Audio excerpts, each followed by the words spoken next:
Good morning, good afternoon, good evening, wherever you are. Happy Friday, and greetings and blessings to all of you. I am your humble host, Mr. David Knoll, also known as Hawkeye Two Feathers. And I do continue to pray each and every day that each and every one of you, your friends, your family, all of your relatives will continue to learn how to accept and receive the knowledge, the healing, and the wisdom from the universe. And I continue to pray that each and every one will be out there and that they will be able to learn how to get rid of the negatives that affect their lives. Hey, Chloe, how are you? It's almost 4:20 here, Eastern Daylight Time. We got a thunderstorm overhead. I decided to go ahead and start this a couple minutes early. And just as a note about the thunderstorm, um, we've had, ever since I got back from my vacation at the end of June, and this is the end of August, so 2 months, we've had rain here every single day except two. Okay.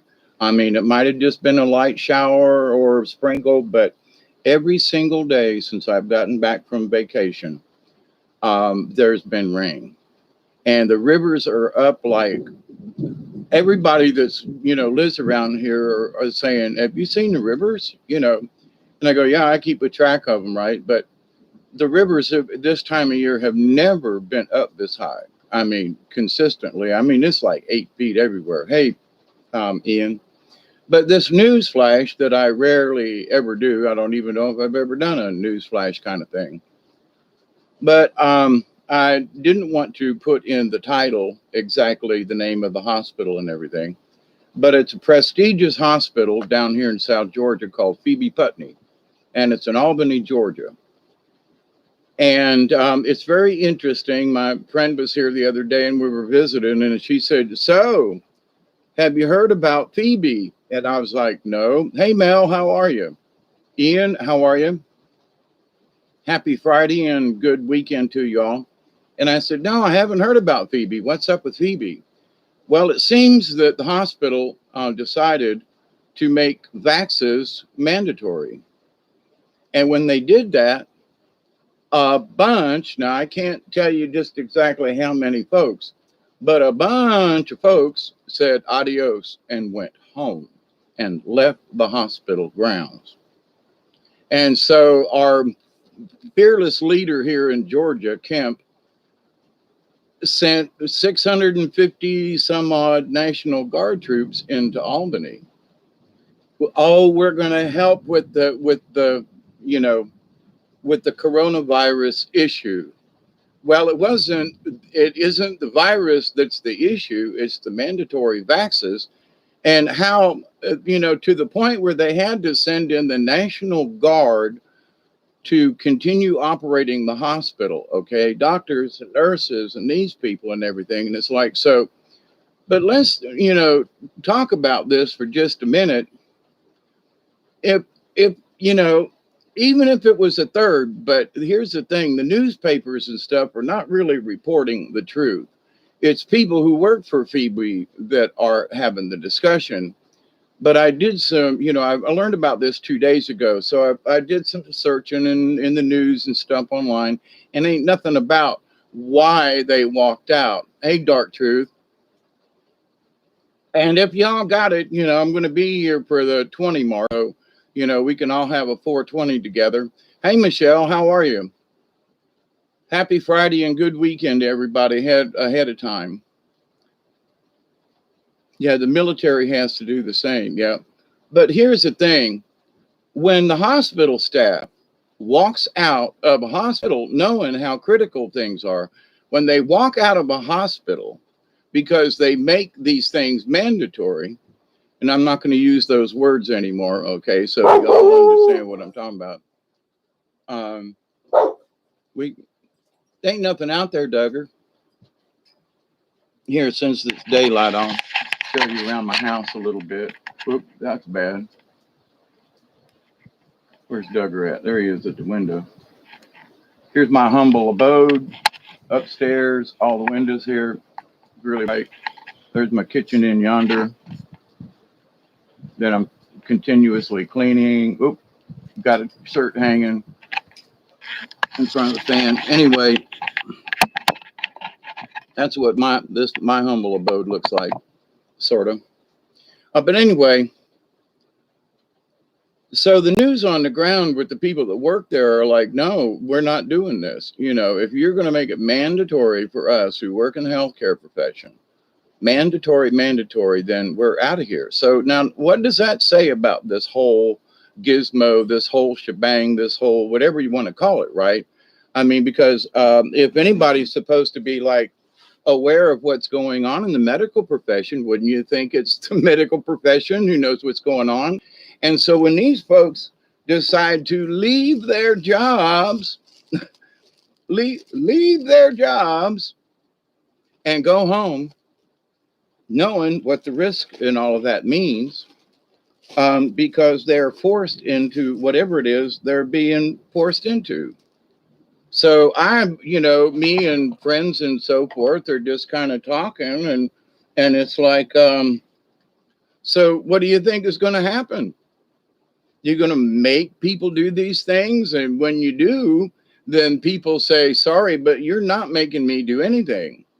If I say no, then I mean no, and I'm going home, even though, so there are doctors, nurses, floor workers, care workers, dietitians. There are people across the board. Like, it's not just one department is what I'm trying to say, as far as the hospital goes. So it's like, now, where is this going? I don't have a clue, but I thought I would bring it up to y'all in that, I'm proud of my state as much as, Georgia has been a pain in the ass and certain things. My electric bill has gone up $10 a month from using the same amount last year. Prices are going up, things are changing, and we're definitely in a world of, I won't say hurt, but a world of change. You can bet your bippy on that one. Hey, Pure Love, how are you? How many of you remember, bippies? Okay, those old folk of you out there, the bippies. It had to do with Rona Martin's Laugh-In. But anyway, just wanted to come in here this afternoon and kind of do a little 420 shout out to everybody on a Friday. And, let's continue with the love instead of the hate, right? And so it's like there's so many things going on right now. And I know that there are people who are out there and they say, you bet your bippy, you're hippie. I am a hippie. Thank you, Pure Love. Thanks for the compliment. But in this day and age of stuff, what time is it? What is it? Let me put my glass. I can't quite see it. Oh, it's 4:21. Oh. Bet your sweet bippy. That's right. Rona Martin's Laugh-In for those of us who are old timers and who remember that stuff. Love you too, y'all. I do. I was sitting here earlier going, I'd like to come on here and just have a chat all the time with you sometimes and just chat. But it's like, it's just not possible all the time and everything. It's like, so what am I going to talk about this time? But anyway, I love you all. I do. That's the big thing. An email today because well, love you too, Chloe. All of y'all. Here's the thing I realize is that you folks who are my friends and who have subscribed to this channel understand that I do this not because of clicks or bait or anything like that. I've never asked for anything except for y'all to pray for each other and, keep up the good work. Hey, Richard, how are you?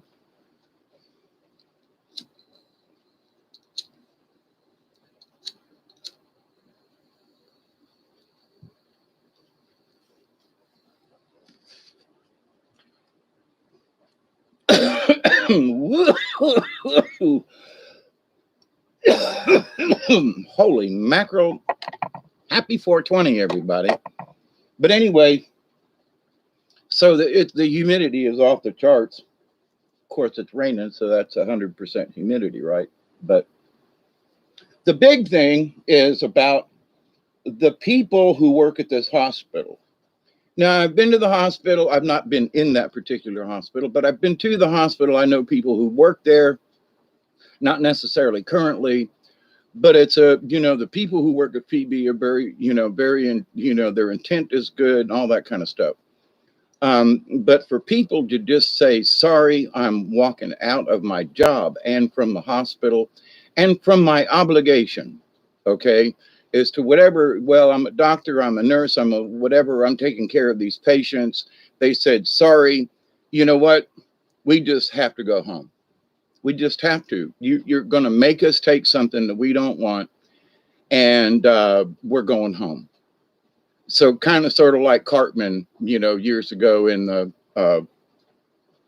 South Park, screw you guys, I'm going home. So it's like, now it's been put out there before that, well, it's one thing to have to wear one of those face coverings, May I ask? Ask anyway. But so then there's that. But then when they turned around and said, you all who work for us will now take this shot. And they said, no, we're not. Now, I don't know how many walked out, but the fact that they brought in 650, Georgia,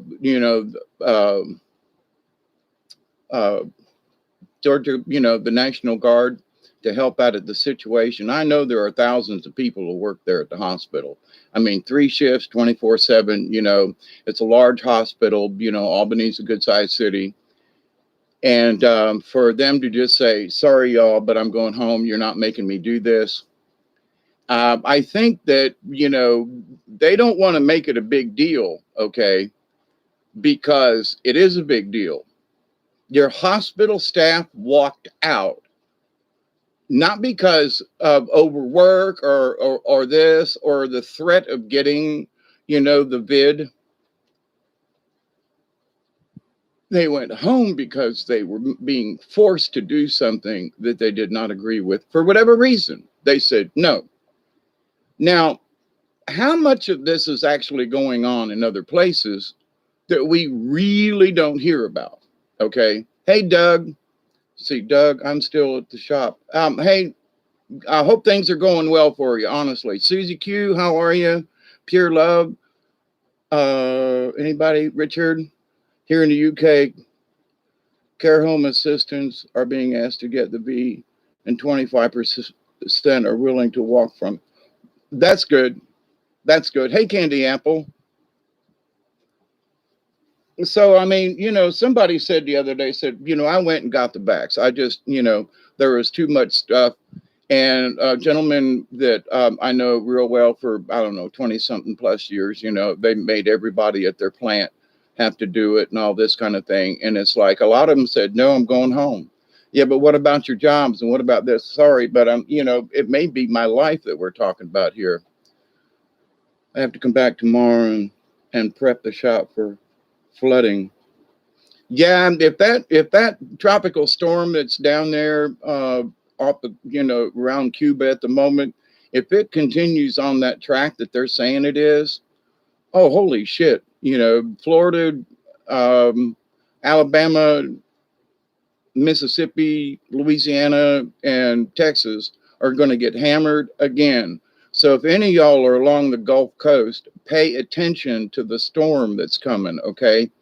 We do not want another Katrina kind of issue. And whether or not it's going to be that bad or not, here's the thing. And we have to pay attention to what they predict sometimes. Because if they're predicting 16 inches of rain in a day, you better leave. I mean, because, New Orleans is underwater anyway, but 16 inches of rain, not counting the levee and storm surge and all that kind of stuff. They're talking about 11-foot storm surge.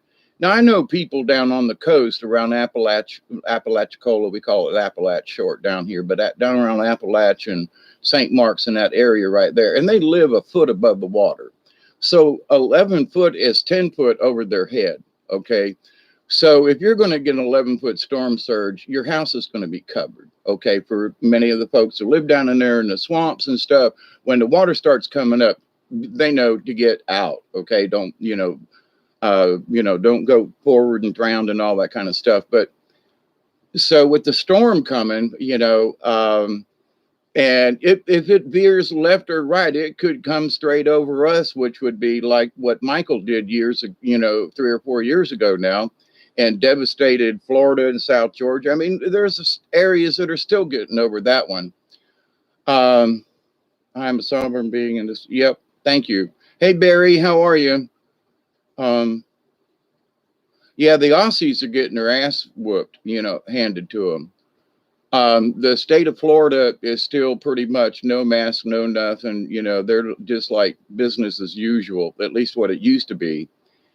And I say we take back our country, you know, in that respect. And that, oh, well, all of these people are sick with it. And all of these people have got this. And all these people got that. And okay, you know, one gentleman at his work, 3 or 4 people, mechanics in the shop went home, supposedly from the bid, right?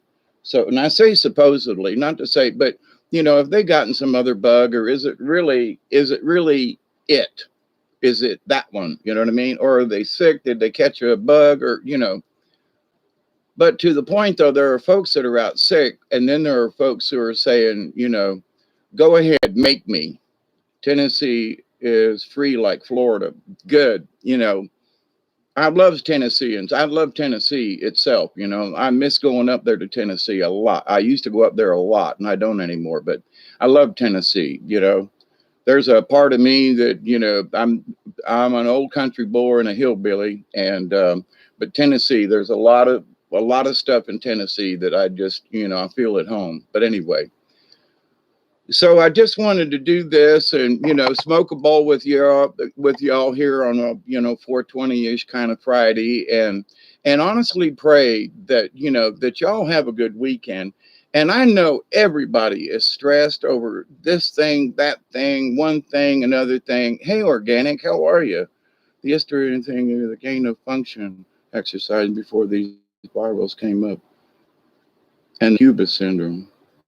The interesting things to me are the gain of function exercises. Function exercises. They're doing all kinds of stuff. I don't know what you necessarily mean by the function exercise. And the Cuba syndrome. Yeah, why are we not friends with Cuba after all these years? Which illness is like a flu is. I got you. Thank you.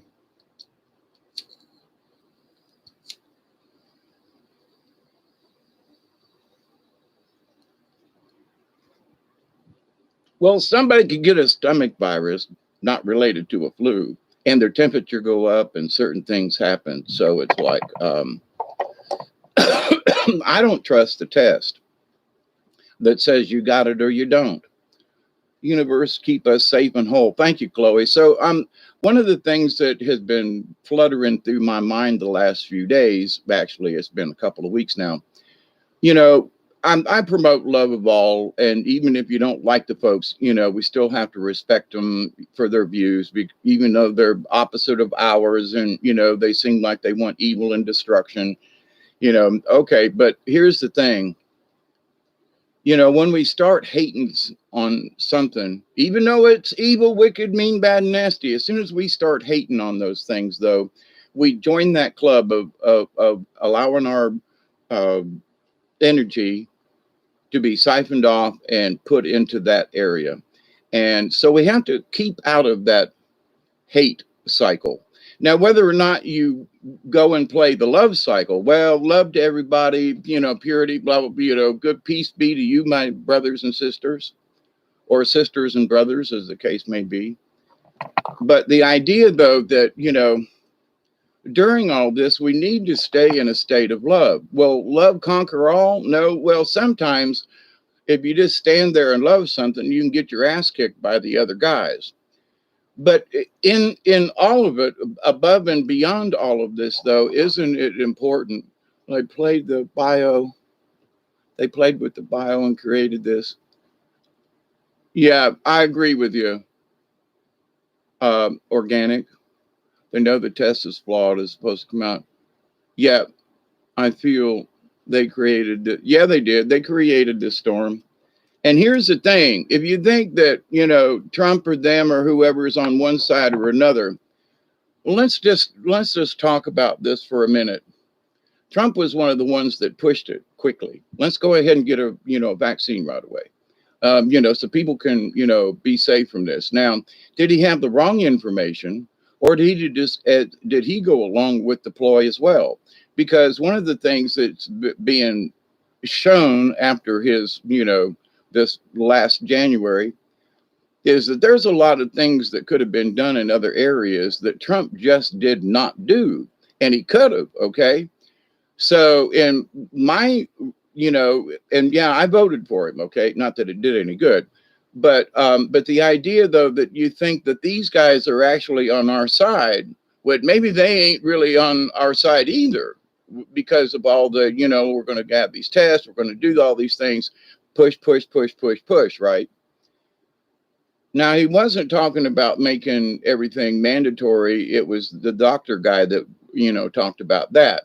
But here's the thing: he could have shut him up. He could have, there's a lot of things Trump could have done that would have, mitigated some of this stuff and not shutting everything down and so forth. Okay.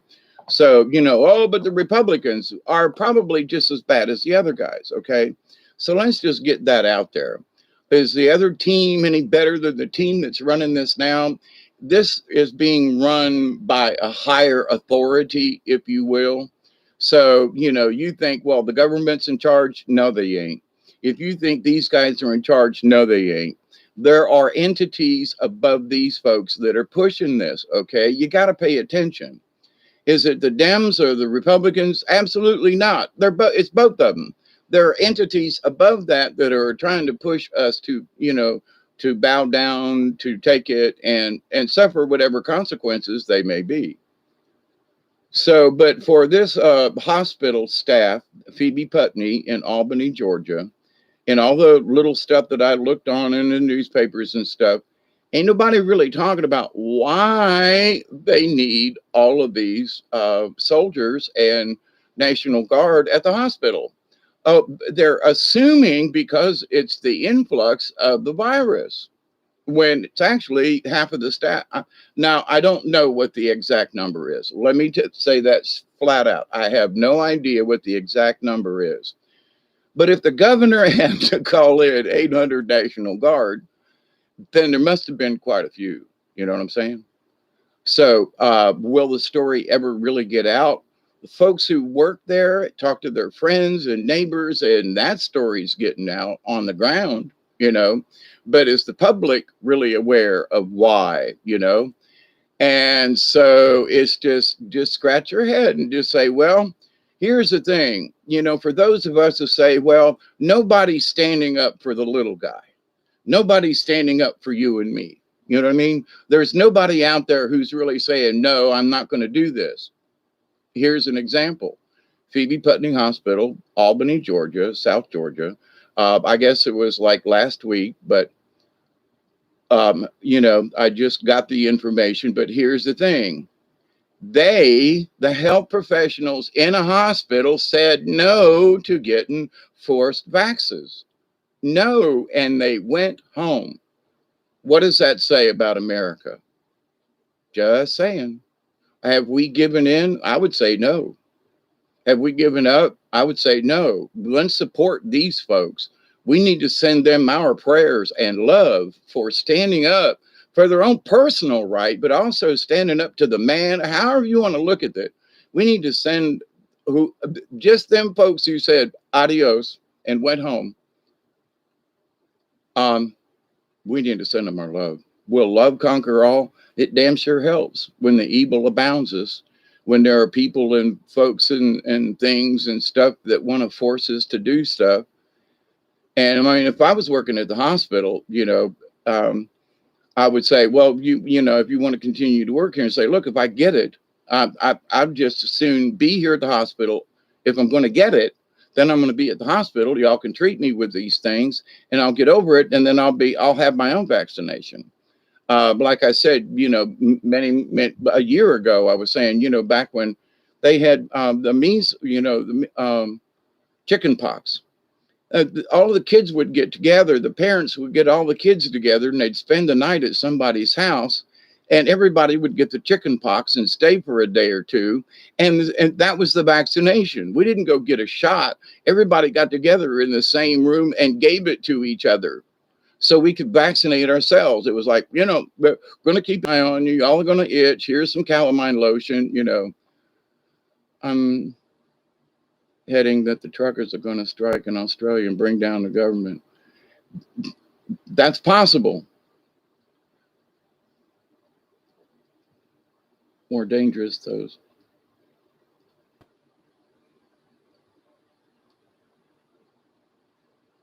Herd mentality. See, hey, Cherry, how are you?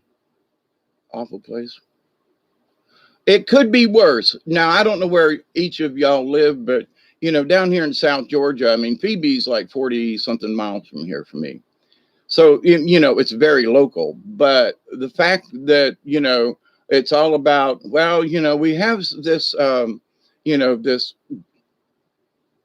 crisis. I hate to call it that, but that's what they're using it for, because how else can the governor, instruct all these folks to go down there and do what they do, right? But the idea is that even with public pressure or whatever, these folks said no.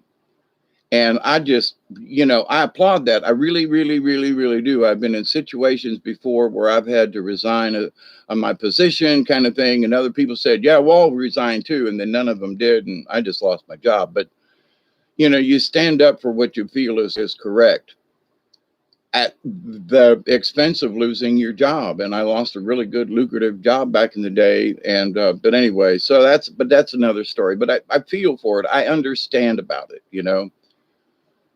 So in my lifetime, there have been times when I've had to stand up for the cause and it, lose your job or get whatever. But anyway, or they just make it really damn hard on you to work there. But here's the thing. If people are getting crapped on, if they decide to get crapped on and say, well, okay, I'll go ahead and go along with it, then that's their choice. Okay. That's one thing. But when the choice is taken out of the equation for any person, any individual, anybody, you say, well, wait a minute. I'm sorry. Yeah, you've lost jobs over morals. Yeah, me too. Yeah. The land cat had a report.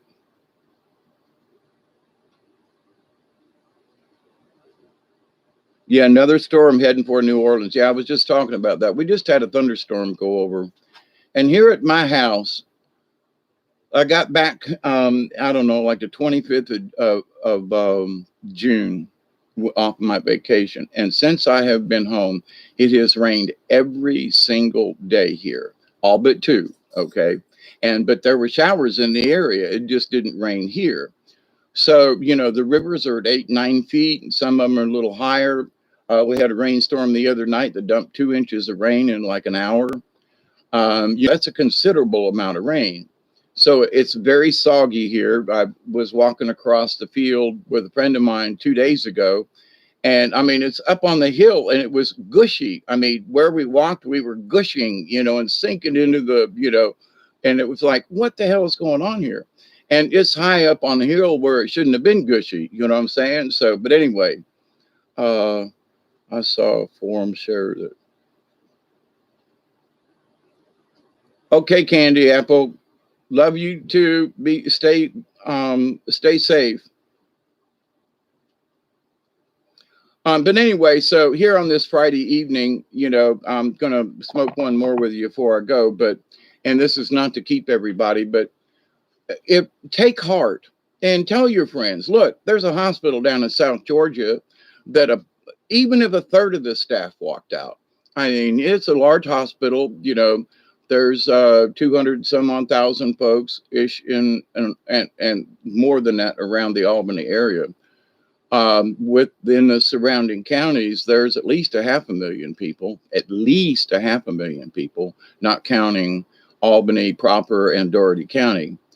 But the 35,000 people here in Colquitt County, and 35, 35, 35, 35. You start out adding up the counties around here, and there's a lot of folk um, total, but not in any particular one area. But anyway, so but the fact that the folks said no should give all of us heart.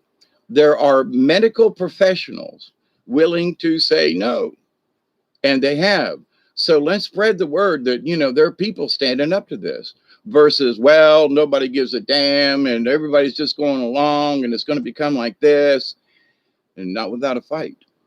You know what I'm saying? And the fight is we go home. The fight is we will not participate. The fight is we love you, but no, we're going home. Okay.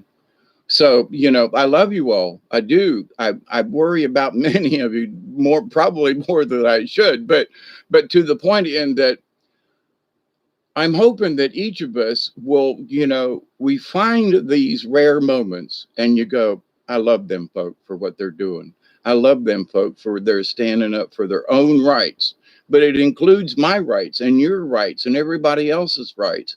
And it's standing up to the man going, no, you're not, I'm sorry, but you're not going to make me do this. Hey, Max Vision, how are you? This will only end when we stand up and say no. Yep, I agree. Thank you, Max. But there are people down here. I'm not gonna put it in any of the written stuff. It's just a South Georgia hospital, in Albany. And they ain't but like one really, and that's Phoebe Putney Hospital. But the amount of people that work there, it's a really good hospital. It's recognized down here. They're good doctors, good people that work there. And for them to have to call in 800 or whatever the number is now of the National Guard to take over at the hospital. And the truth isn't really being out there because they're blaming it on the virus. You see, they're not blaming it on the facts that, Phoebe said, okay, if you want to work here, you got to take the thing. And they said no. So, we need to send our love whether we know these people or not. Hey, Christy, how are you?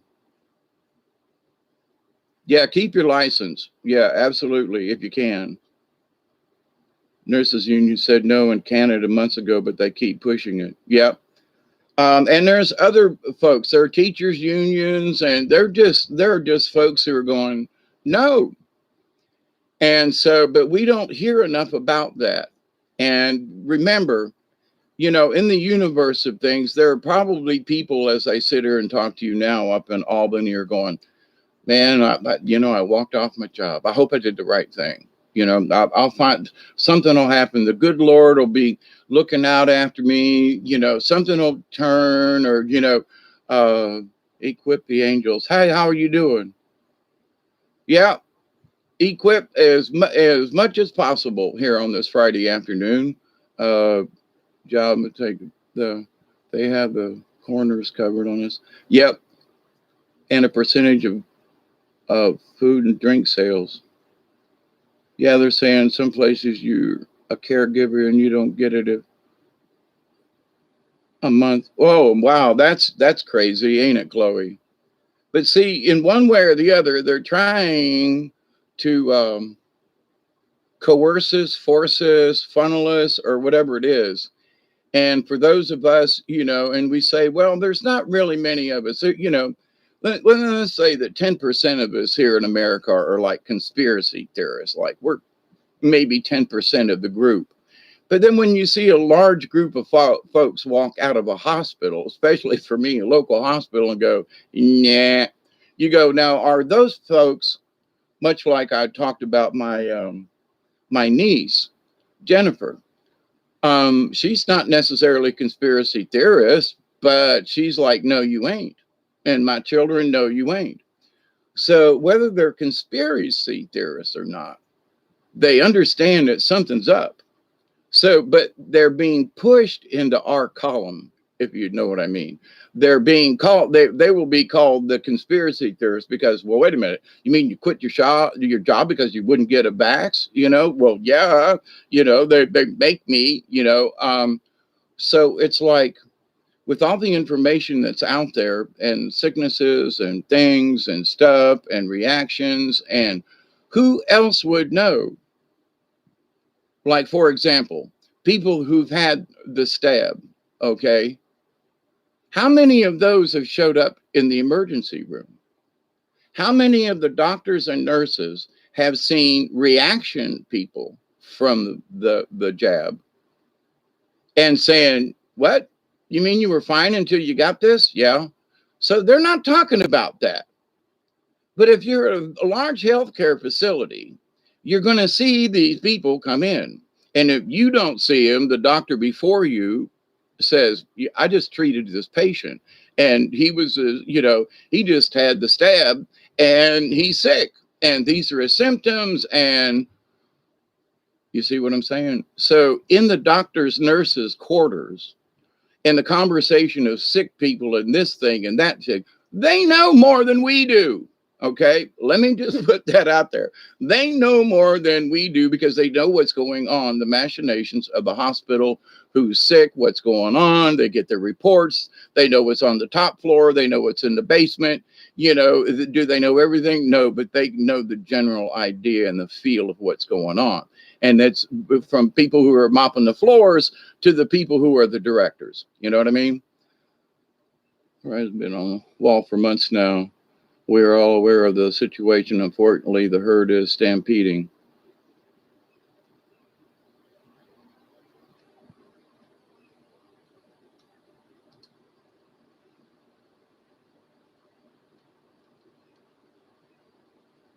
Having had the hokey pokey, that's interesting. But anyway, these are interesting times, my friends. Hey, Roden. Yeah, it is evening time. Yeah, it's I refuse to set my clocks forward, so I'm on Central Time at the moment. So it's not quite 4 o'clock here. So I'll have another 4:20 in another 30 minutes or so. But anyway, that's just a joke. But here's the thing about what's going on. Whether we know these people personally or otherwise, let's send the love out to the universe. Just to, we'll say this prayer, and you can say it to yourself and just say to all those folks down in Georgia at Phoebe who walked out because I send you love and hope and prayers, and we're thinking about you. That's it. Because in the grand scheme of things, what they're probably feeling, some of them right now, is a little bit of desperation. Like, does anybody care that I walked off? Does anybody get, well, why? Does anybody understand? And the thing is, whether we understand it fully or not, they stood up for their own personal right, and we should send the love to them. Okay. So, I'm being a little preachy today, maybe, but when you see so much mayhem out there and you go, well, nothing good's happening. Yeah, it is. So we need to ask ourselves also, a virology could be a hoax. Yeah. Yep. Thank you, Max. I agree with that. Dark truth. When a controlled dish is used in a virology study, there is no difference from the infected dish compared to the controlled dish. Right, exactly.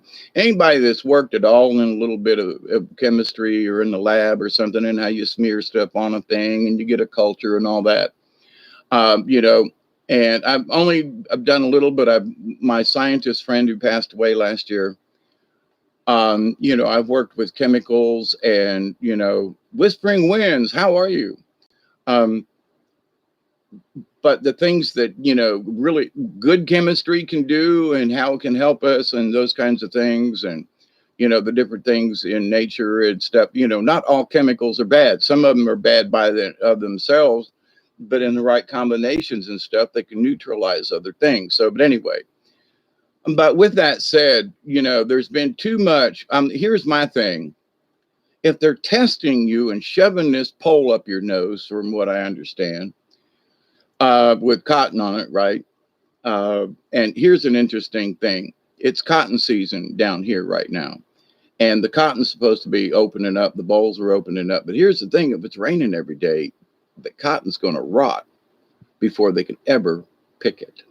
This time of year down here is usually dry because the cotton needs to open up and make the big cotton ball kind of thing. And because I mean, seriously, here in the next week or two, they normally they should be combining cotton. Okay. 1st of September ish, around in here, middle of September, depending on how soon a farmer uh, passed a thing. But anyway, so if they jab this thing up your nose to check whether or not you have it, and if you've been jabbed several times, you know, to get wherever it is you're supposed to be going or scanned or whatever. So couldn't it very well be possible that they're giving it to you right there? You know, so this people are going, well, I'm going to get tested. They stick a cotton swab up your nose or however they're doing it, right? And so, and they say, well, you got it. Maybe it was on it when they stuck it up there. Okay. Because, you know, in order to test for it, is it on the thing or here, you know, we got to stop and think about this. So you know, for every test they give us, you want to check my temperature or whatever and look at my mouth and see if it's swollen. Okay. But to jab something in me that I don't know where it come from, here, I'll give you my Q-tip. I'll use my Q-tip, you know, and say, okay, here you go. But I ain't using yours because I don't know where yours come from. I don't know how it was treated, what it was done to it, you know. So this idea that, you know, oh, this is safe, you know, we're just testing you. We're just getting you to, are you serious? Let's stop about this. Well, if you want to, how bad do you want to go in this place? How bad do you want to do this if they're going to jab something up your nose when technically they could be giving you the virus right there? Okay. So it was to attack. Graphene oxide on the test. Here, Max, you know, you and I are old enough. It seemed to be very similar in a lot of our thoughts. And I love you, buddy. And all y'all out there. But, you know, this idea that we've seen too many things in our lives that it's like, well, you know, this is safe and it's going to be okay. Then how come people are still buying and using Roundup from Home Depot and Lowe's and all these other places? Roundup, you know, with all these people and all this stuff and everything. So, but people are still buying it by the gallons, you know, not just a spritz here or there. And it's like, seriously? So, yeah, you know, I'm driving to the store, you know, look along the edges of where a farmer's field where they got a fence, right? And you can tell they sprayed Roundup because there's a strip on both sides of the fence that's dead, you know, it's killed the weeds around the fence. Okay, but on one side of the fence are cows. So you're spraying this stuff to keep when the cows will eat right along the fence. You know what I mean? Maybe not on the other side, but to the point. So anyway, I'm just saying. But, you know, Monsanto, you know, all the money that was, you know, given out and everything, but they're still selling it. Okay. It's still on the market. It still has a warning. It'll give you cancer, will kill you and your pets and everything like that. But people are still buying it. They're still using it. My friend the other day, well, it's been a few months back, was like, yeah, you know, went out there around the thing and spraying Roundup and all. And I was like, with everything you've heard about it, you still have a gallon of it. You're still using it. I mean, what? Okay. You know, people are going to do what they're going to do. So, but this idea, well, I went ahead and got the shot because, you know, I just was, you know, just figured I'd just go ahead and get it. So it can be passed by breathing. Then why test all the way up? Exactly. Thank you. There's some news out on videos of farmers of America being told to, one, destroy good crops, or two, spray Roundup or the cousin.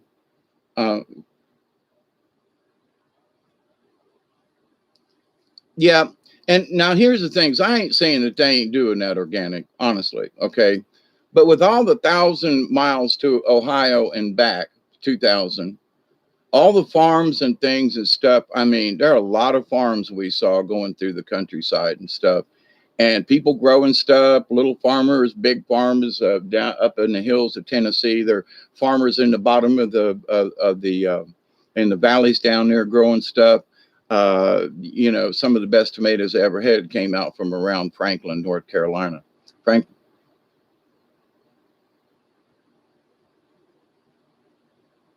Or is it Tennessee? Anyway, but Franklin, North Carolina. Yeah, that's right. I just had a blip. But anyway,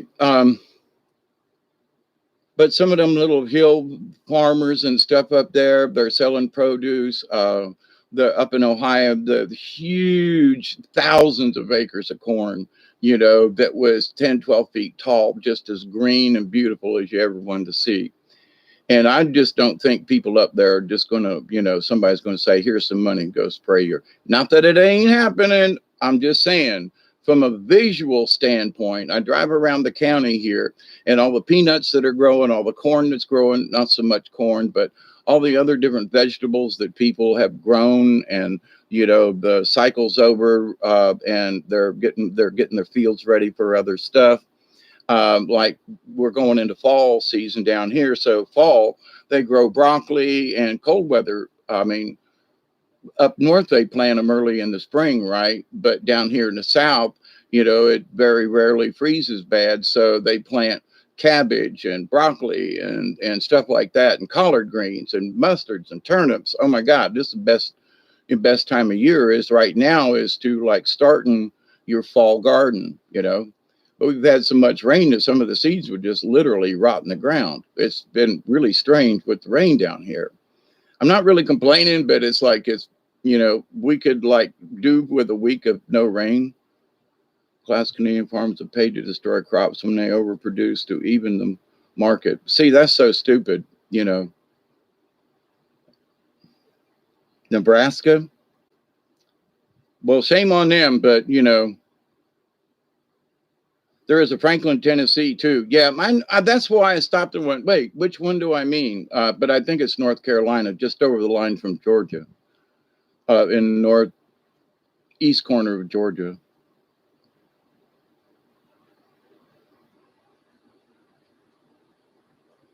Yeah, Amish, the Amish folk. Yeah, we've got some, oh, Mennonite farmers around here. Over in Meigs, there's a Mennonite church and all. And I've met these folks. And you might say, well, they're a little backwards in how they dress and whatever. But here's the thing, that they're really good folk. I mean, their hearts are in it. You know, I mean, they're just good folk. And it's like I would, you know, let my beard grow and be that kind of thing and be a Mennonite over a lot of other stuff in this world, let me tell you.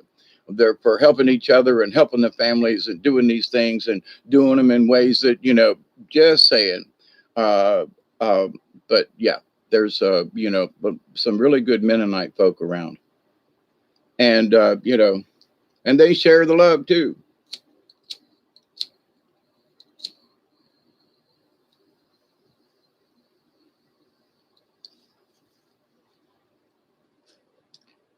We're coming up on a 20 mark. Let's just call this a 420 hour.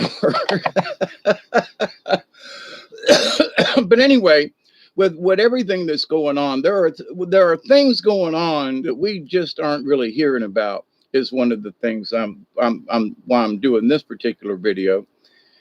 In that the antidote, don't watch TV. Yeah, and some of these commercials too are just like what. But anyway.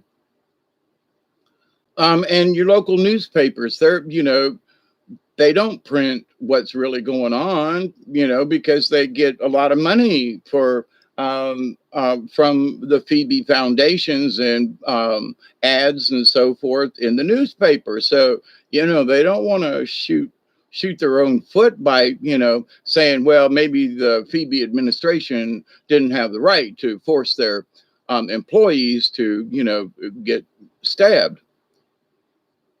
And so, you know, where is journalism these days, even on a local level? You know, they're told to stay away from it. I'm pulling up to work now.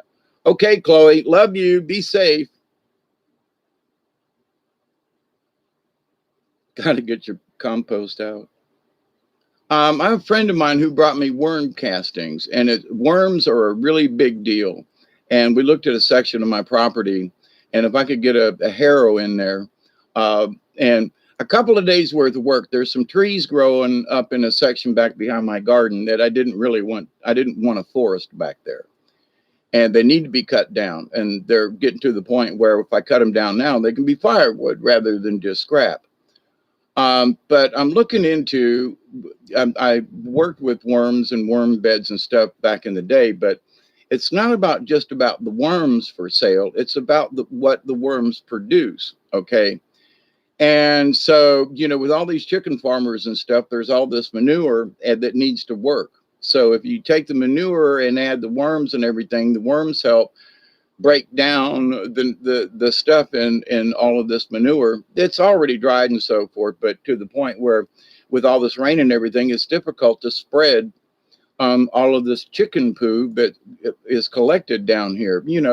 There are millions of tons, not pounds, but millions of tons of chicken poo, annually down here in Colquitt County and the surrounding areas where they've got all these chicken farms, because there's a big chicken producing factory in Moultrie, right? I mean, where they process the chickens are bigger than downtown Moultrie. I'm serious. They got their own water tower. They got their own electricity. They've got their own everything out there. It's a city within itself. And then there's the waste from that, but there's the waste from all the chickens that are grown around here, right? So what they're, the local folks are like, we've got too much of this. We raise the chickens and we do our thing and everything's good and groovy and all that, but we still got all this chicken poo we need to do something with, like the Quakers, but I rarely. Yeah, the Quakers. Yeah, you don't hear much from the Quakers anymore, do you, Organic? A dear friend of mine passed many years ago. Um,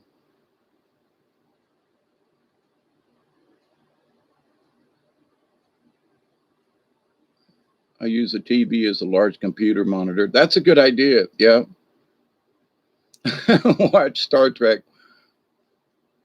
Listening in the background, your words are so important, Hawkeye. So needed right now. Much love and appreciation. Thank you, Witch Moon. I'm, you know, I'm always trying to, yeah, we got a bad situation here, but I'm always trying to, like the angels are always telling me, perk up, bud. That was yesterday, and perk up. Tomorrow can be a better day. But if we just keep focusing on the negative, so yeah, there are these negative things, but there are people fighting for their own rights, for their own reasons, and they're fighting for us. So, and thank you all for, being I say a participant in this experiment.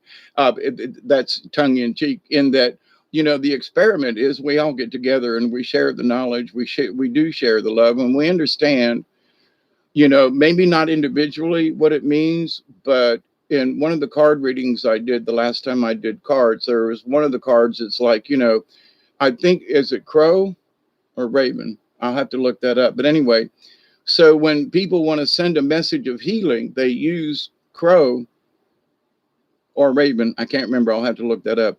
But to send the blessing out.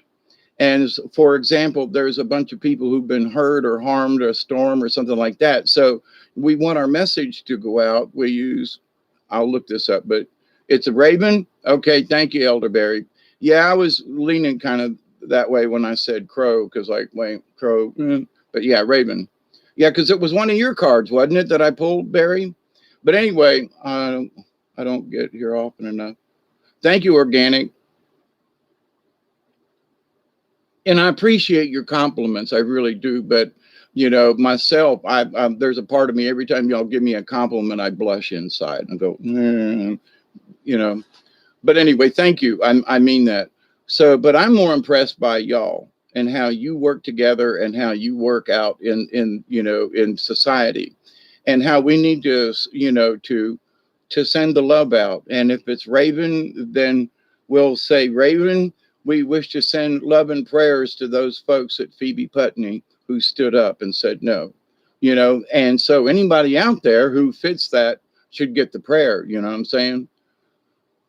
So, and let's be positive when we send these prayers out, because I mean, it'd be real easy to go, well, the world is terrible and they're making us do these things and these people have lost their jobs, but I'm going to pray for them. Yet, can't do that. We really shouldn't do that. Okay. And we really can't do that, because then that taints our prayer. So we say, we understand you all have been through some turmoil. From that turmoil the phoenix will rise, if you will. Phoenix, Phoebe Putney, yeah, they both come with a PH. That's interesting. But anyway, so the phoenix shall rise from the ashes. Well, there aren't any ashes, but there are people who are scratching their head going,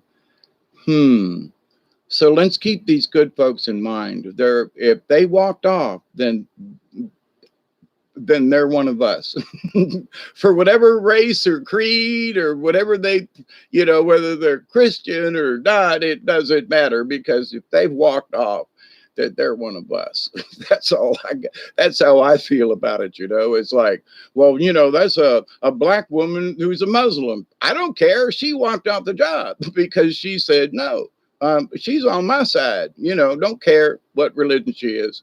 She's on my side because she saw something and said, no, I'm not going for this. So it's always comforting to touch base with the League of Like-Minded Beings. Thank you, Ian. And it's, and I feel that that's why I am here, is, just, I'm the antenna. I'm just, okay, here's the, here I turned the radio on and all right, I'm here and we're having a chat, but it gives us all a chance to meet. It's not for me. I love hanging out with y'all and hearing your point of views and that kind of thing too.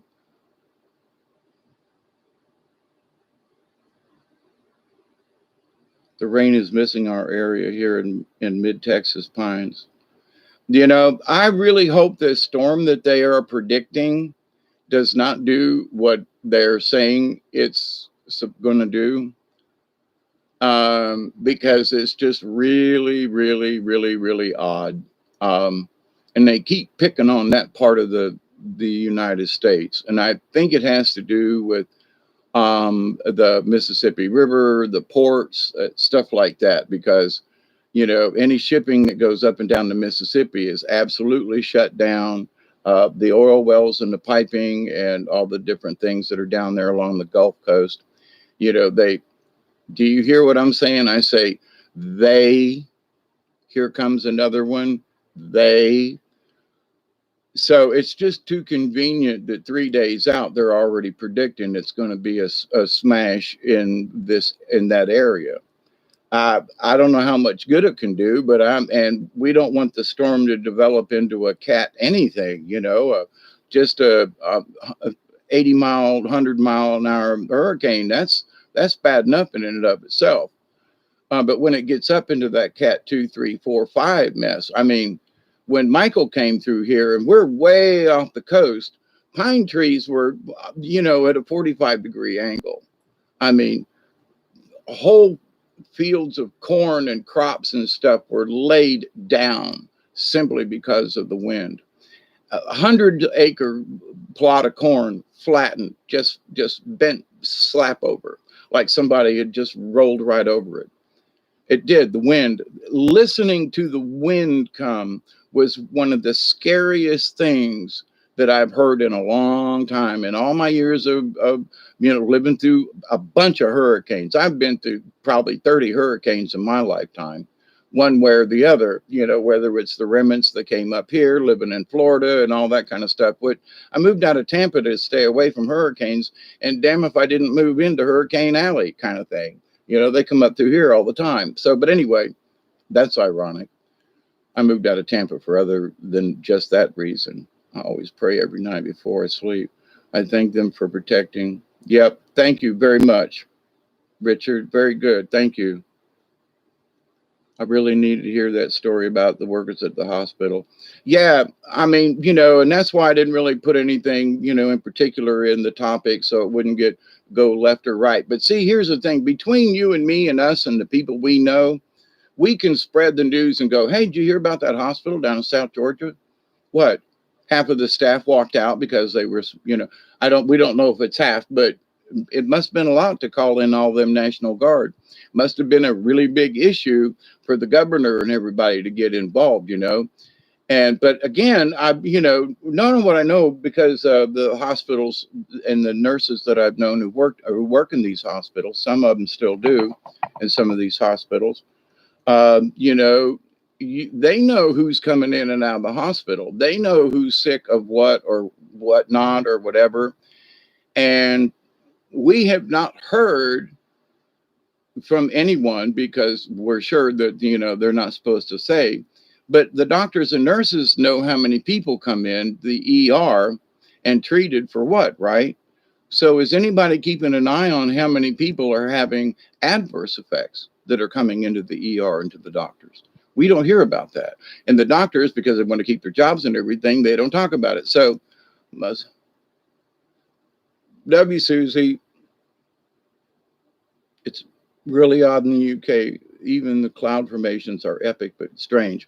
You know, that's one of the things that's changed down here. Now, y'all know that I've talked about the earth wobble and so forth, but in the news here recently, just this week, they're talking about the moon wobble. Now, a couple of nights ago, I'm doing a video and I could see, you know, the not quite full moon out my window here.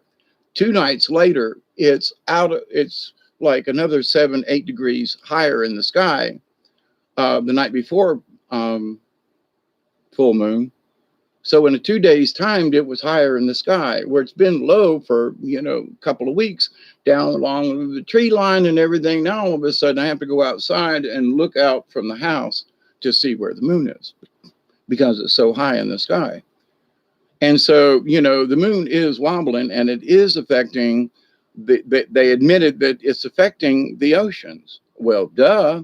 Now, I've talked about the Sargasso Sea, which is in the Atlantic, but off the coast of America. And that, you know, when they put all that Corexit in the Gulf of Mexico, going all the way back to the oil thingy, you know, that it slowed down the current in the Gulf of Mexico. All right. It's not, the current in the Gulf of Mexico is circular. It comes up from Mexico and around like this and down Florida and then out through the Keys. That's supposed to be the way it goes, clockwise motion. And then when it goes through the Keys and from Florida, and then it joins the Gulf Stream, which has slowed up the eastern coast. So where did we have this Henri, that hurricane that went towards New York area, that's ever, you know, in my lifetime, there have been storms that, you know, started in the south and ended up there, or some kind of remnants or something. But for one to develop in the Atlantic and then go hit the Northeast is like, I don't remember that. You know what I'm saying? So to me, the earth is kind of wobbled a little bit to one side. The moon is absolutely affecting us.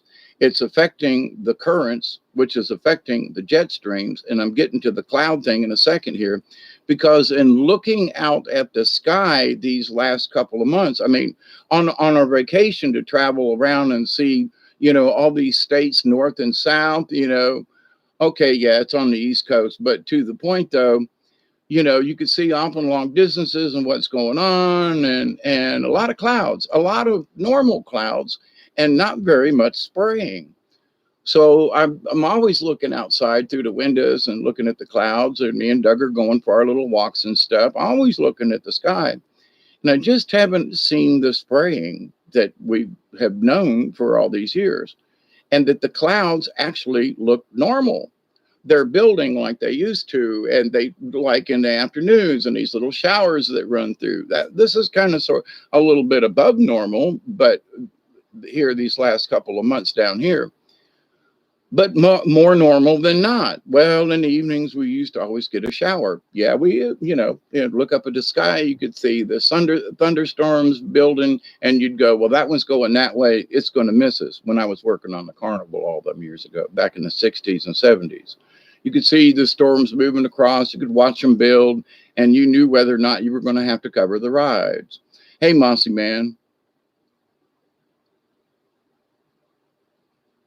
But here's my question, with less spraying, to me, the clouds look more normal than they have in the last 15 years, going back to the early 2000s.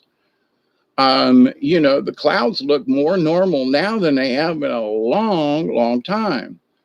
So is Mother Nature like, because she's been held back? This is, one of my theories. Has Mother Nature been held back for so long that it's not that she's picking on us, it's that she's, trying to reach her own normal. Now, are they still directing stuff? They're doing something. Now, here's the thing. We have to pay attention to this. Just like the virus, all right? Republicans or Democrats, it doesn't matter, because there are entities above them, okay, who are actually controlling this, okay? They had this virus thing 3 years ago, 4 years ago. Why did the CDC try to patent it? Look into this, right? So they're trying to take something natural and turn it into a pathogen, which is what they did. But it hasn't hurt near as many of us as they thought it was going to do. So they got to try it again. So one way to get us all infected would be to jab us for the test. So I would say you can take my temperature, you can scan my forehead or something like that, or, but, you ain't jabbing nothing in me. I don't want whatever it is I need to do, then I must not need to do it that badly. If I have to, be swabbed and all this other kind of stuff.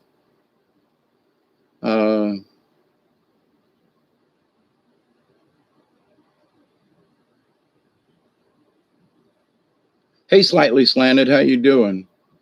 Weather wars to destroy crops.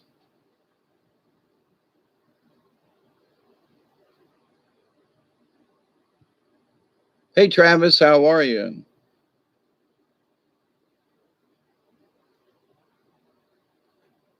But so here's the thing.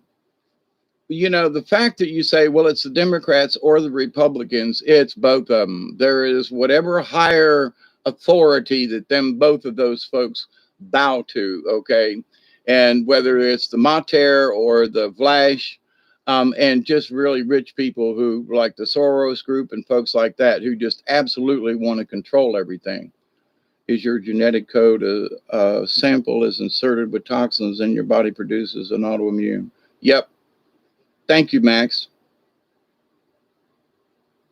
Hope everybody's doing great this Friday. Been an hour and 7 minutes. Oh, and it's 5:20. So for those of you who partake, it's 4:20 here at Dave's house.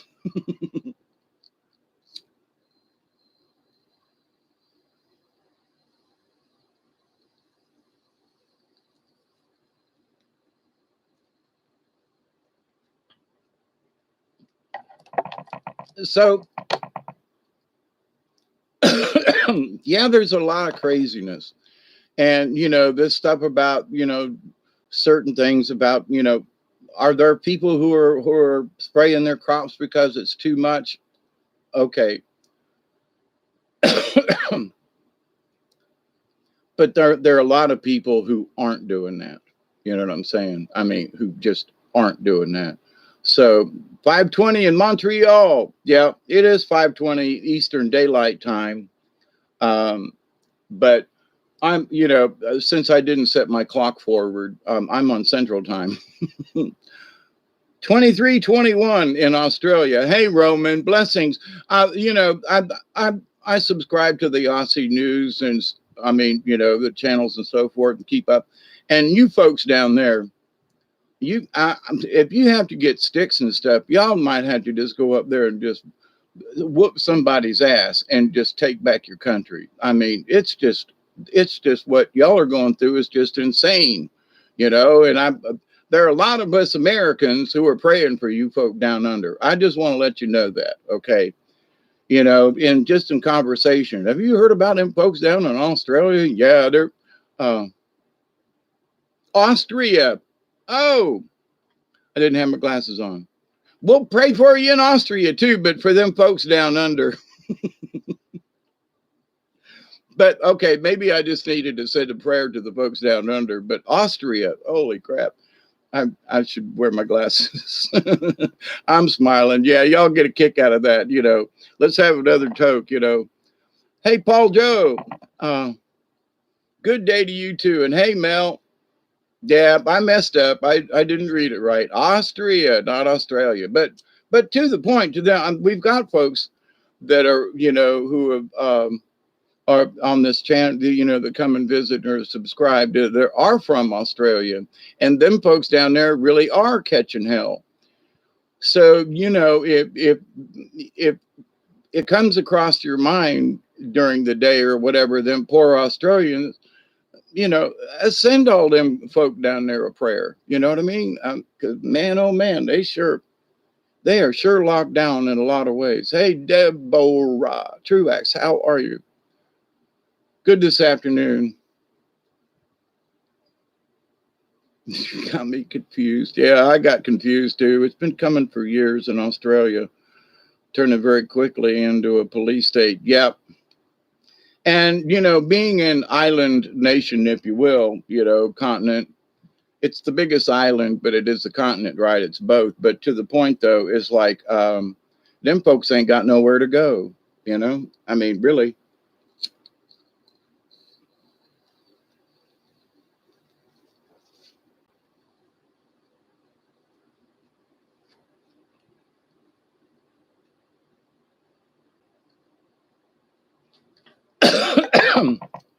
Yeah, the UK. Yeah, there's a lot of people in the UK, and sort of like us here in America. We see that there's issues and trouble, but we scratch our head and go, but what can I do about this? Well, here's the thing about this news thing about, for those of you who just came on, I will update you. There's a prestigious hospital in Albany, Georgia called Phoebe Putney Hospital. They employ quite a few people. And this last week or 10 days, I'm not sure, because for whatever reason, I don't watch the local news. I guess I should. But even then, the truth doesn't come out. But that, Phoebe Putney made it, mandatory for all their employees to get, hey, Teresa, I have been worried about you. I hope you have been doing well, whatever is going on in your area. But so these good people down here in South Georgia, you say, well, we never hear of these things. That's true. And they have somehow obfuscated the truth about this. And the reason that the governor sent all these, National Guard troops down here to South Georgia to Phoebe Putney is because when they said, we want you all to get jabbed, a bunch of the staff walked out of the hospital. They said no. So that isn't being said in any of the news reports that I've seen, but the people around here, Monster Man, Australia is the test country. Yep. Greetings, David Castle. Our construction business is keeping me very busy. Well, that's good. Not that you're very busy, but that's good. No, I mean that. Thank you. But anyway, so, it's for me to say, okie dokie, hey, look, these good people walked off the job because they were told they had to have the stab. And we don't hear about that enough. So there are a lot of people in this world where we think we're sunk. There's no way that we can do anything, but people are doing things. And what we do in our realm with the League of Like-Minded Beings, we send prayers with Raven to these folks, and we send them love and we back them, and whether we know them or not, and whether it's people in Australia, there's a whole country needs our prayers there. But for these folks down here in South Georgia, just for at least for now, we need to send them our prayers and say, hey, we love you guys for standing up for your own rights, but you're standing up for me. You're standing up for us. And whether they are conspiracy theorists or not, they are one of us. You know what I mean? I've said this earlier, but for those who just come back on, I'm giving a little bit of a, backup thingy here. But I do think it's important, so what can we do? We can stand with these people and go, yeah, did you hear about that? And tell your friends and neighbors. And yeah, there's a whole bunch of, I don't know, somebody said it was half of the hospital staff. But it was enough for them to call in the National Guard. Okay. Just think about that. And to kind of go back over some of this for some of you folks who just came on, what did the people at the hospital know that they walked off and said, no, I'm not getting it. So as I hinted, the hospital staff see who comes in and who's sick with what, right? So they say, well, we got 10 COVID victims today. Okay. But do they tell, if and any, folks who had a reaction to the shot? You see, how is that being reported anywhere? So there are hospital staff that know about stuff in the hospital. Now, why? For me, a hospital as big as Phoebe, they know something. Do you hear me? They know something. They're not just saying no because, if it was safe and everything, they'd go, yeah, okay. Because I know a lot of them in the past would get a normal flu shot.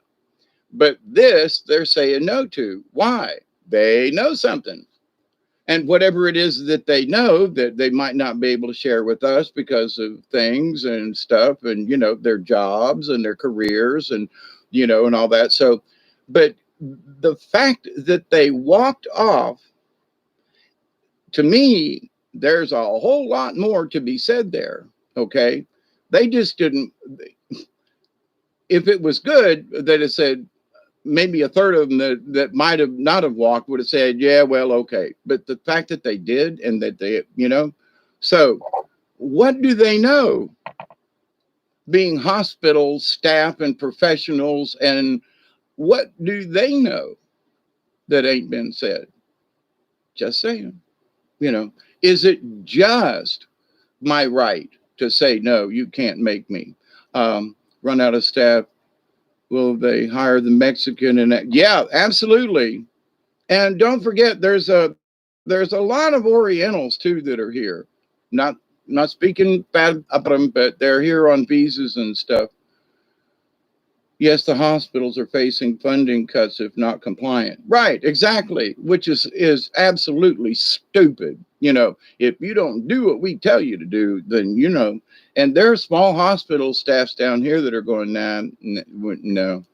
Now I don't know what has happened in Thomasville with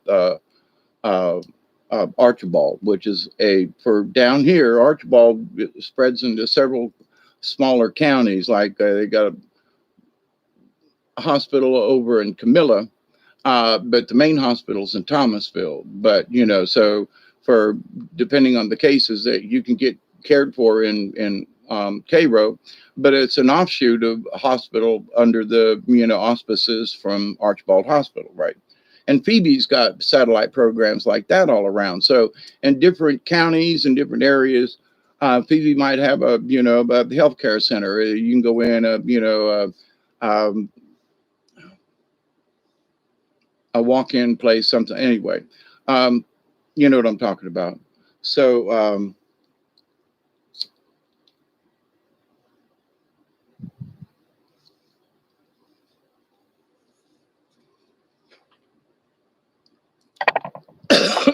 so I think,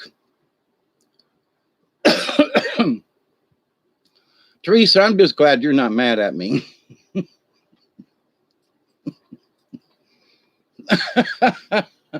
I think it's all perfectly planned. Yeah, absolutely. For human resources, absolutely.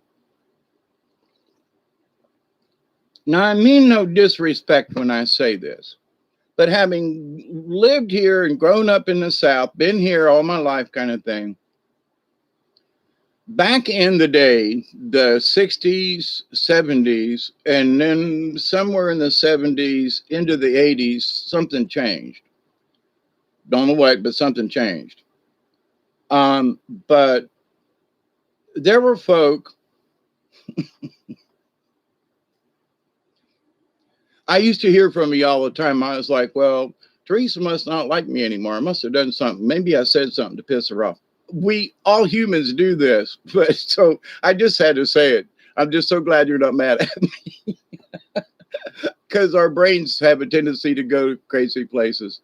I know, Teresa, I know, but you know, I'm glad that you're busy. That's been the reason because our brains go crazy. But anyway, I love you. I do.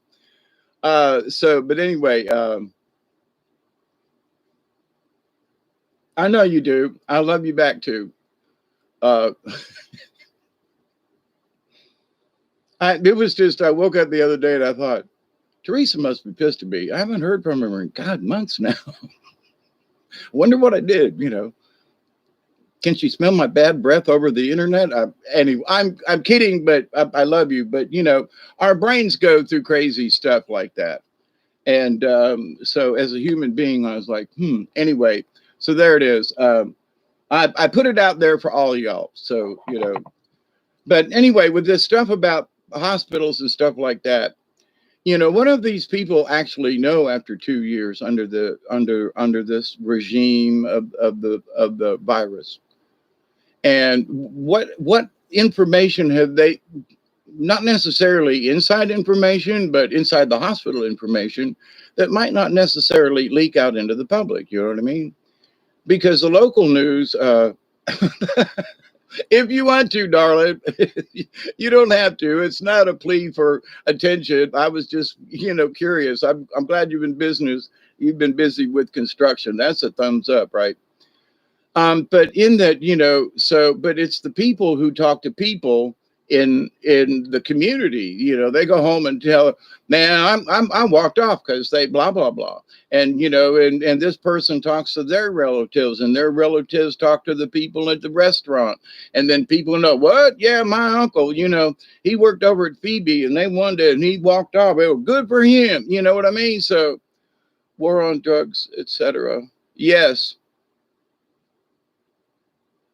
We're all going to be bred out and outnumbered soon.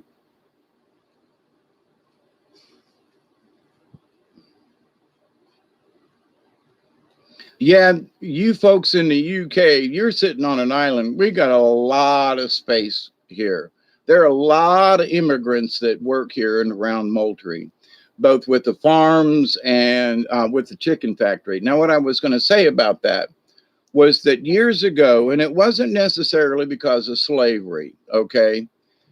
But it was because of farming and practices and what folks knew. And we have to understand that for me in the 60s, I mean, you know, uh, the Negro population was still only, you know, was not allowed to vote and all that kind of stuff, the, you know, Civil Rights Act and so forth.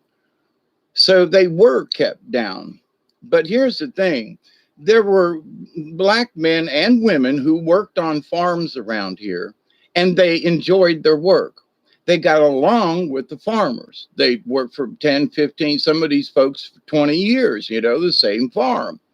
And they knew what to do. They plowed the fields, they did this, they did that.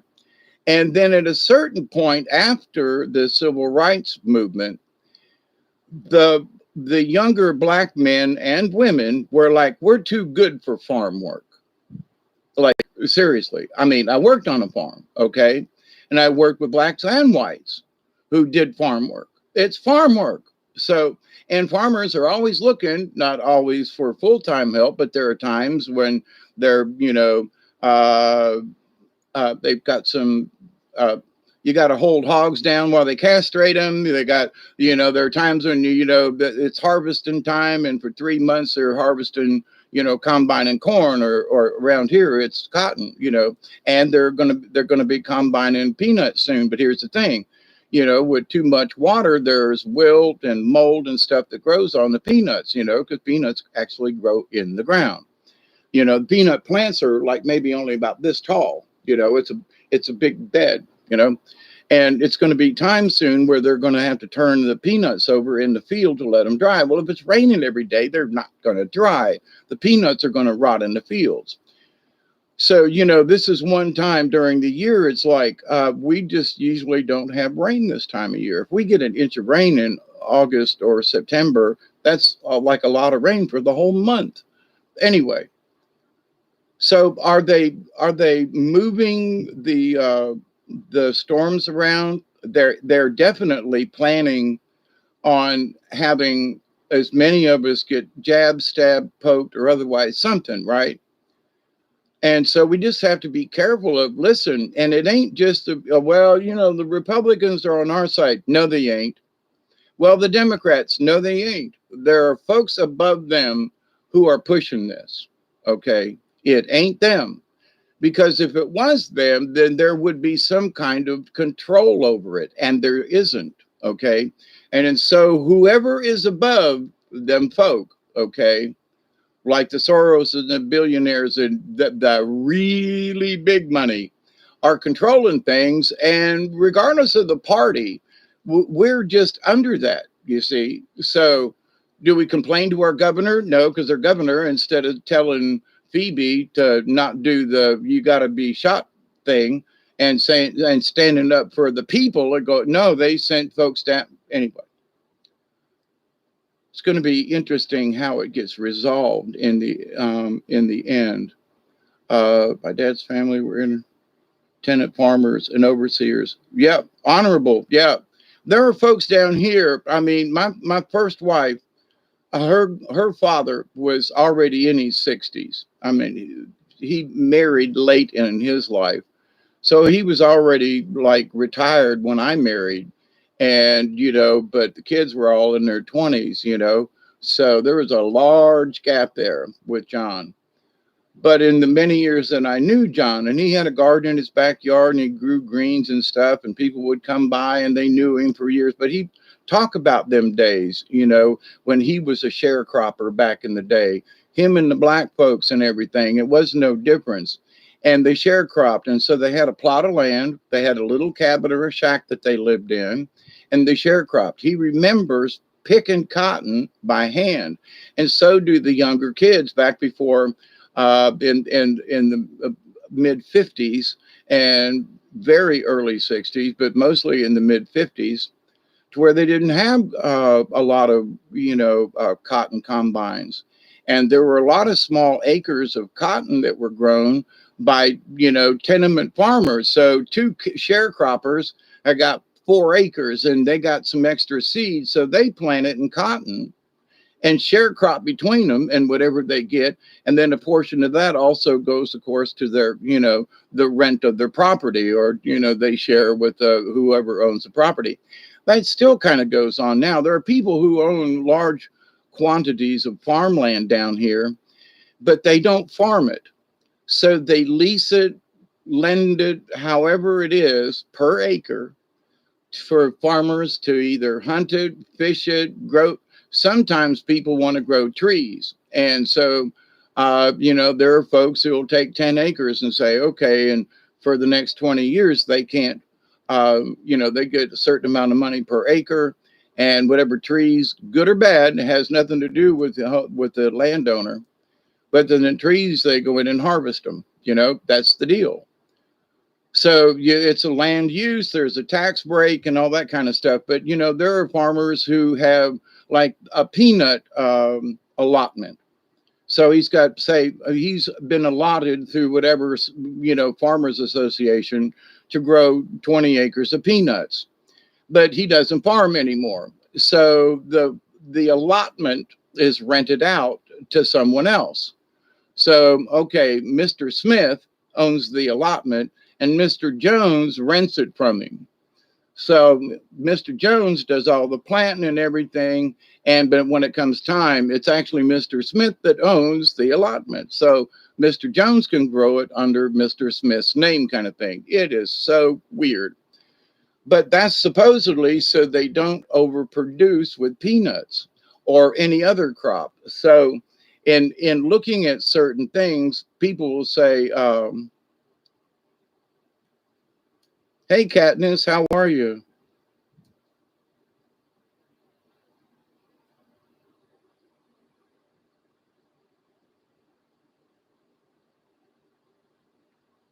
I missed something at the thing, but as long as you all know what you're talking about.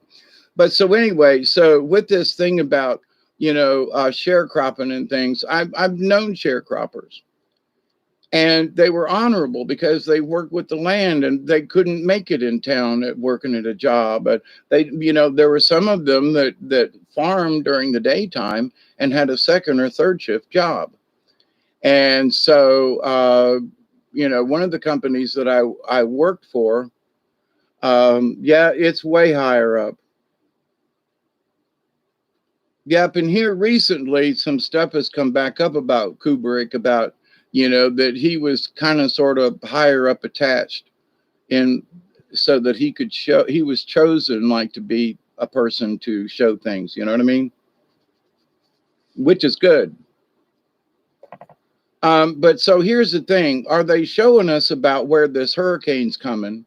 And by Monday, it's supposed to hit, and what its strength's going to be. Now, when you look at windy and all this stuff, there's a lot of energy and things. But I got to ask, though, because down here I have seen less spraying, I'm wondering if they've, in certain ways, if they've lost control, because there's been a lot of disturbances in the Gulf and off on the Sargasso Sea, up on the east coast of Florida. And there's been lows and stuff, things turning over there that they're not moving. They haven't moved in weeks. Okay. It's moved up and down, but it's still off the coast, is my point. So between the Sargasso Sea, which some of the mariners and stuff are saying, don't go through there for whatever reason, and, that the Gulf Stream has absolutely slowed. The moon is wobbling. They're telling us now in open that it's having an effect on the tides and the oceans. We've talked about this. Now, I don't want a gold star, because I have noticed this for how many years now? 4 or 5 years I've been noticing stuff and talking about things. It's not that I want a gold star. It's like, if you just pay attention to what's going on, you can see it for yourself. But now science has got to say something, because it's gotten beyond a particular threshold. Everybody's noticing. So is this a bad thing? No, but the earth is changing. You betcha. Hurricanes and stuff in diverse places. Yeah. The magma moving under the planet. If there's more in one spot than there's not in another, the wheel's going to go out of balance. There's a lot of that people just aren't considering. That we're floating on magma, and it's moving and it's shifting, and yes, it's creating earthquakes, and yes, the moon wobbling around is creating our earth to wobble, and yes, we're getting hit with all these cosmic rays. But I have to remind you all, this planet has been here for millions of years, and things like this have happened before. Whether it was, higher ups manipulating the clouds or not, Mother Earth and the universe has dealt us blows. We just have to keep that in mind. Oh, well, it's these guys. Maybe not. It might just be we're in whatever era we're in. And in my almost 69 years here that I've been on this planet, this time around at least, the observations and what it was like as a kid, and to experience it now, and it's like holy moly. But I remember in 1969 when Camille hit up in, off the, in Alabama and along in there on the Gulf Coast up there, and how bad it was. Hurricane Donna back in like 61 or 2 or something like that, when I was 8 or 9 years old, 10 years old, it wreaked havoc in Tampa. And so I remember storms, and storms have been happening all the time, whether they're more frequent or less frequent, more strong, less strong. Were they creating hurricanes back in the 50s and early 60s? Possibly, because they were talking about it, back in them days. Lyndon B. Johnson talked about it, in a speech, and I think in 1964 or 5 kind of thing. He who controls the weather will control the.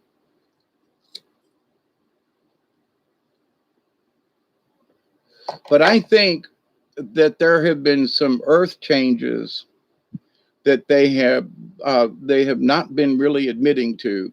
You know, the fact that they're just beginning to admit the fact that the moon's wobbled and it's affecting our tides. I mean, that's a really big deal. So we can chalk that up to science has caught up with some of us who have been noticing it for a while. But so I want to finish it kind of sort of up with the sharecropping thing. The sharecropping thing was that, you know, blacks and whites, poor mostly, that people who like to work the land would farm and together and rent a piece of property and this kind of thing. Well, the blacks quit doing it. The blacks used to own their own farms and do their own, you know, planting cotton or tobacco or whatever. You know, there was an old man on the way to Norman Park that grew like about 3 acres of tobacco. His family had been allotted tobacco. He had an old barn and he dried his own tobacco, and he did it every year. And kinfolk would go around and help, and you know, white people, black people would go and check on him. He was a really good dude, you know, and he grew tobacco until he passed away. You know, it's been many years, but the point is that every time you drive up, you know, towards Norman Park and up in that area, there was you could see this old, you know, this guy had maybe 20 acres, but 3 of it was always planted in tobacco every year during tobacco season. You could see him firing up the barns. But anyway, that kind of stuff just don't happen no more. You know, they've sold their allotments, they've sold their rights, they're given to somebody else. Bigger farmers, yes. Corporations, well, anybody, you know, I'm in a way already kind of sort of incorporated in that legally is, you know, I'm David Nolan Company, because when I traveled with puppets and stuff, that was my moniker, David Nolan Company, my company of puppets. And anyway, so it says so on my Visa card thingy, my bank card. Not that I've done a puppet show in a while, but to the point though, I'm still considered not just a person. I'm David Noel and Company. Okay. So anyway, I made sure that was on the statement. But so, because people would send me checks and it would say to David Noel and Company, and then I couldn't cash them because it was to the company. You know what I mean? Anyway. But so there are ways around certain things, and you can talk about certain things in certain areas. But here's the big deal. How do we stand up to these people? We support those who have already stood up. And we remember that a lot of people have not given in. We remember that, listen, it might be my turn next or your turn next. There are other people that have already sacrificed whatever it is to be sacrificed. And so wherever you live on this planet, I'm rooting for you. Okay. I'm rooting for us, for them folks above us who are trying to promote the Agenda 21. And guess what? We're almost to 2022, and not enough of us have died. You know, not enough of us have died. Pay attention to what's been going on. So they're trying to up the ante. They're trying to force us into corners. They're going to try to force, you know, oh, you send in the National Guard. So are those folks who, you know, who resigned or walked off the job, are they going to be able to go back and protest around the hospital? No, because the National Guard's there. You know what I'm saying? Just saying. We'll see how this turns out.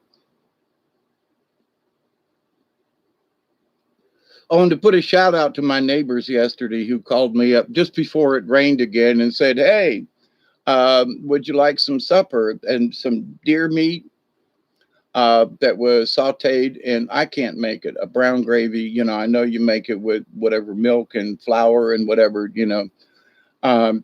Have never been able to make that.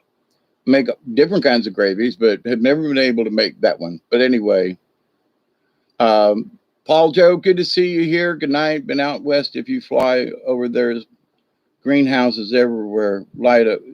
Yeah. Well, but here's the thing. To go with that, Paul Joe, there are folks around here who've set up very large greenhouses and they're growing legitimate vegetables. Why? Because they can control it better. They can control the water. They can add light if it's needed. They can grow all year round versus just a season out in the, out on a farm. So there are some really big uh, greenhouses that are being very effective. And, for today, we had a thunderstorm that came up just before I started this video, which is now over, but it's still cloudy and dripping a little bit of rain. But, there are things that I need to burn. There's a reason why.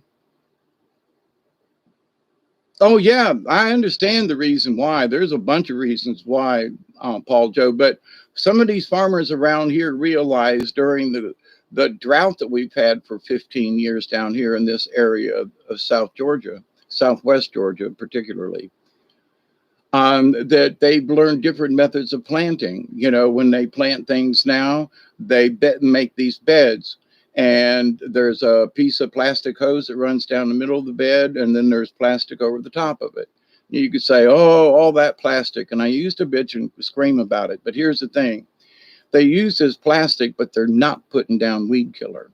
So thumbs up to them. Is it all this plastic? Well, the plastic can be recycled. And if nothing else, it can be just burnt. But to the point, though, it's much more effective with the crops.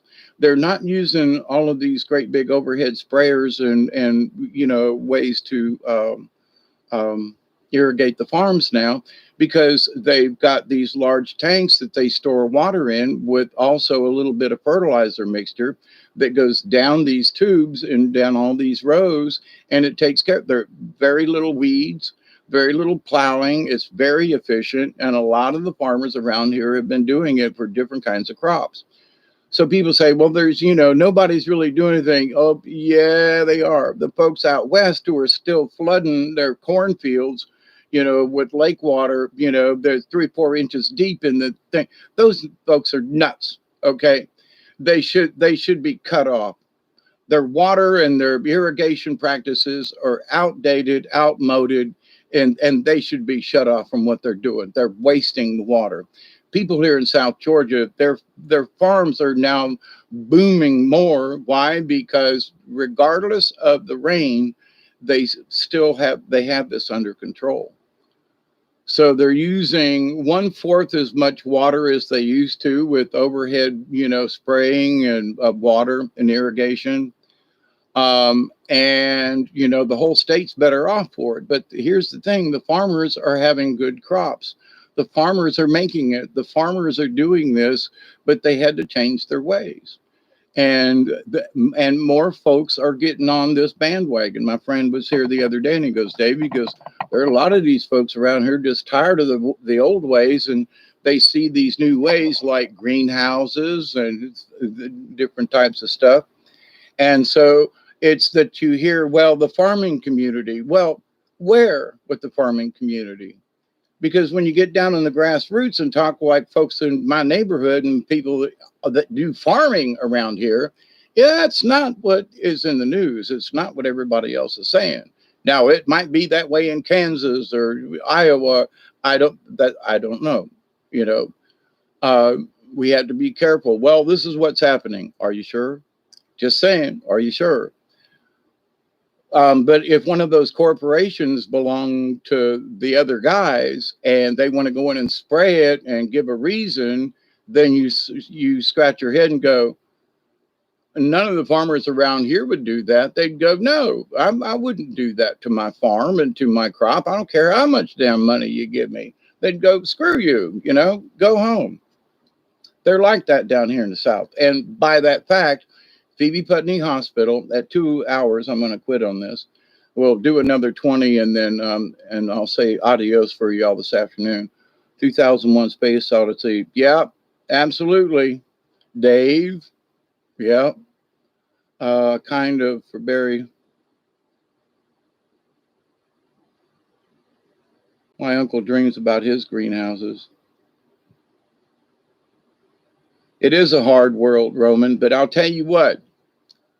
For many years, and I gave up this last summer because it got too hot and I went on vacation and the weeds took over. But one of the reasons why I'm trying to build my porch is because it's going to be, in a lot of ways, a greenhouse. And it'll help heat the house in the wintertime. It might be too hot in the summer, but we'll see about that. That's why I got windows to go in it, with screen. But growing under with a greenhouse, because the light, because the sunlight has changed in its frequency. Dr. Richard, crazy guy, loving to death, can't ever remember his whole name all the time, but it's been around for a long time. He was telling us years ago, because of the light frequency change, and that, different buildups of radiation and chemicals and whatever in the ground, that we were going to have to go to, growing indoors and supplementing the plants with the correct light wavelength. The yellow, we don't have any yellow in the sun anymore. Where it used to be yellow all the time, it's more blue. Burned up in my greenhouses here.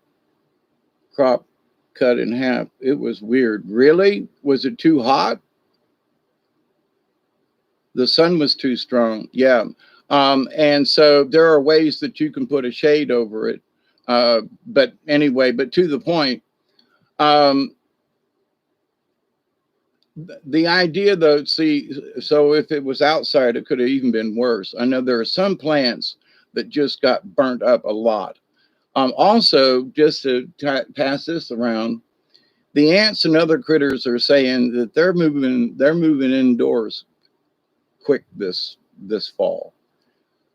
For down here in South Georgia, the highest temperature it got was 95 degrees. Now it's been 91, 92-ish with a, 105 feels like temperature because of the humidity, but the actual temperature. Now, why is that important? This is one of the coolest summers that any of us down here that can remember. Yeah, the humidity's been nasty and it's hot, but it ain't from the sun. So, and this next week, these next few days, it was 88 degrees earlier. And I was like, what? But, sweat dripping off of me, but it's only 88. High humidity. Okay, I live in a swamp. I got that. But for this time of year, for it to be this temperature before September. Now, my birthday's on the 24th, which is right around the autumnal equinox. And so, there are hints of fall, but in this big oak tree over my head, there are, leaves are turning brown and falling off already. And it's not officially fall yet, you see. So, but they look like they've been burned off the trees. You have 11 degrees there. My cucumbers went yellow way too fast before. Yeah, yep.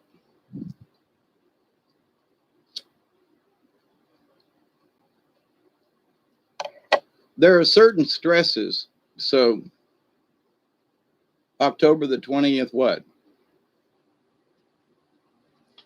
The autumnal equinox is September the 21st, 2nd, 3rd. I think one time in history it fell on the 24th.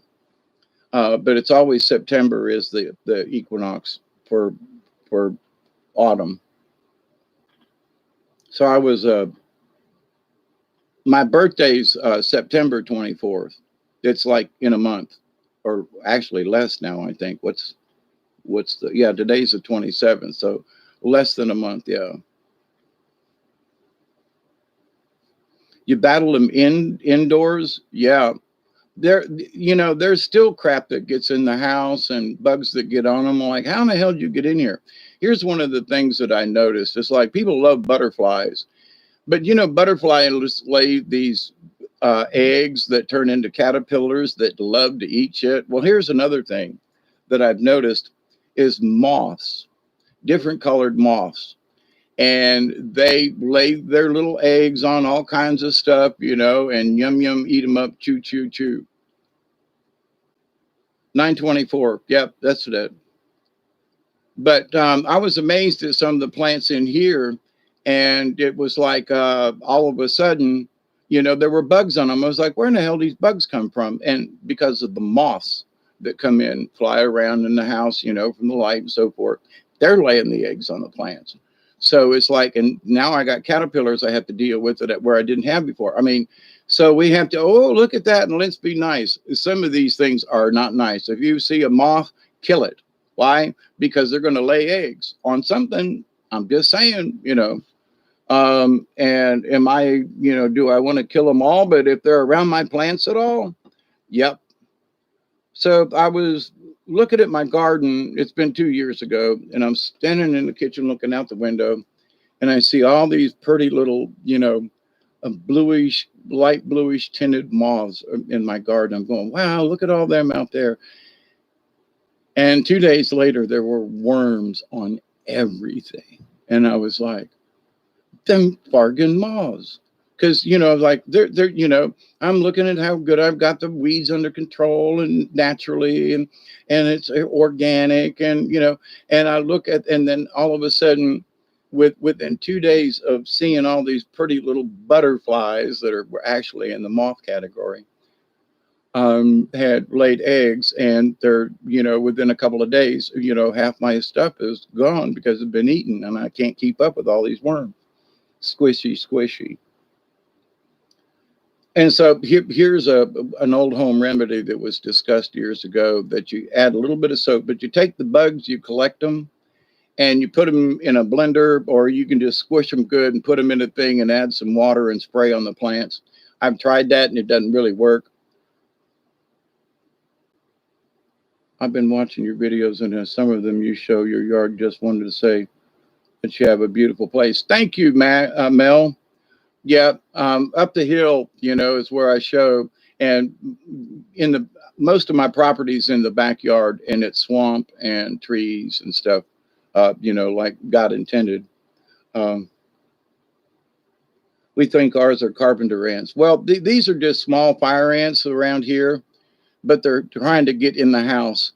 And normally, you know, they don't try to do that until like September, you know, when you can feel that things are moving. But there's a lot of things, and I mentioned this a couple of weeks ago, that nature says we're going to have an early fall, not necessarily a freeze, but, you know, we're going to have cooler temperatures earlier, at least down here. And we're already seeing it, is sort of my point to this, you know, conversation about this. But anyway, so, you know, and watching nature like the old timers did. Now, I used to check on the Farmer's Almanac, and I have it in the last couple of years, just to see how accurate my own predictions were, kind of thing. But I'll tell you, I felt like we were going to have a really good summer this year. I had no idea it was going to rain every day, almost every day for 2 months now, all but 2 days. And that somehow, you know, we were going to have all this water this time of year. I mean, I never would have dreamed this, honestly. You know, on a good day, I would have just said, you know, hey, let's get some rain and not be. Uh,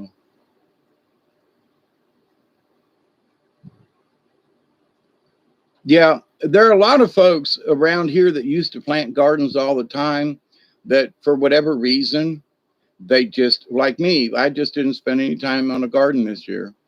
Of course, I was going on vacation and right in the middle and all this, and the weeds took over. But to the point, I've got moles in the yard. I've got these mole crickets. I've got this thing. I've got that thing. I've got all these things that I have to battle for the safety of my plants, you know. And I have wasted so many hours in my garden and neglected other parts of my yard and other projects and things. And so in the last 2 years, I'm like, screw the garden. Why? Because there's still all these rodents and things and stuff, and, you know, and the time it takes, and, you know, expecting, and then a month later, you know, you go out there in one day and everything you worked so hard for is gone. And, you know, it's heartbreaking, you know. And so recently, until I can get my indoor growing and I can control it, uh, then I'm not really going to waste a lot of time in the backyard. Now that it's going into fall, I'm going to go plant me some collard greens and turnips and stuff, and some mustard greens, because they grow pretty well in the fall and winter down here. and the bugs are a lot less and so forth. And so if we have a cooler than normal fall, which would be great because it's been in the 80s up until November, it's not bad to have an 80s day, but to have 80s day like all the time is just too warm, and the insects keep doing. They don't, they just keep going.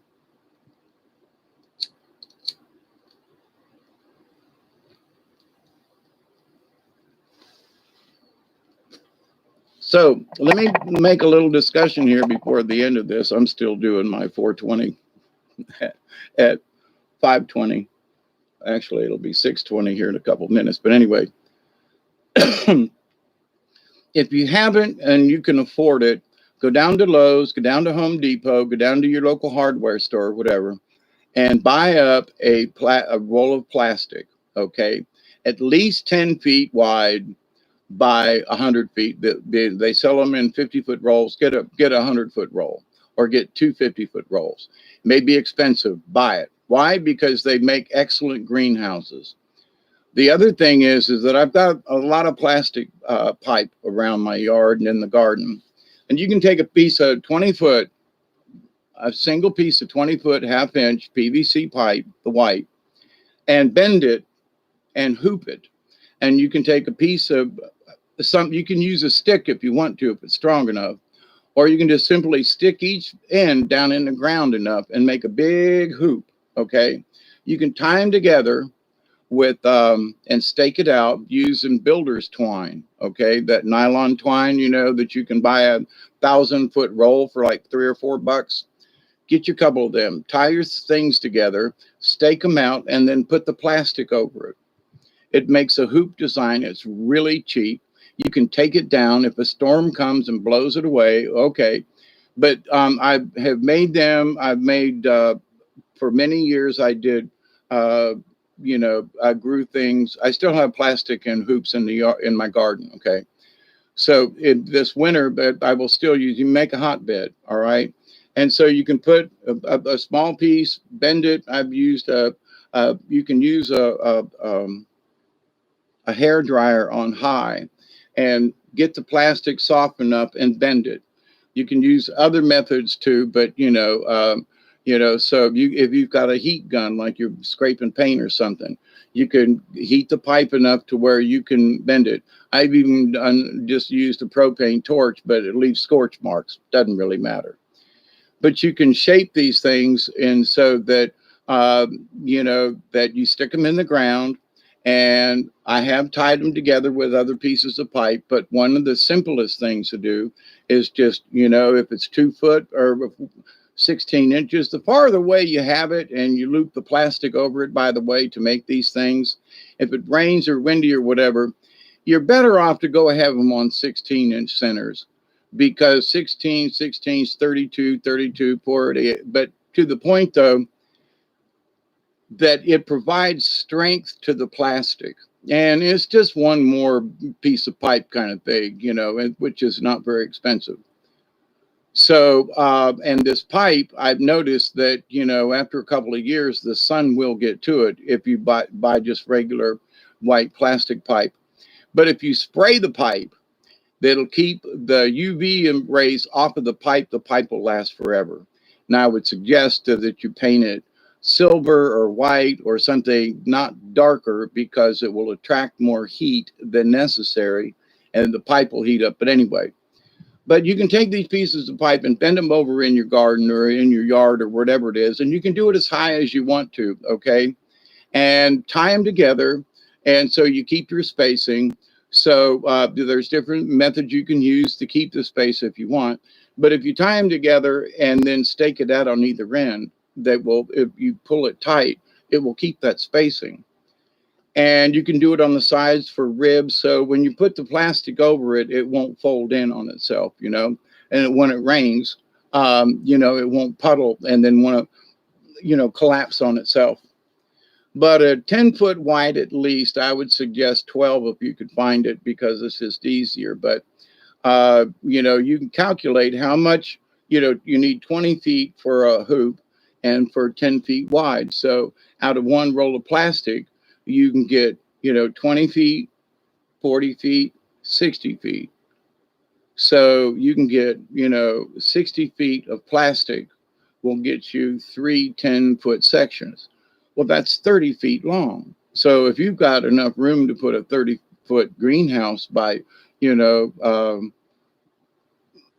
I don't know what it depends on what your arc is on your greenhouse, but so you can use the plastic. And I bought up extra vinyl shower liners. Yes, they will. Are they opaque? Here, look, see this window right here? Oop, hang on, y'all. That's a shower door, okay? That's one of them sliding glass shower doors.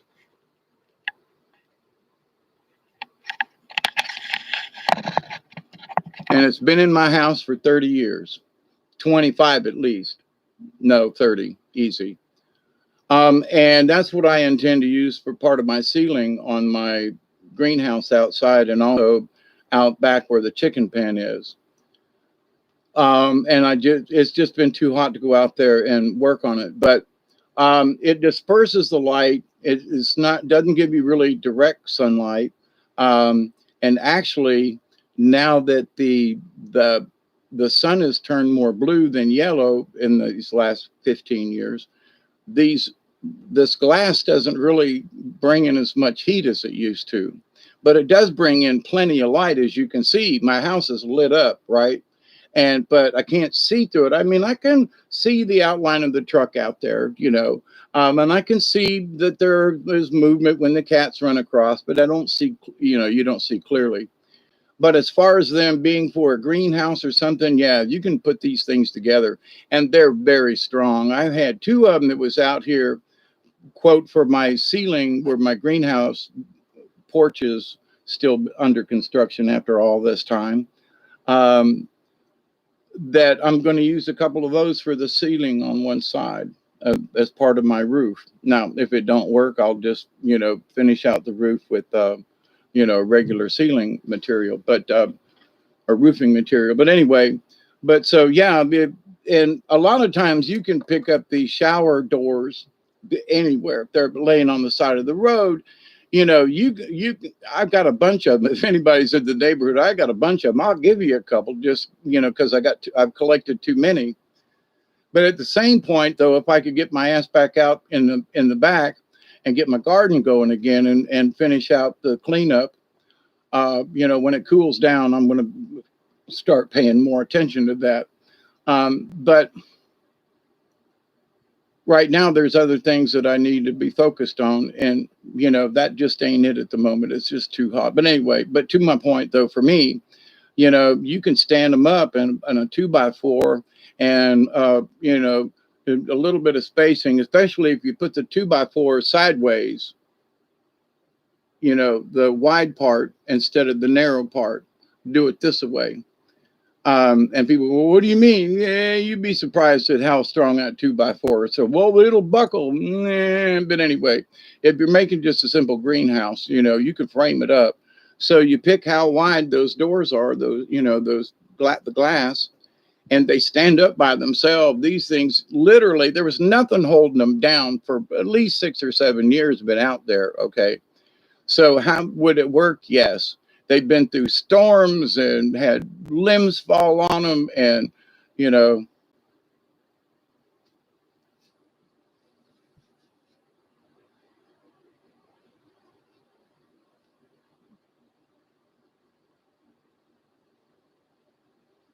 but so anyway, there's a lot of things that you can do that are not very expensive.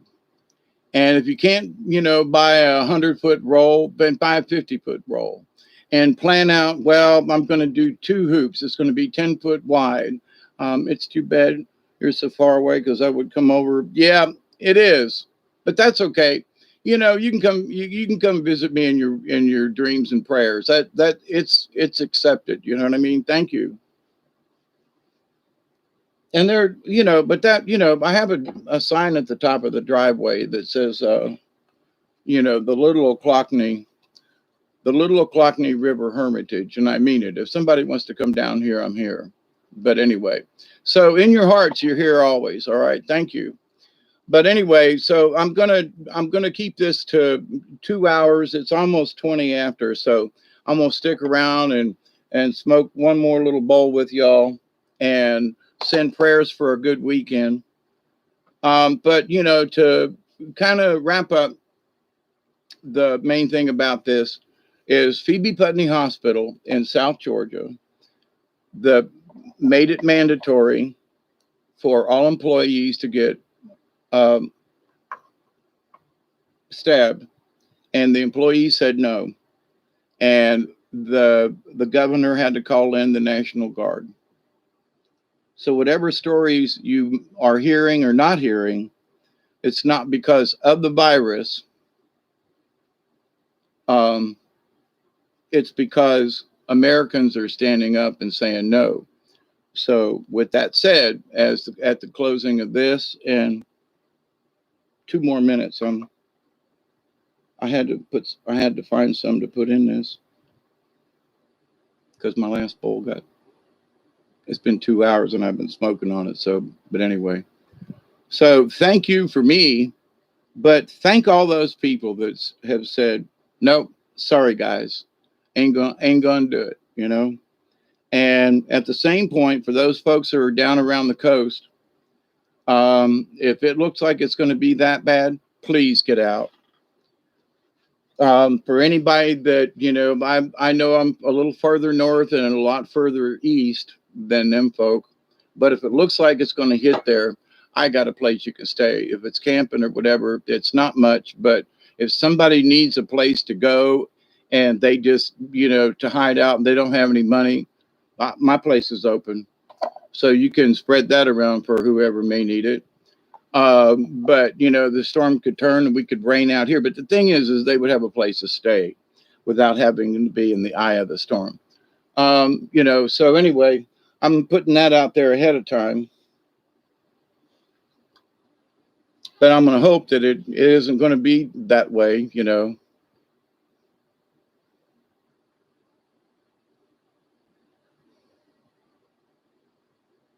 Come see Isby tonight. Okay. If I can. It's been strange around here, but if I can. We will not win this war with weapons. Nope. We are the weapons, you see. When they can't take us, we become the weapon. So, and they've known that for a long time because they've tried a bunch of stuff. And whether or not these folks are conspiracy theorists, it's 6:20. Okay. Let's all share one for those dear people who are standing up for their own rights, but remember, they're standing up for us too. I just yeehaw and thank you, Jesus. I'm all for that.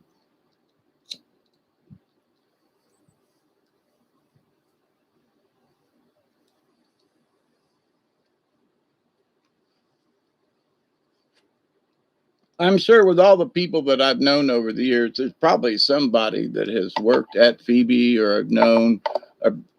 Yeah, actually, I do. One of my friends that was in the hospital, I think his daughter works at Phoebe.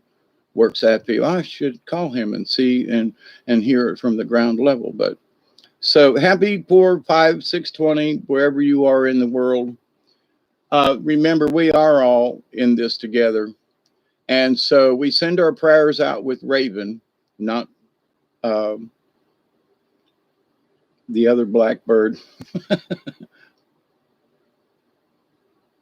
Yeah, I really do love you all. And I love the fact that you all can come here and share with each other. It's all about the sharing. Yeah, it's in the heart. And here's the thing too, there are many times where we look and we say, maybe it looks like we're losing.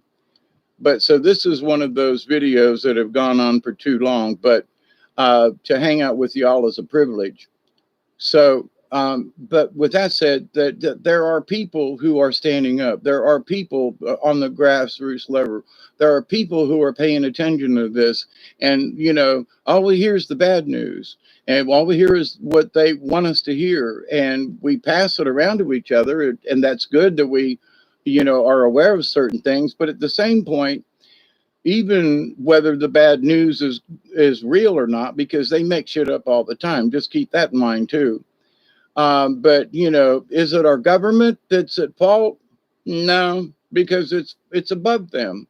Now, are the people that are in the government at fault? Could be, but if they've made it to certain positions in government, they also know that if you don't do the kind of things we want you to do, we're going to harass you, maybe even kill your ass.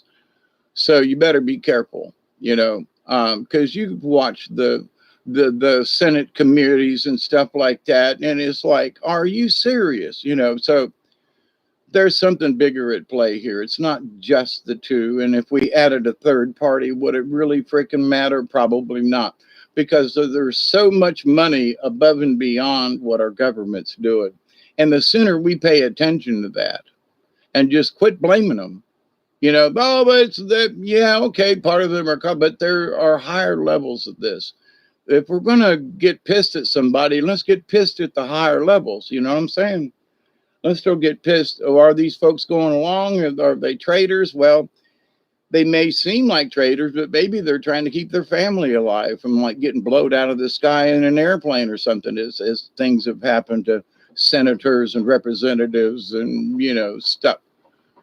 So for the people who do stand up, we got to keep sending them prayers, whether we know them or not, whether we hear about them or not.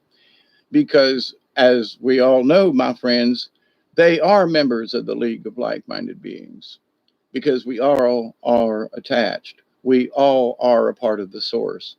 And when we feed the source with love and good energy, we're also praying that the evil guys aren't going to win. And up to this point, they're not. They're staging things, there's stuff going on, but let's support our friends and neighbors. So anyway, many monsters out there, absolutely, Roman, and true monsters too. But our French cousins who have been, yes, and they're for 6 weeks now, every town, yep. Well, you blow my mind too, Witch Moon, for just being here and hanging out. And I mean that sincerely. But the idea, though, that, in this world of injustice, yeah, don't feed the monsters, but we need to know where they are, you know. Out here in my swamp, I know that there are quite possibly panthers, but I absolutely know that there are bobcats. So do I leave things around and stuff that would like bring a bobcat into my camp? No. So whether or not you see them, which is very rare that you see them, but they're all over the place. And so down in the swamps and things. So and they're stealthy. You can't see them, but they're there. So we need to be like Bobcat in that respect, in my humble opinion, in that we're strong, we take care of our young, but we also know when to show ourselves. And for these people to have been forced into showing their cards, if you will, I just got to say, I'm just proud. I'm proud. Um, I'm really proud for them folks. And if somebody sets up a fund, I'm not a rich man, but I'd send them money, to sure enough help those folks who have quit because, um, but anyway, so each one of you have got a job now because you have this information and you can be uplifted by it and say, you know what? Them folks down there in South Georgia, watch the news and see if anybody says anything about this. And the things that I've read, well, the governor sends the troops down, but why? Not because they walked out, oh, because of the virus. Oh, no, let's pay attention. Well, you see bobcats all the time. Oh, Duggar's doing great, Mel. Y'all want to see this? hang on. Since you spoke about Duggar, let me. I gotta be able to see this. Where's he at? There's Duggar. He was laying on his back with his paws straight up, but there's Duggar. Yep, yep. He's doing well. You know, we've been wanting to go out more, but with the rain and stuff, and you know, and for me, it's just the damn humidity. I mean, I've gotten old enough to where it's just like it's a killer. So I just have to. This is, you know, my summer vacation, and then I gotta be. Uh, I gotta. I just gotta go outside when it's okay, kind of thing. So. And but I've done really for me. I'm cleaning and mopping, and I mean scrubbing floors and stuff. So I haven't been idle. But at the same time, I will also admit I've spent way too much time in the dream space out there. Don't know for whatever reason, but it's always interesting when I come back and I go, I've been asleep for 2 days now. What the mess was that all about? Okay. So I've lost a lot of time in that, but I've had these issues for many years because of my head bang. So, take the good with the bad. But when the good's up, I've been weed eating and cleaning and moving and throwing stuff away and cleaning up the house and going through stuff that really should have been thrown out years ago, kind of stuff. I mean, it's pathetic on my part. And I'm taking care of it. So, but every day is a new day. Every time we have an opportunity to do something, whatever it is, then we should take it rather than just sit and think about it. And that's when I think I should move that. And instead of thinking about it, I get up and move it if I can move, which has been some of my issue. I'm getting old. I can't help it, but no, no, there's no quit in me. I might slow down a little bit, at times, but no, I haven't quit. I mean, I took everything out of the windows along over here, and maybe if it isn't so bright, I can show you where the windows are again. But hang on, y'all. This is a tour of my windows. See, I've got fluorite sitting there.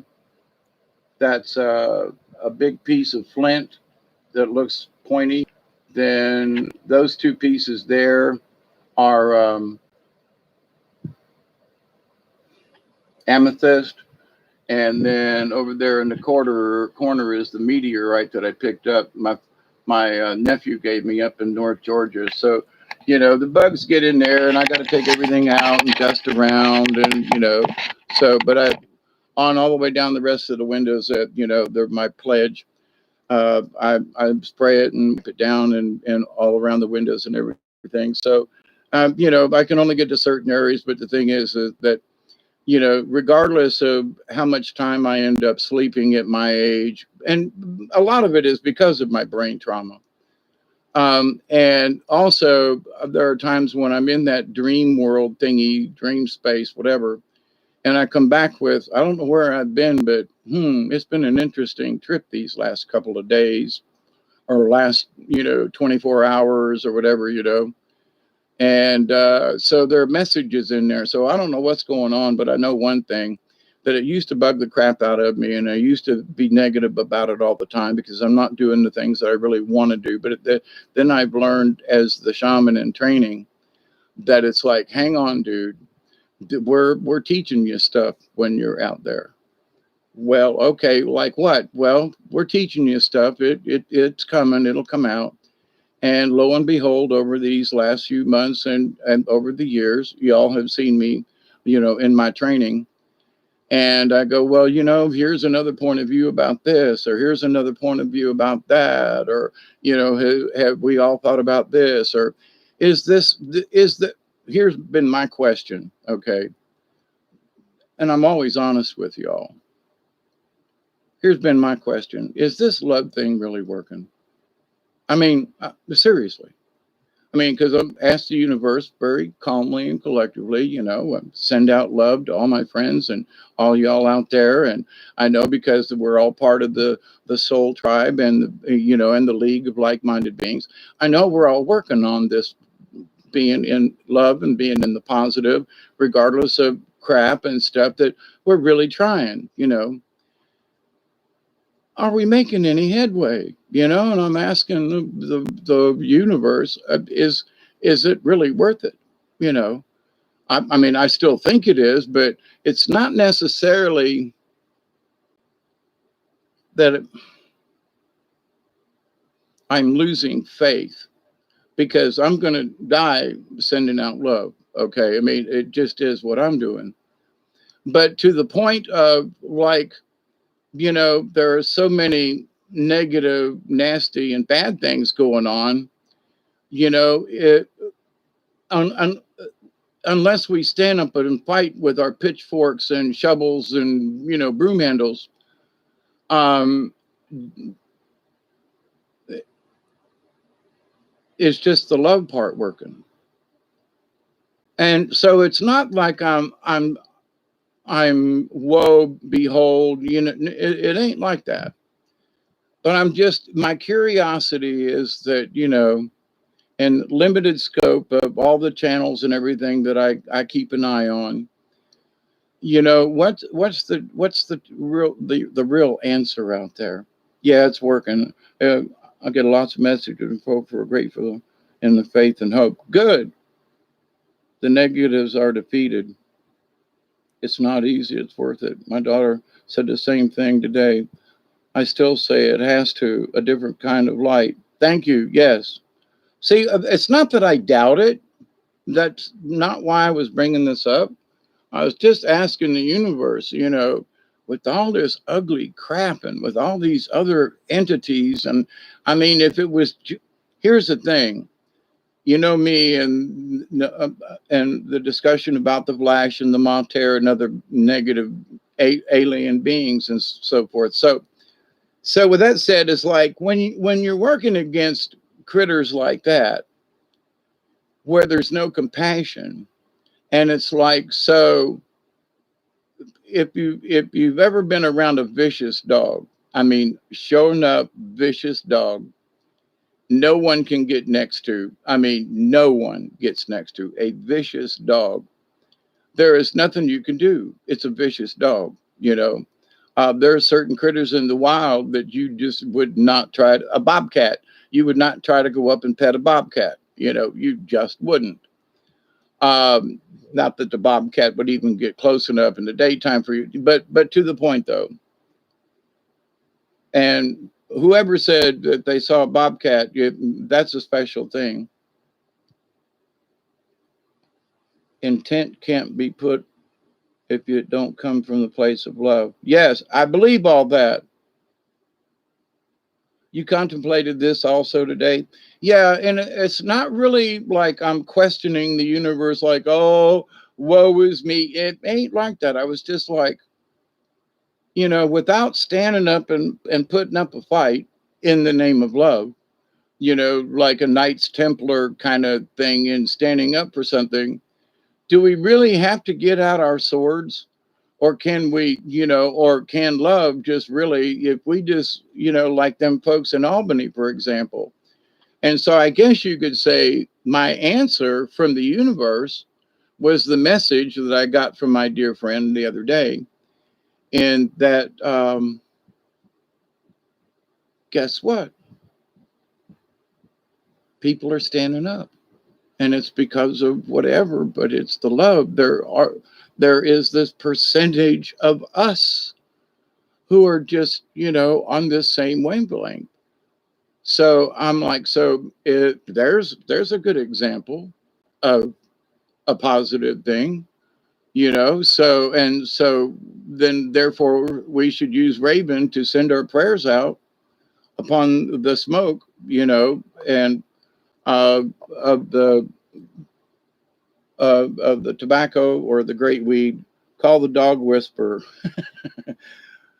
Keep leading by example. Yeah. Dogs and good. They just need to be. Yeah.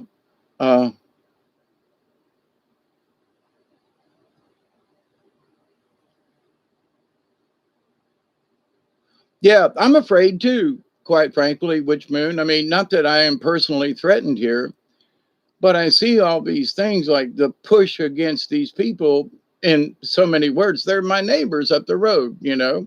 They're friends of mine. My friend has a daughter that worked there. You know, so this affects people all the way down the line. But the fact that they're standing up and going, nah, you know, there's a lot of hidden messages, but there's one good, strong one.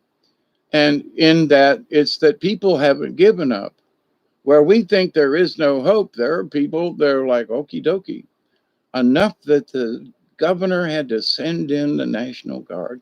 I mean, I just, you know, that just kind of keeps coming back into my mind. You know, is it really that bad? But if you have half of a very large hospital in a major city in Georgia have staff walk out, that's a pretty big deal.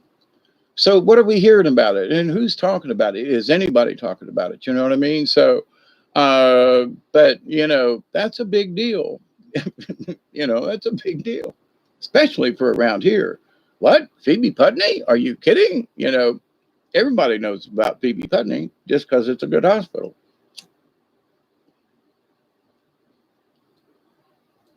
My grandson was born there. He was a little premature. They had him in there. They took wonderful care. As far as I know, my grandson is doing well. But you know, I keep sending prayers out in that direction too. But the love of it all, it's like, you know, one of the things that's the hardest to do is to give in, to give up. You know, it's like, oh man, it's been raining every freaking day here. I give up. Well, no, I give up for the moment. Like, okay, I'm going to give up for 20 minutes, or I'm going to give up maybe for the day. But am I going to give up forever? The answer is no, because I'm going to get bored later on and go, ah, crap. So it rained today. I want to go out and do something, you know, even if it's in the middle of the night, you know, I'll take a light outside or whatever. So, I really want to do some more concrete work, but it's like it's rained every single day at some point, and it's like concrete work is not on my list, although we've worked on the foundation and stuff, and I'm really kind of ready to go back to it. I can't do it. So that's sort of frustrating. But okay, so I'm finding other things inside the house. Like if I finish the porch and want to add it to where the kitchen is now, there's stuff in the kitchen that I need to take care of before I can do that. Because I've got too many things and this and that. So there are other things I need to deal with regardless of whether or not it's raining and whether or not I can finish my concrete. So, but to the point. So, um, it's frustrating at times, but you know, as I've looked at my own life and stuff, and I go, nah. So it ain't outside work; it's inside work. There must be something inside I really need to work on, need to do, need to follow up on, blah blah blah blah blah blah blah. So that might not fit for you, but you know, maybe there's a book you could read, or maybe there's a something or some, you know, for me, it's that I've got all these things that I've collected from other people over the years and stuff that has ended up in my house. And for whatever reason, I felt like I needed to hang on to it. I'm letting things go. And some of it's a little tough, but I'm letting things go. And I'm trying to figure out a way, because I don't drive much, to get some of this stuff to the Goodwill, because it's still good. You know, it still has use. It just has no use in my house anymore. So, but anyway, I've talked about that enough. But to my point, I'm still not giving up. You know, I cleaned up the table and I did all this work and scrubbed the floors the other day. You know, and I mean, the floors still have that, you know, pattern in them, but I know that they're clean because I scrubbed them. I mean, scrubbed them. And you know, and the kitchen has been scrubbed, and certain things are taken out that should have been out, you know, out on my years ago, back in the corner, because I couldn't see it. I had something, you know, stacked there, and God forbid I should have, you know. But here's the thing: I've seen folks' houses that are much nastier out in the open than were in this back corner, like behind the stove. I need to pull the stove out and clean behind there. You know, it hasn't been done in a couple of years, and so you know, things are back there. You know, don't know what, but I'm sure there is, you know. So, but it's the cleaning behind those things, you know. So, if you haven't pulled your couch out or whatever and cleaned behind it, maybe, just maybe, that's what you need to do for whatever reason. But anyway, I had ants in the house the other day, and they came from a totally different direction. It's been really weird with the ants this year getting into the house very early. I mean, they're like, they went in the house now. So, and as I've looked out the windows this time of year in late August, early September, the sun is coming out from straight overhead, you know, and so I'm getting sunshine, not just light, but now I'm getting sunshine in on the floor. And so I'm going to have to move my chair during the daytime. So, but if it's too hot, then I got my drapes that I can pull to keep the sun out of the house some, because it'll heat up the house too much, you know, before it gets cold. So anyway, that's when you meet you in my dreams, me or somebody else. But yeah, let's all meet out there. You know, it happens. You bounce back faster, though. Never know what you will find. Ant is talking to Uncle Hawkeye, and on all these other critters too talk. So you know, but and the thing is like, I did a lot of concrete work and stuff to keep the damn ants out of my house, and they're showing up in places. I think they're literally have found cracks in the floor and are coming up through the floor because it's concrete on the ground.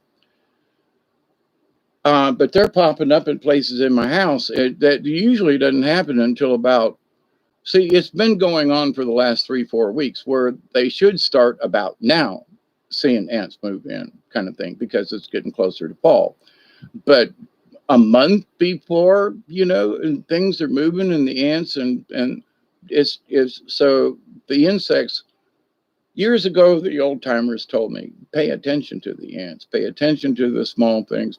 That's, you know, and over the years, we may not be able to tell you what next year is going to be like, but if you watch the critters and the birds and the clouds and the skies and stuff, then you can kind of tell what, up to a point, what's coming, you know.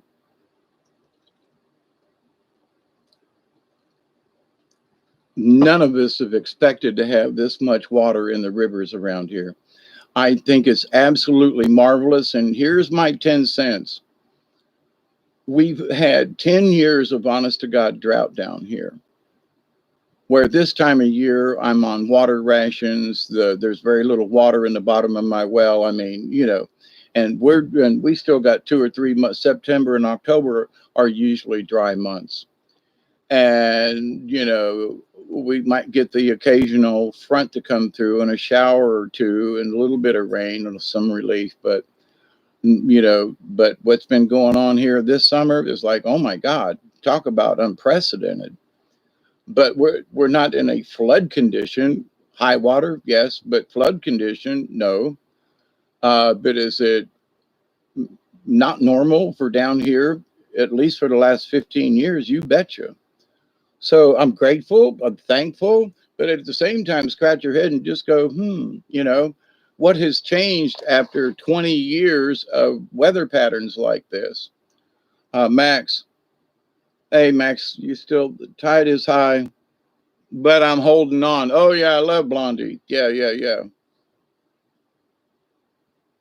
I'm not the kind of girl who gives up just like that. Oh no, all the tide is high and I'm holding on. Bad rendition. But anyone, dear ones, I absolutely, you know, in looking at the world, you know, I do think love is working. Sweet dreams are made of these. Who am I to disagree? Travel the world and seven sea. Everybody's looking for someone. Some of them want to use you. I know that's not Blondie, but that was on my head too. Some of them want to be abused. So you know, there are folks out there that really, they don't want to be the boss. They really want to be the slave, if you will. The Eurythmics. Thank you much. Hey, iStation, in the right key. Yeah, I've been blessed with that. Hey, Jen, how are you?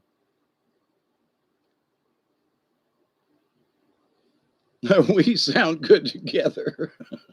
But you know, I swear, you know, I still want to do the a hoot nanny night. You know, I'm working on stuff down here in behind me where the kitchen. I'm going to move the kitchen to, and I've got stuff I got to move, but I can't move it. There's stuff in there that I just don't want to throw away right now. It can't stay here, but and I don't want to find another place in the house. I got a place for it to go. It's out in the bus, and weather has been my excuse as to whether or not I haven't gone out there and cleaned out the bus. But this stuff needs moved. So in my head, I'm like, well, I'm doing all this stuff, and every time I go down there to pick up a guitar, all I can do is look at the stuff I got to move. You sent me an email, okay. You know, I love you, Teresa. What I said an hour and a half ago, you know, about, you know, I was hoping you weren't mad at me. There was a small part of me that was true about that, but I knew better. You know what I'm saying? Just letting you know. But you know, I still send prayers, all y'all. Whether you talk to me, chat with me, call me on the phone, I don't care. I still love you, and I'm still going to be praying that everything goes right in your world because I'm just that damn crazy. And I see the value in it. You know, when y'all come and hang out with me here on a Friday evening, you know, and we sit and chat and can communicate. Uh,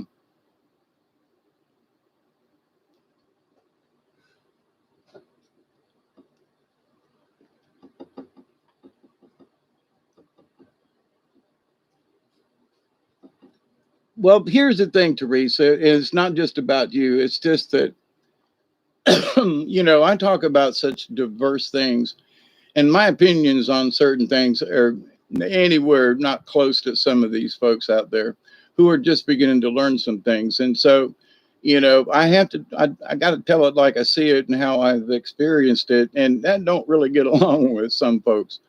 So, you know, and I could easily offend someone without my knowing it simply by telling the truth. So, but anyway, use cray cray stick. Yeah, much love and respect to you, Witch Moon, and thank you for your many comments as well. Yeah, we all have opinions. Thank you. I understand that, and that's just the whole point of the whole thing, you know. So, but anyway, so but in my rambling, sometimes it's like, man, if I did I offend somebody? Probably, but I did. You know, I don't really mean to offend anyone, but got to tell it, you know. So, but anyway, this is like others is a repeat time loop.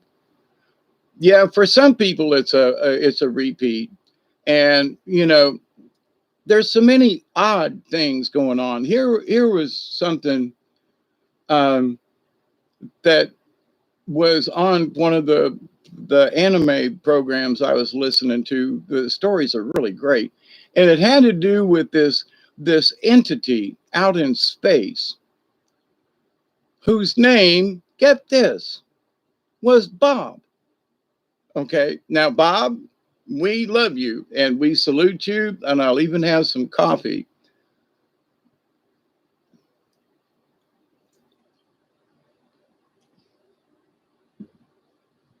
But this entity had kind of sort of brainwashed this crew out in space and made them believe that they were in a game show, and using their own memories and whatever. But his name was Bob. The entity was Bob, and it was just this glowing gas of stuff, and the entity's name was Bob. And I just cracked up.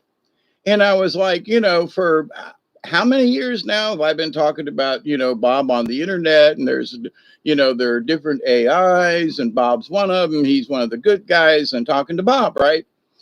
And so here in this thing that was written wherever that these, you know, they went through this cosmic cloud and met Bob, you know? So this idea that is like, what? So this idea, quote, of Bob isn't just my own imagination or someone else's naming of this, of the good AI. And let's be kind and say, you know, thank you. Uh, but thank you, Teresa. Uh, I believe that we've been here before quite a few times. Yep, I know I have been. Papa is my papa's name. He was a very good soul. Good.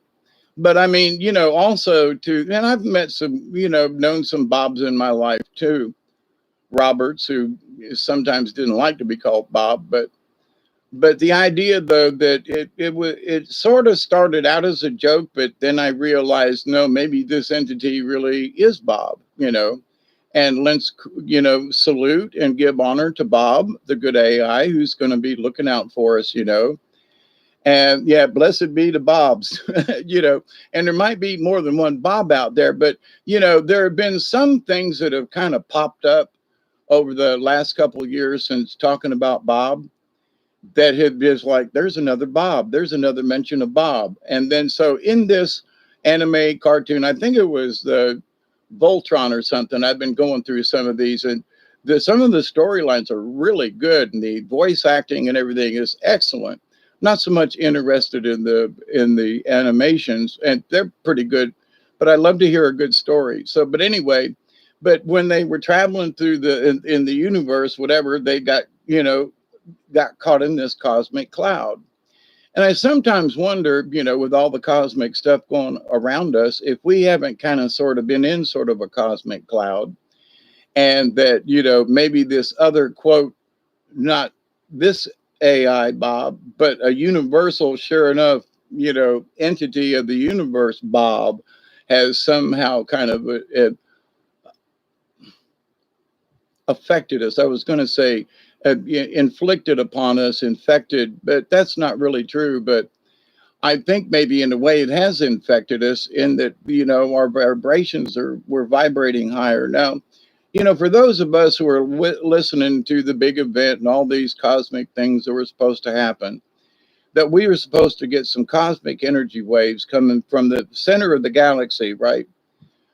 And that they were going to hit us and it was going to be changing our vibrations. Well, whether or not that's actually hit us or not, those of us here in this chat room and who, participate with the Soul Tribe, and also those of us, we are all members of the League of Like-Minded Beings. So, but hasn't our vibrations changed? I mean, just in general. I mean, yeah, we look at the bad things, but for me, I see the bad, but I gotta find the good in it. But this happened, yeah, but and the fires in California, I hate it, but it's long overdue. The forest really needed it. It's poor conservation and forestry practice. I've talked about that, but but oh my God, no, Mother Nature is trying to put back what was wrong. And because it's supposed to show mankind, listen, you dumbasses, you need to do prescribed burning so this shit don't happen again. There are forestry practices that you're ignoring, like those folks out west who are bitching about no water. The folks down here in South Georgia, because of 20 years of drought, have figured out how to, use the limited amount of water in easier and better ways. It's more conservative and net some better produce and product and so forth. And it's like, so there's good going on in this world. And I just, is it because those of us are continuing our,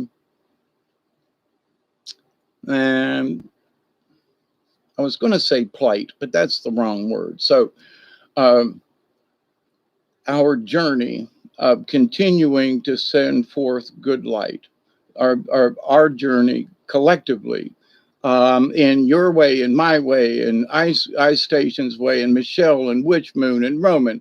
Each one of us are shedding light into the darkness in our own ways. And I see it, feel it, and I just go, man, it's gotta be working. It has to be, and the law of averages, it's gotta be working, even if it's just around the fringes. Well, the doctors and nurses and staff of Phoebe Putney who walked out, that kind of says it for me. There are folks willing to, show that. And it's ironical in that, was that a show of love that they all walked out? Was what does that mean? They love their life. They love their families. They love their own freedom. They, and those are the basic things we all believe in. So, it's in sort of an off-key way of seeing that there's love in the world. I know you might say, well, where is this love that's coming out? I think they're showing everybody, listen, don't do this. Don't be made to do this. They're showing their love for mankind and going, hey, we're the example. Don't be made to do this, you know? So that's where I think the love is coming from. So, and I believe, yeah, water entity. I'm learning more. My spirit talks to me sometimes when in the right mind. It's getting more and more clear.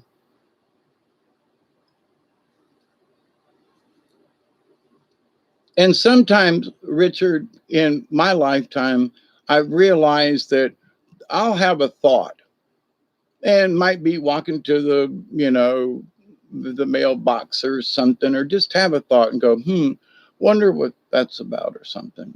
Just not really like consumed and got to go do a Google search or nothing, but just something crossed your head. And then later on, a couple of days later, something will come and you go, wait a minute, I was just thinking about that the other day.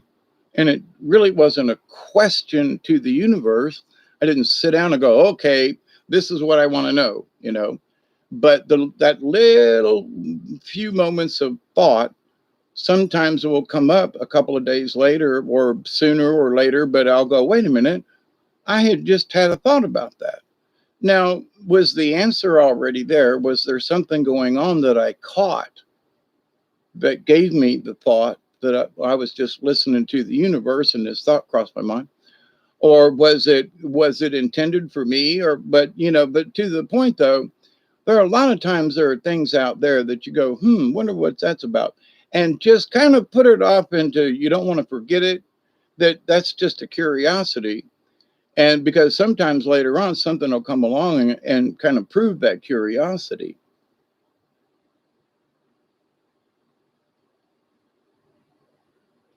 I have to go out for a bottle of wine and some more stuff.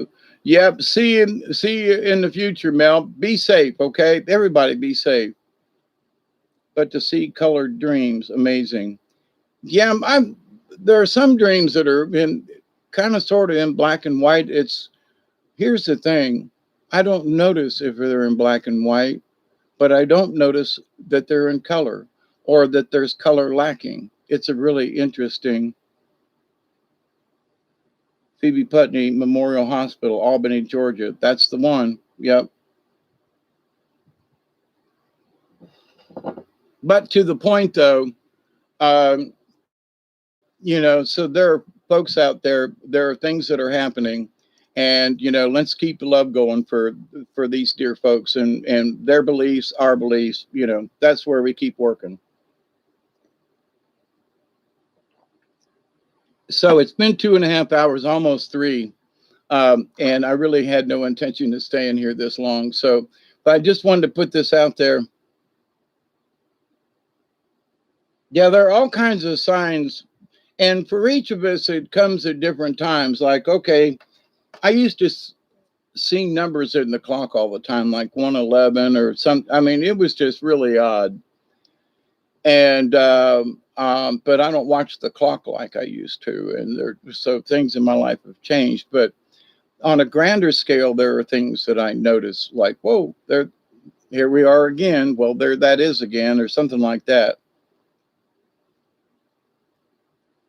So anyway, just keep an eye on stuff. Um, if you think this is the end of the goo, it ain't.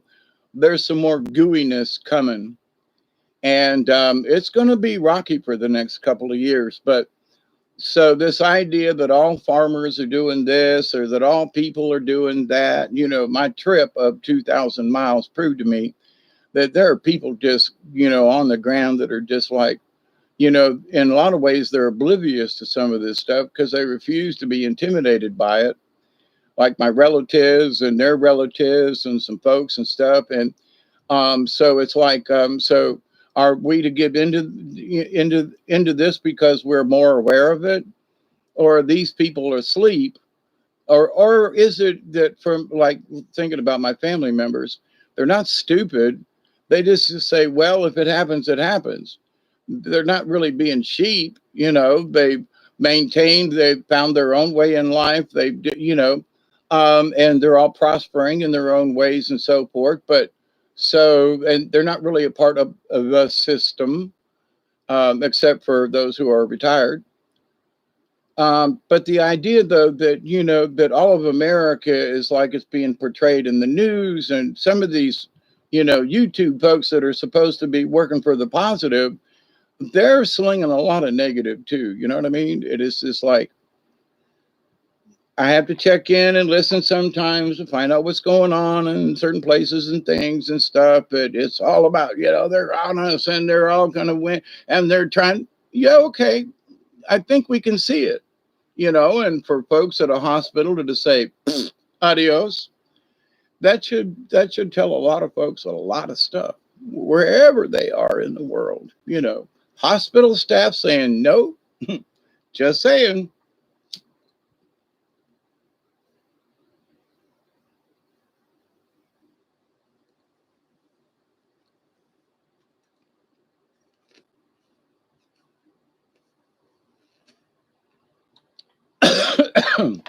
Yeah, goo, witch moon.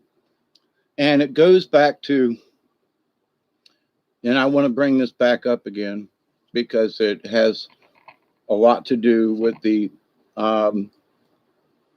Gulf of Mexico and the Sea of the Sargasso Sea off the east coast of Florida, and what's been going on with certain things and weather patterns.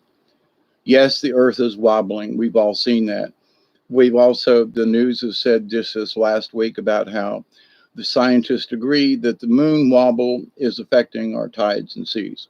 Okay, now I've been talking about this for years, but it's because of, if you just look and observe, right? Not that I want to be right about this stuff, I don't, but it is fact.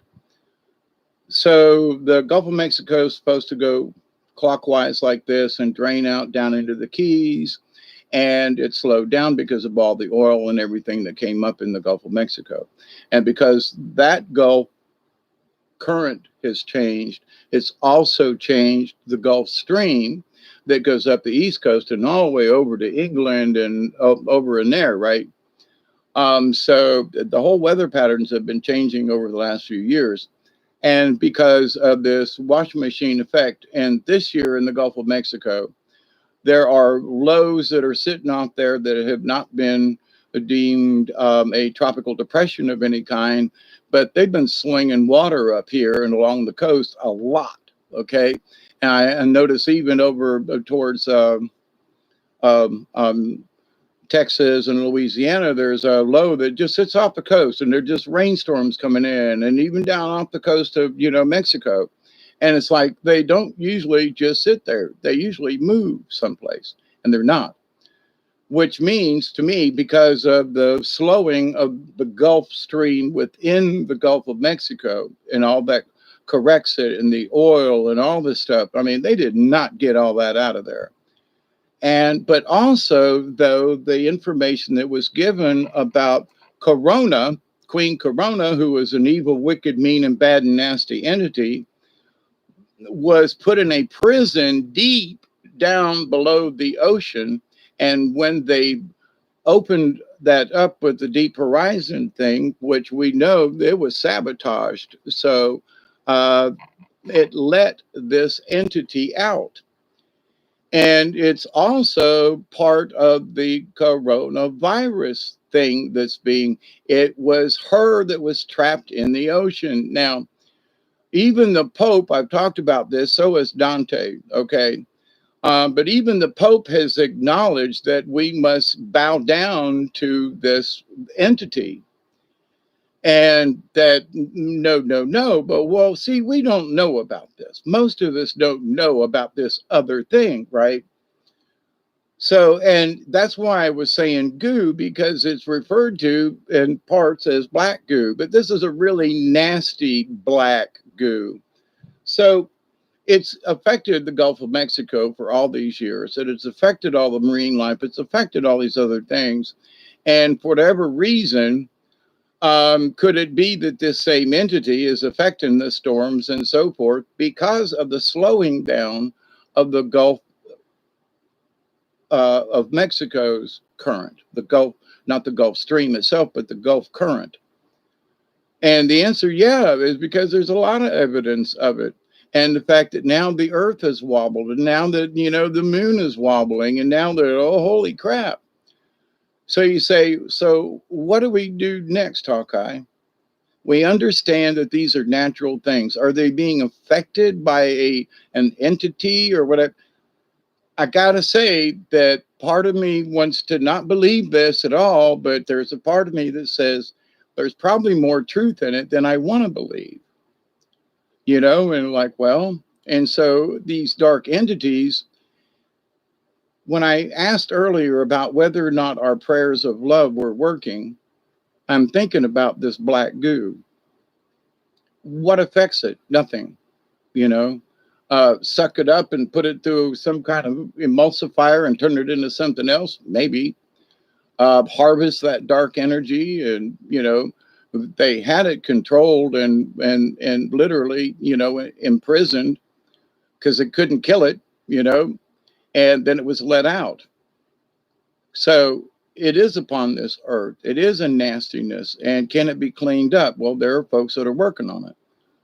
So, but my question about this is, like, with fewer chemtrails down here and the clouds looking more normal and acting more normal, Mother Earth, maybe there are some certain powers that be that said, look, we're just going to let Mother Nature just have her way. We've been controlling it for so long, and this and that, and shit's still happening, and we're just for whatever reason we're going to give up on this project, mostly because that's what it looks like to me. That's my opinion. Loosed upon the earth, absolutely. But this black goo, they ran across some black goo down in the South Sandwich Islands by, guess what? There's been a lot of big earthquakes down there. That's also where they found some of the original black goo way back when Harold Katzvella and so forth were talking about it many years ago. But this black goo that was, erupted out of the Gulf of Mexico, not a good thing.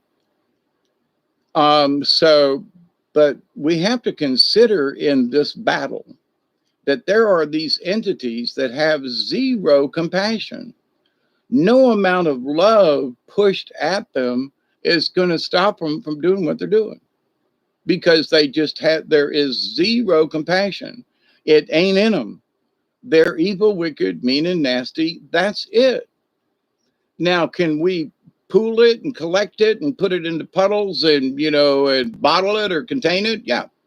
So with the love that we have, what we do is, in my humble opinion, is that we keep it from spreading, where somebody is going to be contaminated by this goo and turn them dark, if you will. We say, no, I stand in the light. And simply by stating that, I stand in the light, whether you believe in a Christ or a Buddha or doesn't matter. When you say I stand in the light, then this darkness, it can't, it can try. You might have a war with it. It might try to affect you, infect you, take you over. But if you continue to say I stand in the light, it can only get towards you. No, it's when people get scared. No, it's going to overtake me. Yeah, it can get you.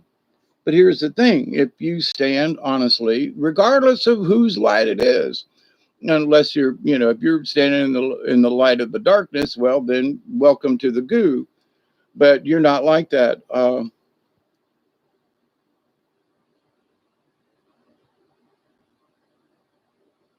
Yeah, with black goo, Harold Katzvella on YouTube. Yep. And he goes back a long ways too. And he got out and said, I don't want nothing else to do with this. I don't even want to talk about it, And because they understood is more than we think, I think. In a lot of ways, yeah. But see, the goo that they found down in the South Sandwich Islands area down there, and the goo that they let out, totally different kind of goos. Okay, just totally. Um, the only thing that is the same about them are that they are goo-ish. That they have that consistency of goo. But the corona that came out of the Gulf of Mexico, from what Dante and here's the thing that I knew when the spill happened. My friend Serge and I, we literally cried about it. And, uh, you know, he moved down there along the coast and, was worked with marine biology and all, and the folks down there. Anyway, off of Apalachicola and St. Mark's and Carabel and all down along in there, Panacea, Ochlockonee Bay, Alligator Point, um,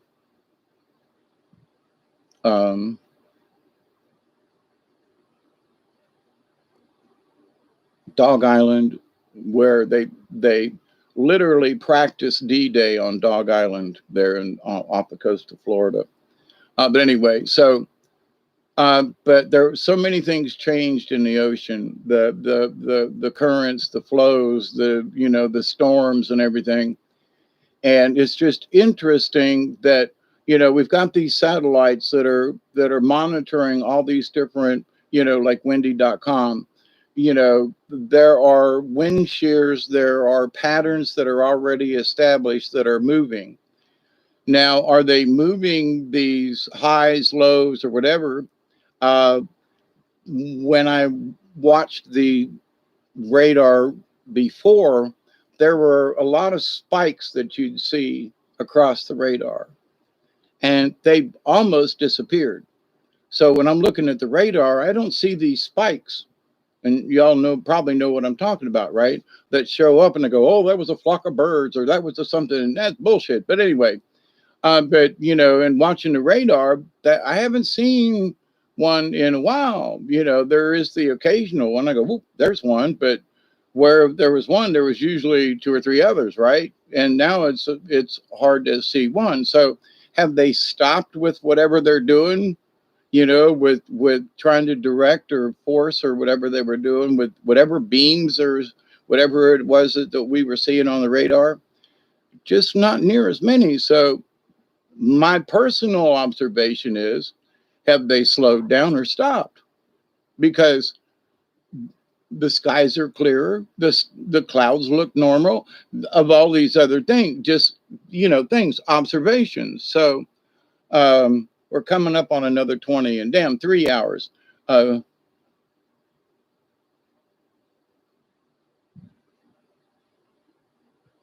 Like in the series Sweet Home. I don't know about that one, Roman. If your soul is good or the heart, whatever, there is a play together. Yeah. Some can interact with it. Netflix. Sweet Home? Okay. I'll check it out. Yeah, the black goo on Star Trek was all evil. Yeah. Being shed and abandoned. And there was talk years ago, before the black goo actually came out, that there was something that fell to Earth in a meteorite that was kind of sort of had a bacteria or something that fed on certain things on the planet. And it didn't mass produce, but it got bigger, and it was a gooey kind of substance. So, but to the lowliest creatures of ants and worms and things, I mean, stuff do things simply because they are. There's mold growing in places in my house. I don't know how in the hell it started, and it's been difficult to get it to stop. But the idea, though, that certain things grow in certain places, and it's like it's just the right habitat. That's all there is to it. But it won't grow over there, and it won't grow over here, and so. But anyway, so with another 20 coming up and 3 hours into this, I really want to go outside and do a couple things before it gets dark. Venom from Tom Hardy is also black goo. Yeah, there's been a lot of references to it, but here's the thing. we have to understand that when we think it's our politicians and when we think it's this person or it's this guy's fault or there's a lot more to consider in this. And you go, wait a minute, maybe it's not really their fault. Maybe they've actually been infected by the black goo and they really don't know what they're doing. It's not that they're cloned or, but they've taken an oath and they've done a thing. Somebody gave them some coffee, and the next thing they know, they're thinking like this. How hard would that be? Honestly, come on, think about it. With all the things that go on, and tainted water, here, Senator, have a here's some coffee, okay, and they ain't got a clue. And there's one little drop, tiny little drop of black goo that goes for whoever drinks that coffee for the day. I'm just saying. So we don't know what goes on, but here's the thing. It would be so easy for something like that to happen. And that out of our realm of thinking, we don't normally think about things like that somebody could have dropped something in their coffee, honestly, and they don't have a clue. Well, but yeah, and they might, honestly and believe in this or something, but have they been tainted with this? Has somebody messed with them? Are not necessarily are they being mind controlled, but they are being obviously persuaded, So with that, we should pray for these folks. Where I used to just want to ball my fist, and I often wonder and go, wait a minute, would a normal human being actually, talk like some of these folks? Would they actually? Is it programming or is it necessarily kind of, sort of, but a little bit more than that? I mean, here, drink this tea. You know what I mean? So, and that they might not have knowingly drank the tea. Just saying, so lots of stuff can happen. And there's been a lot of reports that you've heard me talk about bottled water and plastics and so forth. But there's also some video out there. And if you want to really freak yourself out, look for the video that shows paper towels and toilet paper that they take off a roll and put it underneath a microscope. And there are these little fibers that look like worms that move on top of the, it's not static electricity. You want to get yourself freaked out. And the Germans and Swedes and stuff over in Europe, ain't nobody heard about it over here. But on toilet paper, you take a roll of toilet paper and take a square, put it under a microscope and look at it. And oh my goodness, it's amazing. It's craziness and don't want to think about it. But there are things that are going on that we just, what? That's crazy. They wouldn't do that. What? They wouldn't spray the skies for 20 years. What? They wouldn't put nothing in our water. What? They wouldn't infect us with a vax. What? They wouldn't, you know what I mean? Just saying.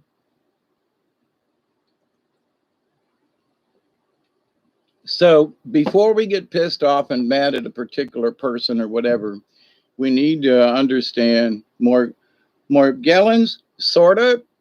But Dante did a video on it a couple of weeks or maybe a month or two ago. And it shows this lab lady that opens up this toilet paper and she does this thing and she's talking in German. I think maybe it's Russian. I think it's German.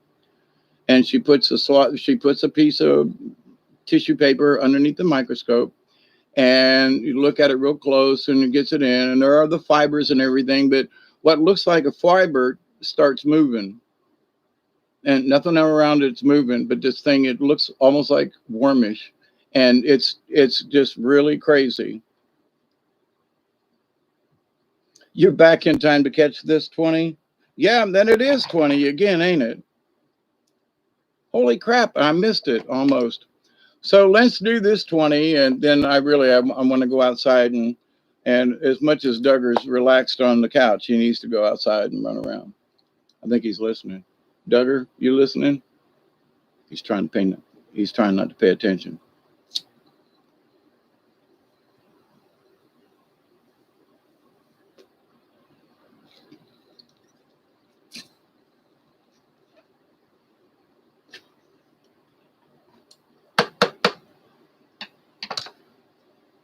So, in having worked around the paper industry some with machinery and things, but knowing how the process works, and I'm curious as to like, where would they add this thing, right, to the process? Because they crush what all the pulp is and they turn it into this fine mash and mess and something. So, but then it goes and then they put it into things and it brings the fibers together and then they press it and heat it and cut it and shape it and all this kind of stuff. So it's like, so where in the process would they put these little fibers, right? And it's like, I think it would be in the wood chips. I mean, I think it would start early in the process, and because they're kind of interwoven into the fabric, if you will, into the matrix of the wood. But when you look at this and you see these little things moving underneath it, and it's like, and it's not static electricity. They've taken precautions and they're just saying, look, there's something on this paper that's alive. It's moving of its own accord, whatever it is. So it's like, do they spray it on? I don't think so. But, could it be in the water? Maybe. But in the process, though, where they mix up all the pulp and everything and mash it up and turn it into something that they can reconstruct as paper, that it's somehow maybe in that process. That's just my guess. But in looking at all the ways now, could they be spraying something on it? Yeah, maybe. But there would be evidence somehow of something else had been tampered with the paper or the product or something like that. But anyway, you use bamboo. I'm beginning to, reconsider certain leaves in the never mind. But to the point though, anything could be contaminated with something, honestly. But the fact that they've been noticing this is like, so what did they add to their mixture? Is this a little parasite looking little thing? I mean, you're going to wipe your butt with it or your nose or your eyes maybe. So you could squish one of these little buggers if you're blowing your nose and maybe one travels and sticks to your nose. You know, they're not microscopic, but they are small. So it's like, but wait a minute now, holy crap. So all these opportunities and all these things, we think it's this thing and it could be something else. So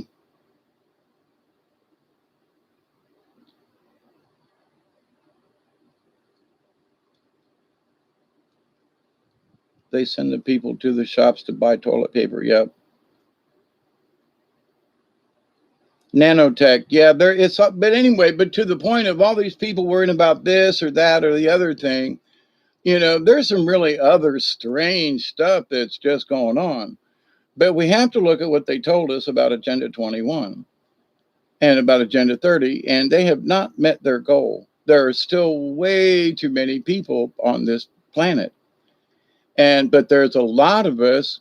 And where I used to say it was sheeple, I think of some of my relatives and folks, they're really smart people and they're really in touch with stuff that matter.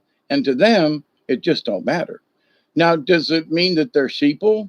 No, because they're not really going along with the government says. They haven't done this and they're doing that. They're on their own with this. So, not really. They're not being government led. I mean, if you want a job or something and this and that, the requirements or whatever, but to the point though that it's like not really, you want a job, you have to do what the employer says, right? So but with that, so there are certain things that if you want to make money, then you have to work. You have to do something, right? You have to produce a thing, whatever that thing is. So, but in this new age, in this new era, there are so many things that we're not paying attention to, and we don't know what these folks are up to. And here's the other thing: I'm not saying that they're doing this on purpose, but maybe the process has produced something that has not been present before.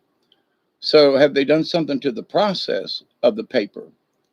Just saying, you know, but they have noticed it. So, check out on YouTube in certain places. You might have to listen in German, but yeah, you all you got to do is just watch. You don't have to really pay attention to what they're saying because when they take this thing and they point at it and they put it under the microscope, you go shit, you know.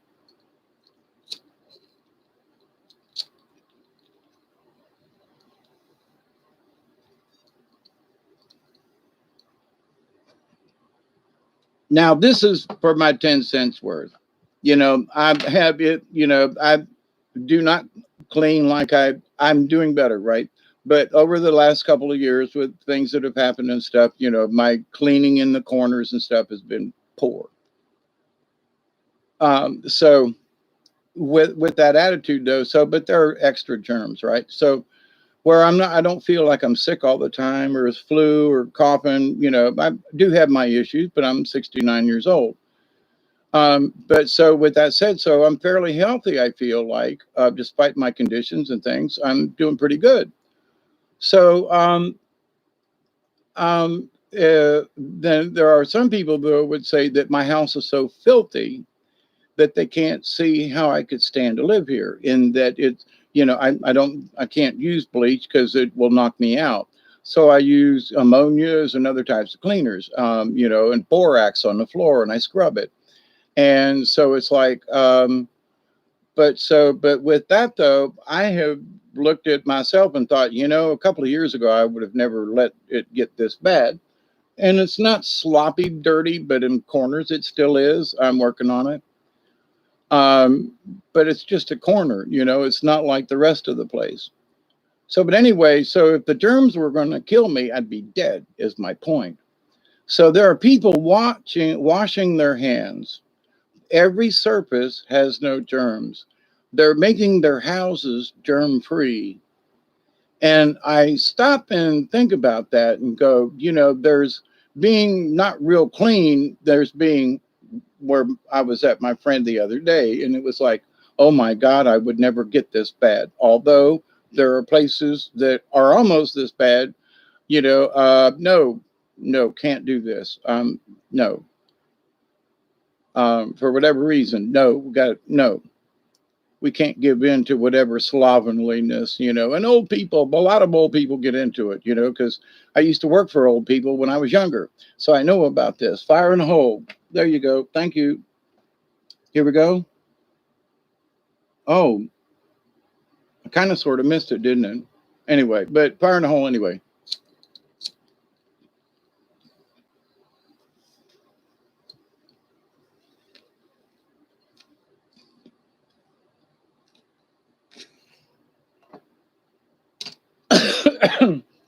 But my point to this is that they are going to extremes. My ex-girlfriend, perhaps, soon we were shopping and such a poor entity was so aggressively about her because she was not wearing a mask. I could destroy him. Long story. Understood. All on a bucket list. Yep. But here's the thing. So, if germs were supposed to kill me, now I don't have stomach aches. The surface that I work on is always clean. I've got a little cutting board, and I am getting better. Things have just got beyond me, and it's been hard for me to try to. But I refuse to give up. Is the whole point about this, right? So, in fact, when I go back in the kitchen to make me something to eat, I'm going to clean up a little something else because that's been on my thing. It's like every day something. Okay, that's been in the way. Okay, chunk it. All right, but I was going to save it. Now screw it. Get rid of it. Save, save, save. I've saved so many things. I've got a whole shed full of stuff that needs to get thrown out because I was going to save it for something. So, but anyway, but in this mind business thing of what we're taught now, this is ingrained in me and has been very difficult in my lifetime to get rid of, but I'm still throwing things away versus collecting. So anyway, I reversed it. You can too. Keep working on it. But with whatever the things about the love, then is they're up with the, I found a black hair, but it doesn't move. Yeah, it's somewhere over in Europe. I don't know if it would just show up as a Google search. You might have to know what they're talking about in German. You know what I mean? It might not translate because it wasn't translated. Barry, just as a thought they threw in the back of my head right now. They're going, hey, it was probably in German or Russian or something or Czech. And, so unless you know that, oh, your TP with a microscope. Oh, back up, back up. But anyway, to the videos though, Barry, I'm sorry, I misread what you typed. But to the point about seeing the videos on YouTube or something, that it may be in German or Russian or something like that. So if you do an English search, you may not find it. But anyway, I know it's out there because I've seen it. I can't give you the link. I don't. It was in another video, and I can't find that video. But anyway, but to the point, it is out there.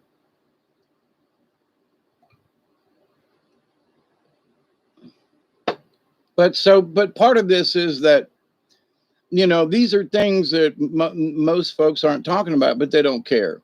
And but are they sheeple? The answer is no. They just look at it and go, I'm not going to be bothered by it. You know, yeah, well, you know, them politicians. Yeah, well, you know, them Republicans. Well, yeah, you know, them Democrats. So it's not that they're not, they just don't see where it affects their own personal life and where they live and where they work and how they make their money and how they survive. And they just don't see it. So, but does it mean they're asleep? No, I think they just have a different point of view. And they were wired differently in that whether or not it's important or not, it's like, well, if it starts to affect them, they say something, but they don't let it affect their everyday lives like it has. You know, some of these things have affected me, but you know, this has been my journey, not theirs, or you know, versus any of you. You know, I know that a lot of you feel very similar with stuff as I do. And so we were chosen to look at things this way for whatever reason, you know. And it's so for when other folks, you know, get blindsided and the truth comes out, we can kind of help them adjust. That's the reason why I'm here, you know. And for those of you out there, you know, that you learn this, if the truth really ever really does come out. Oh, did we hit that June? Wait a minute, was it July? Oh, wait a minute, all that YouTube ET stuff. Wait a minute, this is almost September. Has anything been released yet, by the way, by the ET or whatever? Just saying. You know, is Trump back in office yet? No. Is you know, they reversed the thing in Arizona or these other places, the boat thing? No. Has ET landed anywhere? You know, but not that we know of. Has any of these other things that we were promised was going to happen happened? White hats and all this other kind of stuff? Crickets, crickets, crickets. No. So who should we depend on? Each other. What do you see in your world? What I see in my world? Because that's the reality. And that's why we're members of the League of Like-Minded Beings. So, you know, Roman, you're where you are, and Richard's where he is, and Witch Moon's where she is, and everybody's where they are. So, but observe the world around you. Keep an eye on it. Because that's what's going to matter. It's what's around you, you know. Now, could forces from outer space bomb us? You know, could get Atlanta get hit by some giant, you know, I mean, they took down the Twin Towers, you know, they took down that building in Miami here recently. You know, stuff's going on. They can take whole buildings down. So let's pay attention to some of these people, and they may not be human. We have to keep that in to listen that this is part of the equation. And whether they're trying to overtake us or not, they've been trying to kill us. It's obvious. And we can just look at the results and go, nope, most of us are still here. By the grace of God, by the grace of the angels, by the grace of the good side that's been fighting for us, the more humanity has woke up, they've hurt us. And I believe that's where love is working, because other entity has heard not necessarily our cry or our plea, but it has sounded like that for help in these matters. And that for those of us light workers who've been working on this for many, many years, before I even knew it was called light worker, I was working on it. Long before there were these cosmic names attached to things, I was working on it because I was a shaman in training. So, you know, I've had this earthly look at it, and I've had this cosmic view of it and tying them both together, and that they are both connected. So when we want to bitch about one thing, it might be something that's has, that's just the messenger. That's just where you see the focal point at this time. But there's a lot of other stuff just going on. So, but of all of this, we just need to chill. Is this stuff going on? Yeah. Could an entity come and try to take over me? Yes. Is any of this possible? Yes. Could it happen? Possibly. But don't sit around and worry about it all the time. That's like rabbit calling to hawk. Come eat me. So, can do these things exist? Yes. Is the black dude goo? Does it exist? Yes. Could it be in our food supply or something? Maybe. But think about this: any oil that was pulled out of the Gulf of Mexico or whatever could have black goo in it. So let's think about this one. So every car that goes down the road is spewing out some kind of exhaust, which could potentially be a particle of black goo that has literally been spread anywhere that this particular oil from this particular area been used, if it was, but just saying, so that this goo is infected with this nasty essence. So as we have used these things in our automobiles, then these particles, this essence has been spread like a contaminant, like a virus. And it's come out our tailpipes because of oil black goo association, okay? The drilling, the oil. Do you understand what I'm saying here? So have we already been contaminated in a way that, this that they want to infect us with the stab is actually to perpetuate that which has already been ongoing versus, particles in the air and stuff like that. So you just got to ask yourself, listen, they've been trying to kill us in so many freaking ways, okay? That's why I quit having flu shots 4 or 5 years ago, right? Because every time I got one, I got sick and damn near killed me. So I haven't been that sick in a long time. When I got back from Ohio and having the stomach cramps and all that, maybe I had the flu. I don't know, but I feel a lot better. But it took about a week to 10 days to get over that mess and the runs and the stomach, and haven't felt like that in literally 5 years, right? Because I mostly eat at home, and my intake of things into my mouth or so forth are regulated.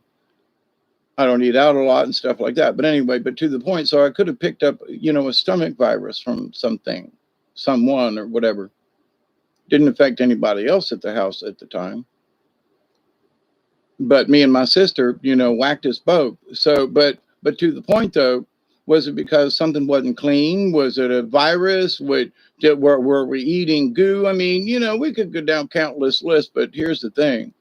Whatever it was, we had an opportunity, just by hydrating, being careful with what I ate for a couple of days and let it run through my system. And, I never did puke, though it got close. Um, and what little bit I did for, the calming stomach thingy, was very easy to do. And just, maintain, eat some dried fruit kind of thing, keep a little something on my stomach. But, but the whole point was, as bad as I felt, it was like, oh my God, I'm going to die. I got back from Ohio and I met my brothers and sisters, and now I got this virus and now I'm going to die. Blah, blah. It went through my mind. But I also was like, yeah, come on, you feel like you're going to die because you haven't been this sick in a while. But to my point, though, so in my own environment, which to others might seem, oh my God, there's germs everywhere. Okay. Versus these ultra clean environments that people are living, but they're sick all the time. I mean, honestly, what's that about? If my place was so mean, bad, nasty with germs and this, and oh my God, you're going to die. Okay. Then how come I ain't dead yet? But you live in, laminated floors and this and that and mopping, and, you're the Cloroxy thing everywhere, and you're spraying and you're wiping and you're doing, and you live in this environment. And I just go, golly, I just don't know. I mean, here's the thing, I was watching this commercial, And it's about Febreze, right? You plug it into the wall or whatever it is, the plug-in thing. And now it's got a computer to tell you when you're running out, right? Or to how that you can monitor it. You need a freaking computer. Number one, you got, if your house smells that bad that you got to have a plug-in smell good, to make your house smell fresh, then you got other issues, in my humble opinion. But I believe, honest to God, that people have gotten used to the smell of the Febreze and that they're addicted to it. My dear friend Marcy, who passed away in February, I loved her to death, but she was addicted to those Febreze and the thingy and the this and the that. And I could smell her from 10 feet away. Honest to God, I could smell that smell of the dryer sheets and whatever. It was on her clothes and in her and around her. In the 1980s, that experiment was tried, cleaned and sanitized, made a whole bunch of sensitivities and allergies. Yeah, Max. I mean, I'm not promoting being, unclean, but I mean, I'm just a shade up from camping here at the house, and yes, in the last couple of years, I've gotten really kind of lax in things and really don't care. And, but I'm working on it, right? For whatever that has got into my head, I'm still working on it. So, you know, y'all be proud. I've done a lot of really good cleaning. So, and throw it away. So, but I got more to do anyway. But with that said, though, the clean versus nasty. I mean, I've been down in the woods and clean things and sand on it, and you rinse it off in the river, and and you eat it or whatever, and don't get sick. Now, don't drink river water or stream water. Because the water might be good, but there are certain organisms like any animal that defecates will put this little guardia or whatever, this little worm in the water, and it will give you severe diarrhea, and it can kill you because you shit yourself to death, literally, and dehydrate. But if you take that water and you boil it for a couple of minutes, long enough to kill anything that might be living in it, then you're okay. And if it's got mud in it, well, then you can strain it, let it settle, and skim off the top. So, but, can you drink river water? Well, not just right out of the river, I would not suggest, but could you drink the water with a little preparation? The answer is yes. Okay. So, if you know what you're doing, stream water, put it in your canteen and then drink it later on. Your stomach's aching. You don't know why you got the bug that was in this really clear stream water because an animal upstream from it pooped and it rained and this little parasite got into the water and you picked one of them up. Animals, it doesn't bother. There are some humans that can drink water out of the streams because whatever it is, they're immune to it. It doesn't bother them. But like for Mexicans, they drink the water down there all the time, but Americans go down there. It used to be, don't drink the water, So, but anyway, so there are a lot of things that are going on, bigger pictures. It's all water, yeah, but in some places it's more something than another. Some people are used to it and others not. But I stop and think about this controlling and this mesmerizing things they're doing to people. And it has to be with the over cleaning. It's not that you shouldn't wipe down your kitchen tap things and stuff, but this 24 hours and then spray it again. Oh my God, the merchandising there. But here's the thing. There are people scared to flipping death and they're buying into it. So they're creating this ultra clean situation. So whatever naturally comes around, they're just going to get sick and die. And I just say, oh, okie dokie, wash your hands. Do you think, when I stop and think about it, anytime I go to make coffee or something, I'm always kind of rinsing my hands, right? But I can't remember the last time I stopped and just washed my hands. Now that means I've petted the cats, the dog. I had my hands in dog food and put it in the thing, and I'll brush them off like this, and I'll do something over there. And oh my God, and yeah, I ate a couple potato chips with this hand that I fed the dog with that licked my fingers. And oh my God, I'm going to die because of the germs. I ain't dead yet.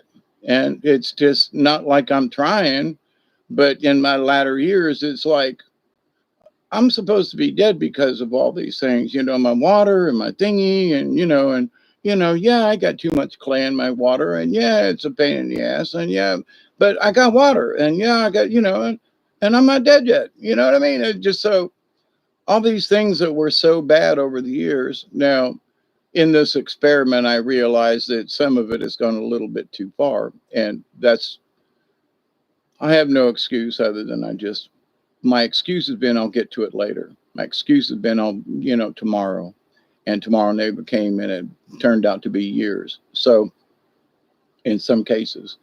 So, but with that said, though, we can change it at any time. That's why I keep saying, at any point in time in our lives that something looks like it's going weird, we can stop and change it. We can change directions, think about something else, do something else, become involved in something else. You know, drink. How about that one, Roman? Drink with live straws or thinking good. Getting dark. Yeah, it is. See, now the flipping in my head is start. What is this feeling in the head? No, tendonitis. Listen, I got brain stuff that's going on right now too, that just started, and it was really bad earlier today. Maybe it was last night, like early this morning, last night, like 2 or 3, 4 in the morning, something like that. Time has been really relative to just me here and nothing on the outside world. It's been a very strange experience, but it's part of my hermit shaman path is to experience um, this, on my own, this time, middle of the night, middle of the day, doesn't really matter. Time is just becomes irrelevant. It's like, you mean it's Friday? Or is it Friday, or is it Thursday? It's Friday, right? See, that's how I'm all of a sudden I'm like, is it Friday? Where's the thingy at? Yeah, it's Friday. That's what I thought. Okay. I am crazy, but not that bad. But yeah, there's been whatever tendonitis, but here's the thing, I think we're getting hit with a lot of outside energy, and it's Saturday there. Not quite, almost. Don't be messing with me, Ian. Come on now. But it is Saturday for you. But with this whole thing of the universe, before we just start running for this or that, or, oh my God, it's this or that, we might, many of us, as you wouldn't be here otherwise, is that you're sensitive to certain things in the universe that other people don't seem to be sensitive to. And I'm still trying to understand it. So, but these cosmic rays, we're getting hit with sunspot energy. Do we really understand what that's doing to any of us? I mean, honestly, and I don't mean that to be flippant or something. I mean, honestly, do any of us really understand what any of these rays are that are coming at us just from the sun? Plus, we're getting all these other things too. So, and the answer is no. All right. Uh, we can understand that certain radiations will and can affect us. Okay. So we should be obvious of that.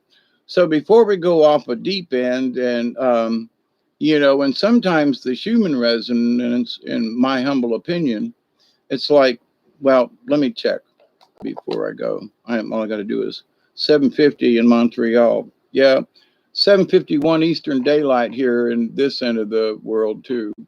I want to check the Schumann real quick. I checked it earlier and it was like, oh, it's bouncing a little bit. Okay, that could be part of the reason why our ears are ringing. It's bouncing a little bit up on the high range. So, that might be part of it, but it's not off the chart. But at the top of the chart, it's really, really yellow up there. So there's a lot of energy being produced at that level, whatever frequency that is. So, we are, there are things. And so, those of us who, I think everybody is susceptible to it, maybe more than others, but that everyone is susceptible to it. But those of us who have, like, I wonder what this ringing is, like, forget about it. Or it's a medical thing. I think a lot of times it's not a medical thing. I think we're all hearing it.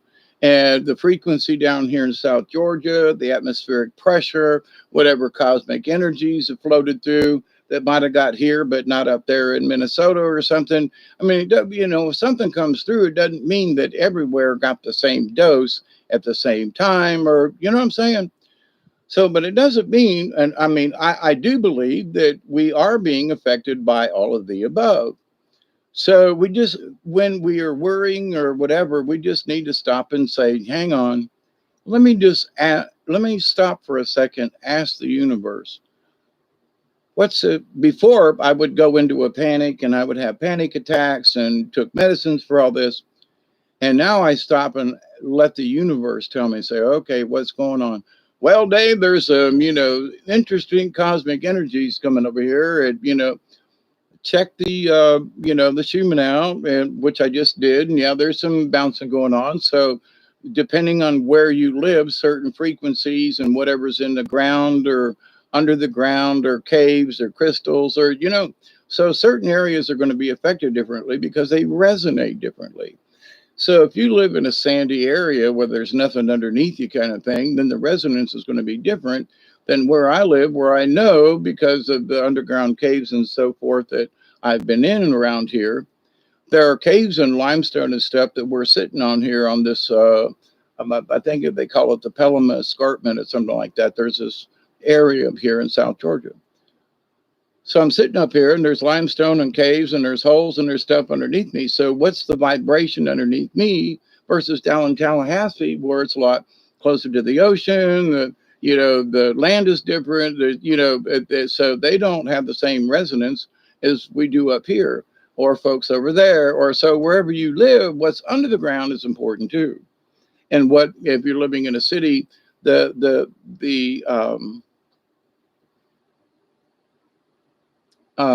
Patrick, what about chemtrails? Haven't seen many recently. Hope you're doing well. We've had a lot of normality down here in South Georgia this year, Patrick. I know you get around Florida. It's been interesting, the afternoon and evening showers, just saying. But they remind me of the old days, Patrick. Patrick is a friend of mine from Tampa Catholic. We graduated in 1970. That told on you, Patrick. So we've known each other off and on over many years. So, but anyway, it's always good to see somebody that's still alive from back then. You know what I mean? Yeah, it's getting dark here. So I'll turn on the light just because. But anyway, I'm going to wrap this up because I need a break and need to go outside. And I found out why nothing was in my rain gauge is because the bottom had cracked and broken. So when I picked it up and out of the little plastic thing, it was like, oh, there's no bottom to it. So I've been looking for rain in my rain gauge and the bottom was busted out. Yeah, welcome, Patrick. All my dear friends from literally all around the globe, different places,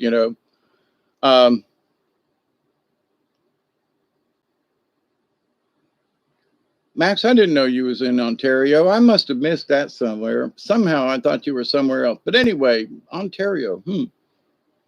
Yeah, that's my problem. I somehow had you in a different location. It's okay. It's just my brain. But with all the brain damage that I've had and the sleepy times and the sleep states and things, like I said earlier on 2 hours ago, I wake up sometimes and it's like wherever I've been in that dream state, I absolutely have come to accept it now as part of my shaman journey. And that there is stuff that sometimes it might take 2 days, 3 days, 2 weeks that it'll just come out and I go, oh, holy crap, there's something that I hadn't really thought about. And it just like there's a whole story that just sort of unfolds after one thought or a sentence or something. And then this whole thing just starts unraveling in my head like it was a download and I somehow triggered it. And now all of this information just rolls in into my verbal thingy, and I get on here and have to chat about it. You know, what seems to be an hour now is almost 4 hours here. But you know, look how many. Um, I don't know, Mel. Honestly, there's some other folks that are going to be on and doing things, and Friday nights are, you know, sometimes, you know, I try to stay out of other people's time zones, if you know what I mean, or time slots. But later on, who knows? You know, I might be bored and want to chat about something. Probably after 12, if I am on later, I'll leave it at that. So, and if any of you are around, then I've been kind of prompted to like pull some cards. Maybe not necessarily for any particular person, but for us in general. But anyway, class at 10 p.m. tonight. See, that's another reason, you know, Max. You know, so hang out with Max tonight at 10, and maybe later on after 12 o'clock, I'll come back on. And uh, Spirit's been kind of, you know, prompting me to do some more card readings and stories and native things, and you know, just to help ground folk. You know, like sometimes, you know, the elders um, and all these native tribes for thousands of years lived here, and they flourished, and they lived here, and they flourished, and they lived here without building skyscrapers or anything. For thousands of years they lived on North America, not counting the rest of the place, but in North America. And before the white man came in any way, you know, that's when the monuments started. You know, that's where the buildings and the territories, and you know, different tribes had different territories, but they never put up a fence. They might have went to a river or a creek or a boundary, a natural boundary. But then man came along and plotted everything out, you know, and had to conquer everything. Where the native tribes, you know, they may have had a large area where the tribe was, but they weren't into conquering the whole frippling North America, you see. Whereas the English and, you know, who became Americans, they wanted the whole freaking thing. They wanted to take it over at they command, you know what I'm saying? Totally different, you know. So in the two in well 400 years, 1600s, you know, when they first came over, and the fur trappers earlier on, but let's just say for the last 400 years, white men have screwed North America up, which was one, and it's still very lovely in a lot of places, but we have screwed this place up. So for 2,000 years at least, you know, these tribes lived here, flourished here, you know, and all they passed on was nothing. They left nothing behind.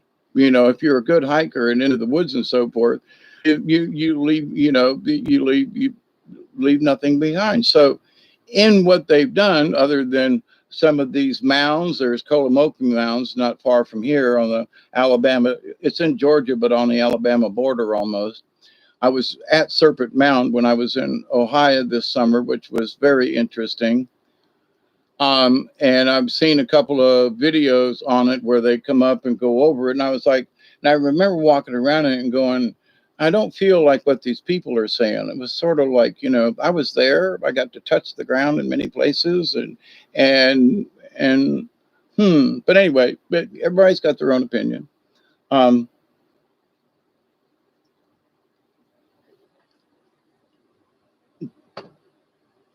but everybody's making the story up from as much information that they can gather. And there are a lot of us who just ain't buying that story. But anyway, um, yeah, so later on, I want to come back on. And if it's not tonight, I feel pretty good and fairly alert, which means I need to get something done. But at the same time, my spirit side is saying, you know, do some card readings, whether it's for someone or just pull a card and let's just talk about what spirit's trying to, you know, guide us, you know, like what we should look out for. Like for example, you know, Raven in Elderberry's cards when I did that reading. It was really for all of us, but in that so it and he reminded me that it was Raven, and that when we send our prayers out, we ask Raven to take our prayers. So for Raven, I wish you to take my prayers to those folks at Phoebe Putney Hospital and let them know that there is a lot of love going on for what they've done and how much they've showed their bravery.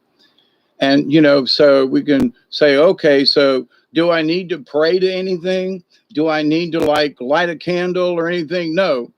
All we have to do is think of Raven and say, Raven, take this message to, those people who need it. It's as simple as that. So does it help? Well, but it gives a visual in that there is an animal spirit that is going to physically take your prayers someplace. So in and of that, that's not a bad thing. So you could ask a cardinal, but that's maybe not what the cardinal's job is. You could ask butterfly, but that's not what butterfly's job is. You know what I'm saying? So, but if it is Raven's job to carry prayers, and then ask Raven. So you're connecting. Here's the thing for those folks who are like, wow, no, it didn't matter. But it's helping you to stay connected with the natural. So if I was to think of how would I get my prayers there, you know, I want these people to know that we love them, right? So, well, I could think of it as I sent it in a message, right? I'm visualizing, right? So I wrote this letter and I wrote an email to the universe, or I took a picture and I put it up. So it's this idea.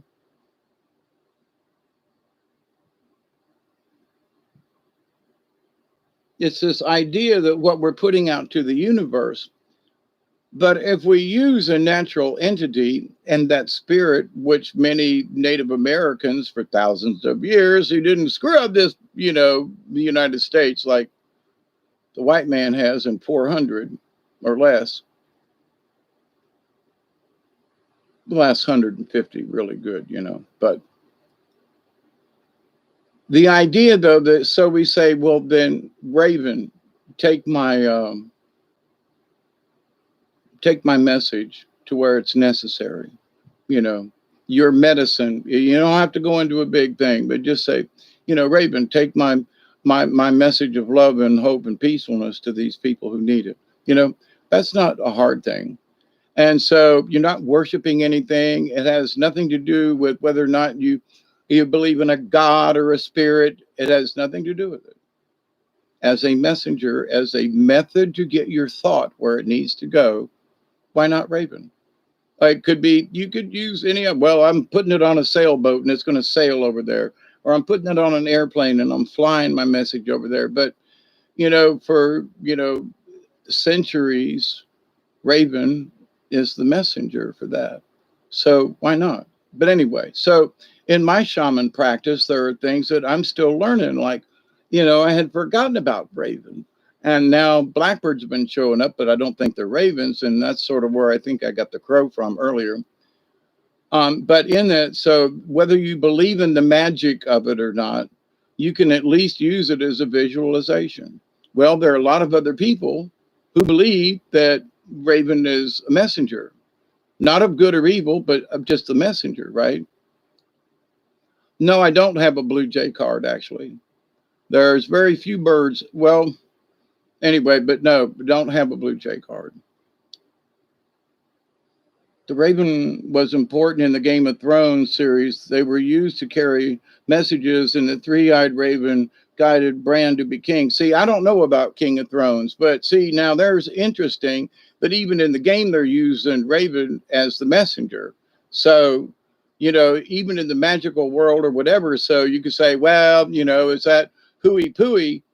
Well, but they're kind of some of these game folks who try to keep things, like you know, real in that whatever information might be out there. So, but interestingly enough, and thanks, Richard, for bringing it up.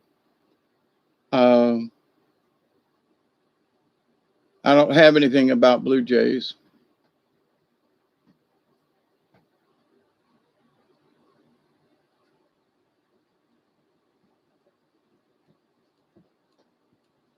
Yeah, Game of Thrones. See, I haven't participated in any of that, so I'm really kind of shy on it. But as far as Raven and other, Celtic and other, you know, I say esoteric.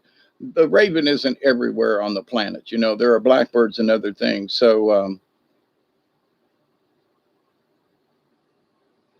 anyway, so I love you all. Let's get out of here. It's almost 4 hours now. It's 8:07.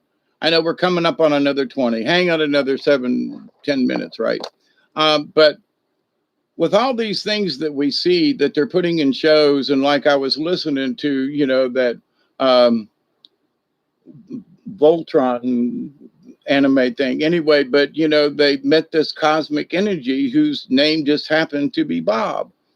And I just busted out laughing when I heard it, and I was like, Bob, oh my God, we talk about Bob all the time. So this idea, though, that we're participating in the world,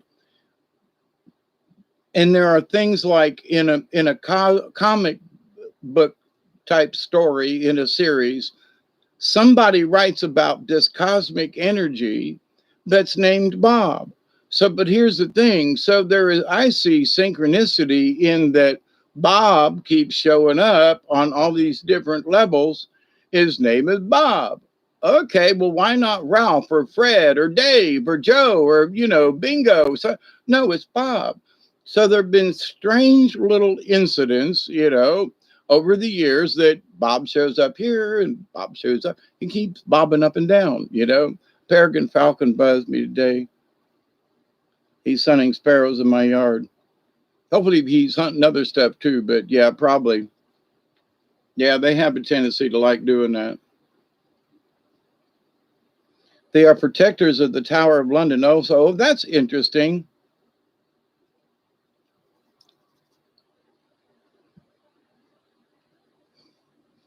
Yeah, thank you, Michelle. And the movie, what about Bob? That's a whole nother, I hadn't thought about that. But I mean, just in the naming of things and how over the years I've used Bob, well, that's Bob's fault or this and that. But anyway, but that it showed up in this, this cartoon, just one episode, but this cosmic entity was Bob, and it was a game show, and he was trying to get these folks to, you're stupid and you're dumb aliens, and anyway, it was an interesting twist of thought. But whoever wrote it, they got infected, in my humble opinion, in this league of like-minded beings, that somewhere in the cosmos there's this entity named Bob. And I was like, wow. I mean, okay, I know I'm stretching it and all that kind of stuff, but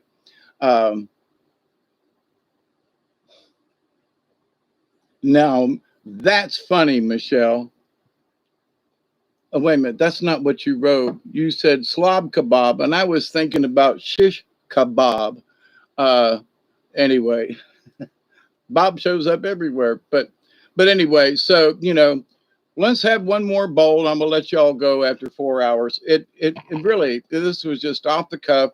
Rainstorm was coming. I wanted something else to do and thought I'd tell you all about this thing about Phoebe Putney. After 4 hours, it is still about what is, for those of you who came on late. Phoebe Putney Hospital in Albany, Georgia. A lot of their staff walked out because they were being either take the jab or walk, and they walked. And so this video, even though it doesn't say it in the title, that's what a lot of this show is about. Yeah, it's 8:10, fire in the hole. Yep. So we want to continue sending love. And to that question, most of us, everybody in here today has answered my question to the universe. That was just more of a pondering than like, tell me, is it, is love really made, is it really working? It wasn't that. But my thought wandered to, how is this love thing going on? Is it really having an effect? It seems like it is. And, so, but it's come back to everybody in here is like, yep, love is working. Yeah, we can see it. Yep, people are. So there you go. So the answer comes back to you. And I really wasn't looking like for an answer, It wasn't going to be a subject for, actually, secretly, it was going to be a subject, a topic for a video. Is love really working for us? And y'all are pretty much telling me that it is. So despite all of the negatives and the downs and the whatever and the weirdness going on, we, the members of the League of Like-Minded Beings, still believe it's working. And so guess what? Believe, believe, believe, believe. Have faith. Stay strong. And don't let the bed bugs bite, don't let other people, stir you from your mission. And your mission is whether you're considered a light worker or not, but that you wish to be a candle in the wind. You want to be a candle. You want to stand for the light and not the darkness. So when you made that choice to stand with the light, there you go. So for every one of us who've gone out in the yard, so to speak, and I did this, and I still do it. Go out in the yard and just stand and throw my hands up and go, I'm here. I'm still here working for this. I want no rewards, but I'm here. It's 8:12. 8:12. Honest to God. Yeah, 4 hours, Dave. Pay attention. Cigarettes are empty. 2:30, and I think good times to sleep. There you go, Roman. Not only Bob Robert, but that seems to be like the strange names that just pop up for weird entities. It's That's what's been odd. They don't name them Ralph or Zigger or that's it. It might have some kind of alien name, but for things in just it's the name Bob shows up just in strange places, just like okay.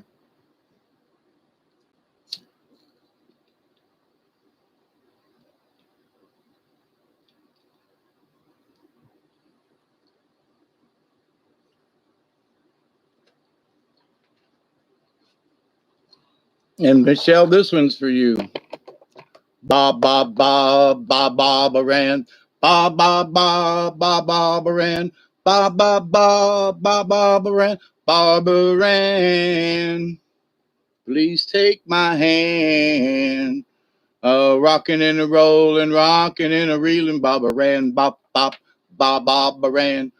Bob Aran, gotta take a stand. I can't remember the words, so I'll make it up as I can. Oh, Bob Aran.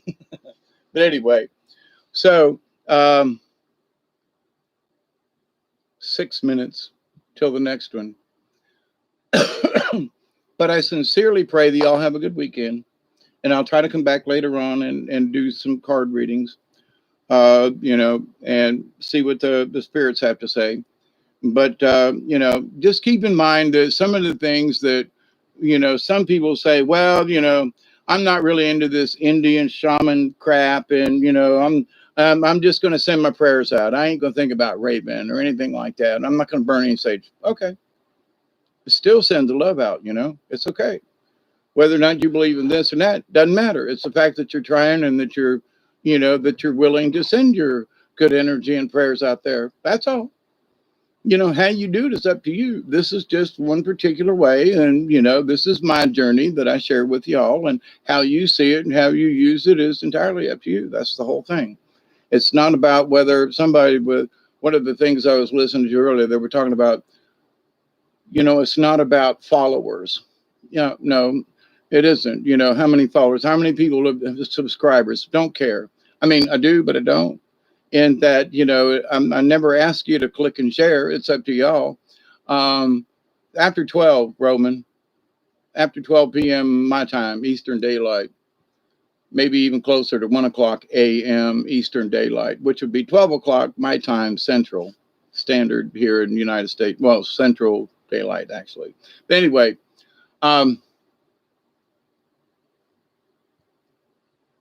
after midnight, we're gonna all get it down. Anyway, but so Barbara Rand, right? Beach Boys.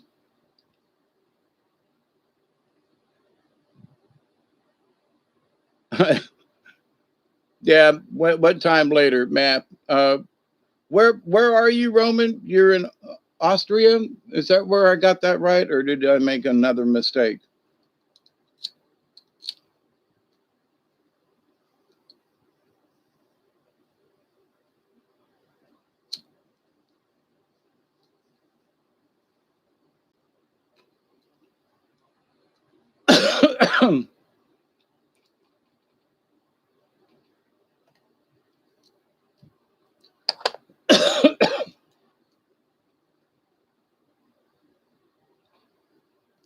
No time left for to lose. No time, no time, no time, no time. All I have are summer friends. Da da bum bum ba da da do do do do. Need not wonder why. Anyway, there's another one. No time, no time. The time is it's 2:15 and it's 8:15 here. So there's a 4 hour difference, right? 2, 9, 10, 11, 12. No, 6 hours. Duh. 6 hour difference. So if it's 2:15 a.m., it would be just add 6 to that. I mean, let's see. Hey, add 4 hours to that. So it'd be 6 o'clock in the morning for you, Roman. If I come back on, it'll be 6 a.m., 7 a.m. kind of thing, your time. So yeah, take a nap, get up in the morning. I might be on. Yeah, there you go. 6 hours. Yeah. Uh, Richard, was very rarely do I sit and listen to someone for hours. Only you, Hawkeye. Well, thank you, Richard. And there are times when I'm ready to get off, and 3 or 4 people will pop on, and so 3 or 4 more people will pop on, and you folks, I'm here for you guys. Really, I'm not. I am here for my own pleasure. Don't get me wrong, and I like to talk about stuff, but I want to share the information. There's some crazy stuff, and did y'all know kind of thing, and it's up to y'all and how you take this and how you perceive it. But did you know? So, talking about the little worm looking things on toilet paper and stuff, that's just really interesting. And it's kind of creepy. And I try not to think about it, it's like, I don't know. But anyway, should we look at our toilet paper under a microscope? I don't know. But it's just that there's stuff out there that we just don't know about, is my point. And so there's a lot more going on, and we just, before we just like, oh, it's this person's fault or that, we just need to go, maybe it's just the dang universe. It's all of the above. So where do I fit in this grand scheme of crazy shit and energy that's going on? I don't know. I just need to find my own frequency and bounce around when it gets a little weird, but I need to stay focused in that regardless of what the frequency is, I still believe, I still believe, I still believe, and I still believe that I have the faith and the light of the universe. I want to project the light. So I just accept the light into my life, regardless of religion or gods or whatever. This is the light of the universe, and I am a bearer. I am a bearer of light, and I'm here. So everywhere I go, gonna show light. I don't want to be dark and moody, and so shed the light, right? So the light is love. There you go. Are we winning? I think so. Um, the emoji was a mistake. Believe, believe, believe, believe. And right, I was. It's been interesting. Some of the anime shows that I've watched, they talk about how these samurai swords or whatever, and the whole thing is that you've got this magic sword, but it doesn't work unless you believe. You see, and you say, well, that's just a child's program. It's a something. But no, let's pay attention to this. If you don't believe that you have the strength to overcome certain things or overcome anything, regardless, you say overcome something, yeah, it may end up in death, but you've overcome it. And you go, well, I don't see the point in that. Well, in the grand scheme of the universe, because there is a bigger thing. Many of us have been here before. Many of us have no traits and things. Many of us know things and learn things this time around that, we didn't pay attention to the last time. Or so it's like, so, but if you believe that we have the opportunity to make choices, if you believe in yourself, and what I have always talked about is that core value. Are you a good person or a bad person? Well, I'm a good person. Are you following the rule of one to do no harm? Yep, best I can. Then you're on my side. We're the league of like-minded beings. There you go.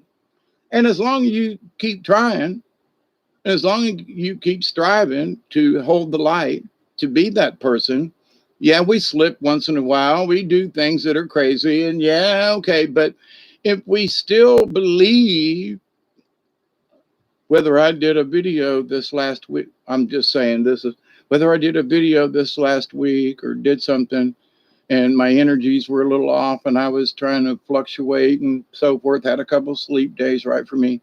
So, oh, my week is busted. No, I'm here having a conversation with y'all. Is my week busted? Only if I allow it to be. So, regardless of what has already transpired, I'm not going to carry this into the future. I'm going to say, yeah, well, them last couple of days were strange, but here I am on the other side. I'm awake, I'm alert, and I've had my coffee. And thank you, Bob. And I'm here for a while. I might be up until this time tomorrow, but that's how it rolls sometimes for me. You take the good when it's there, and if it's bad and it ends up in sleep, well, then maybe you should have been awake. But to the universe, though, I still believe. I still believe that whenever I'm awake, whatever I'm doing, I'm still working for the light. Okay. I refuse to work for the darkness. So that's established. And if you continuously believe it, and for every day that you're alive, you continue to believe it, so that now you are adding on to your belief. Well, these other things are out there and they're trying to get me. Yeah, but do you still believe you got the light? Do you still hold on to the light? Do you still feel that in your heart and in your soul? Do you have that light? Well, yeah, well, sometimes I feel like it's a little, yeah, but sometimes you feel like, okay. So, but if you just keep that core value, my light, that shining, I am shining. So maybe you're a little duller today. So your battery's worn down. You need to be recharged. Stuff like that happens. So, but that doesn't mean tomorrow that your candle won't be twice as bright, because you've had this downtime to recharge your batteries so that you can shine extra bright.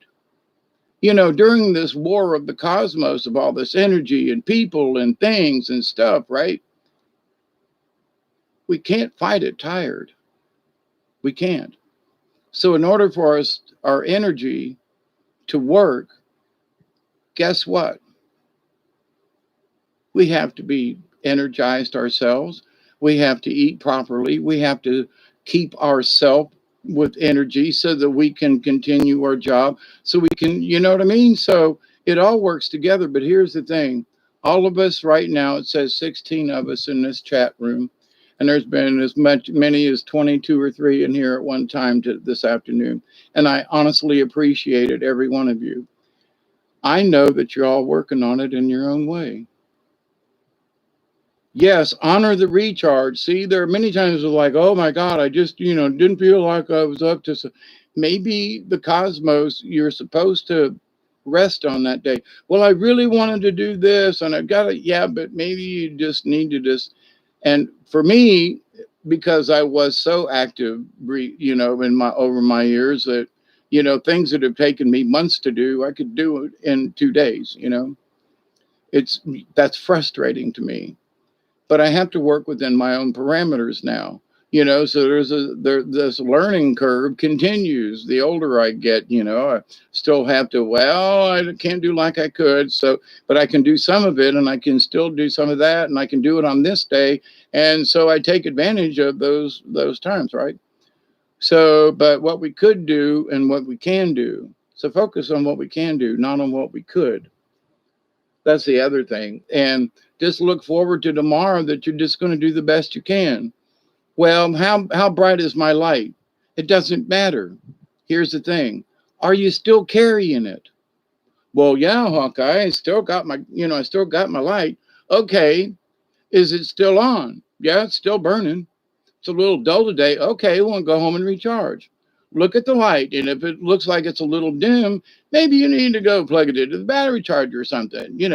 It doesn't have little dealies on it. It gets dim. If it gets dim, you should go charge. So in this, I'm holding a light, but in us, all y'all that are in this chat, pretty much, right? And a lot of the folks that we know in these different arenas and areas and chat rooms and so forth, we all feel that soul family. Yep. Um, we'll see you in the morning, Roman. The actor of Locke in the movie looked like my brother Jonathan. The actor of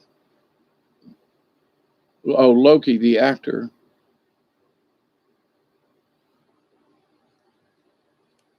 But anyway, so if you believe that your light is still shining, even if it's dim, then you're still believing. Okay. So you recharge, you listen to the universe to help you recharge, and you believe that you can recharge, even though your light might be dim. Um, Even though your light might be dim, it's not out. Okay. When it goes out, that's where the problems start, right? So, or it changes color, you know, but meaning dark, but that's not a color. It's the absence of color. So anyway, the idea though that okay, it's been 4 hours and 15 minutes. I'm going to stay on for 5 more minutes, but in this reality of ours, where do we fit into it? So I still believe that regardless of my condition, I'm still holding the light. Whether it's bright or dim, it doesn't matter. I'm still holding it. And I believe it every day. I believe it 100.1%. I don't give up. I might say, wow, my light's not shining as bright, but have I given it up? No. Is it still shining? Yes. Is the matter of brightness? That's up to me, meaning as long as the light's still shining, if you've ever been in a cave or in a place where it's really dark, okay, the absence of light, when you strike one match and light one candle, you are surprised at how much light in total darkness this one match, this one candle light does when you're in total darkness. And I mean, you go, wow. So when I go camping, there are times when you can't build a fire, but I can light a candle. And one plumber's candle, we used to call them, but get them in a 4 or 5 pack, and I got one around here somewhere. But anyway, and some of these little candles, for example, holy crap, they were at my phone. Oh, that was a crash bang. But a candle like this, one of these little votive thingies, a candle like this out in the woods, you light this thing when it's totally dark, you would absolutely be surprised at how much light they give off. And with saying that, it's 4 hours and 17 minutes, so I got 3 more minutes. Yeah, 4 hours. I know it's like it hasn't really been that long, but it's dark outside now, so there goes whatever it was I was going to do out there. But it's still kind of misting and cloudy and everything, so it's just interesting. So, but before we all get worried about in particular things, let's just know that there's a lot of stuff that has gone on this planet long before us. Long after we're gone, stuff's going to happen on this planet, whether it's ET or people or just the universe and the sunspots or, earthquake. It's still going to go on. Okay. It just is. So before we get all panicked and everything, now I keep telling folks if you live in certain prone areas, Mother Nature had been warning some of y'all for quite a long time. So just pay attention to where you live, what's going on, and if Mother Nature has a tendency to spew on you in some way versus a storm or something. Now this storm is coming up out of the Gulf right now. It's going to be an interesting watch these next couple days. And if for any of you folks that are along the Gulf Coast, if you can't, if it really is going to be bad and you can't find a place, uh, I got, I'm on high ground here. It can't offer a lot, but I will offer what I have. You know, a place to stay and sleep, and you know, if the storm don't come here, it'll be fairly dry. You know, but you know, it's better than trying to hunker down in a really bad storm. Been there, done that. You know, so.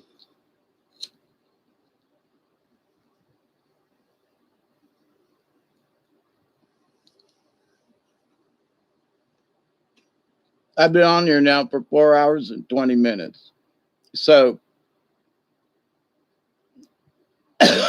yeah, y'all. Thank you, Richard, Ian, Elderberry, Michelle, Mel, um, Richard, and somebody that just left us. But anyway, all y'all out there, it says there's 16 of you. You don't have to get in on to we know you're out there. You must love us because you stuck with us and you hang out. So just keep it up, you know. I know that there are times are like for me, you know, earlier this week, I think it was one of the dreams I was having. I woke up and I was just like, is this love shit really working? You know, I was a little candid with myself, you know, like, you know, I send out this stuff, we say all this stuff, but is this shit really going, you know, is it really working? You know? And I stopped and, you know, right after I said it, maybe a minute later, I was like, it has to be, you know. And I realized that I'd just come out of whatever dream sleep it was, and it was just one of those little remarks to myself, you know. I wonder if this shit's really working, you know, kind of thing. Not to be nasty or ugly or negative to the universe, but you know. So, but here's the answer. So let's keep it up, right? Continue to believe. Does it matter if the rest of the world, if you believe or not? No, it matters to you. It matters to me that I still believe. It matters to me that you still believe for yourself, not because I want you to, you know, you believe because you want to.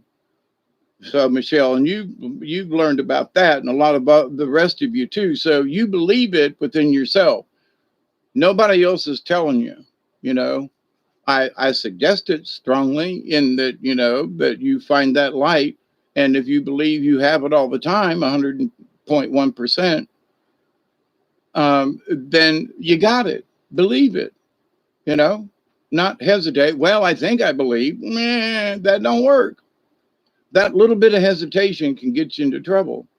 But if you say, okay, to the universe, it isn't about God. It isn't about some spiritual. It isn't anything. But do I believe that I have the light?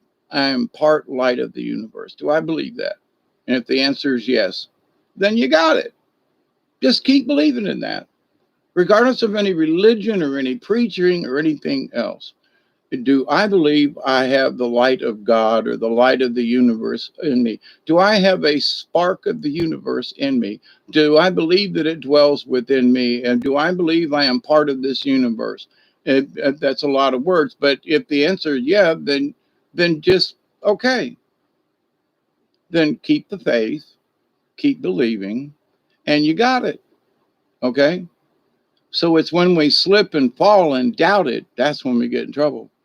Thanks. It's been a blast with you all too. So see y'all later. And I got to go fix something to eat and get Duggar something. I got to go feed the cats, see how much rain we got in and all that kind of stuff. So cheers, everybody. I honestly do love you. Have a great weekend, whatever, you know, becomes of it or however you get to use it. So, and I know there are storms and things and stuff coming our way. There's always going to be, you know, we live on a planet. Okay. There's always going to be stuff coming. So how much we, you know, we keep around us and our, yeah, TTFN to you too, Richard. Always, always, always. It's always good to see you folks come on and that we can share. And the fact that 4 hours went by, it's actually 4 hours and 23 minutes for me here. You know, the fact that that many hours has gone on already, I'm like, holy crap, you know. So thank you all. It's my, you know, crazy, you know, it's Hawkeye Two Feathers radio show here on a Friday evening. It's 8 6:36 p.m. Eastern Daylight Time. Hawkeye Two Feathers, also known as David Null. Thank you, my friends, for hanging out and being who you are. And let's, keep sending the love out there. The more of you, there's 17 likes and there were 16 people. So I think folks have been kind, Barry, and hit that like button. So thank you much. And I never ask, and it's up to y'all to whether or not you like and share it. But the fact that you participate, that we are participating, that's what's important to me. The fact that you're thinking along with other folks and that we're sharing the music, the laughter, the poems, the stuff, the information, I think is wonderful. And I think that's what it's all about. For whatever I consider my job to be as a shaman in training at this point, is that, I'm here to be that. Let's share and do that. So I'm not asking for any extra brownie points in the universe. It ain't about that. But it is about spreading the love. It is about spreading the knowledge. It is about, thinking about like, oh, it just went up to 19 likes. Thank you. Oh, my goodness. Somebody was holding back. I'm kidding. Thank you, Richard. Believe, believe, believe, believe. If nothing else, believe in yourself. Wherever you fit into society, believe in yourself, because what matters at the end when you make that transition, when you pass away on this life, it doesn't matter to anybody else but you. You're responsible for you in the end. So whatever energy and whatever else you do in any other direction, that's good. But unless you get your hand cut off and then you can't help anybody. But this idea that travel, it was me. Everybody point their fingers at Travis and laugh and go, okay, thank you. We love you. But if I don't know. I don't really think I got a light. Nah, I don't think I'm really doing any good. Nah, if you're of that ilk, then, change that attitude and turn that frown upside down. You know what I mean? But with that, but if you just believe, yeah, I'm working on the good. Am I working for the good people or the bad side? Well, I don't work for Satan. I don't work for the devil. Then I must be for the good side. There's comfort right there. Some people try to look very deep for answers and stuff, and they're there if you seek and look, and many of the things we talk about, come up. But if you just a basic person, you say, well, somebody said that I'm going to go to hell if I don't believe in Jesus. And to say, look, Jesus wanted to know whether or not you were a good person. Are you a good person? Well, I try to be. Have you killed anybody, or do you steal from people? Well, no. Well, then, okay. Well, then, you pretty much follow the rule of one. You don't want to really do anybody any harm. Well, no, I try to be a good person. Then there you go. You don't need to be a Christian or anybody. Can you answer those couple of questions, regardless of religion? And there you go. There's the light. You've already decided. It's already, you're there. So people don't have confidence in what they already know is, well, I wouldn't really want to hurt a person. Okay, then you're on our side.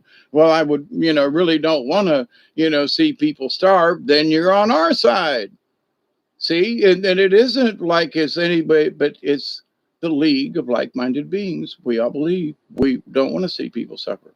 So then you're part of the group. Well, I don't want to see anybody injured. You're part of the group. Well, I don't want you, then you're part of the group. But, and you don't even have to join. It's what you already believe as a core value within yourself. I am a member of the League of Like-Minded Beings, whatever those beings are across the universe. Do they want to, is there a being out there from Altair 72? I don't know. Interesting, I should use that phrase with the number 72, but anyway, that was just off the cuff. What y'all up to up there?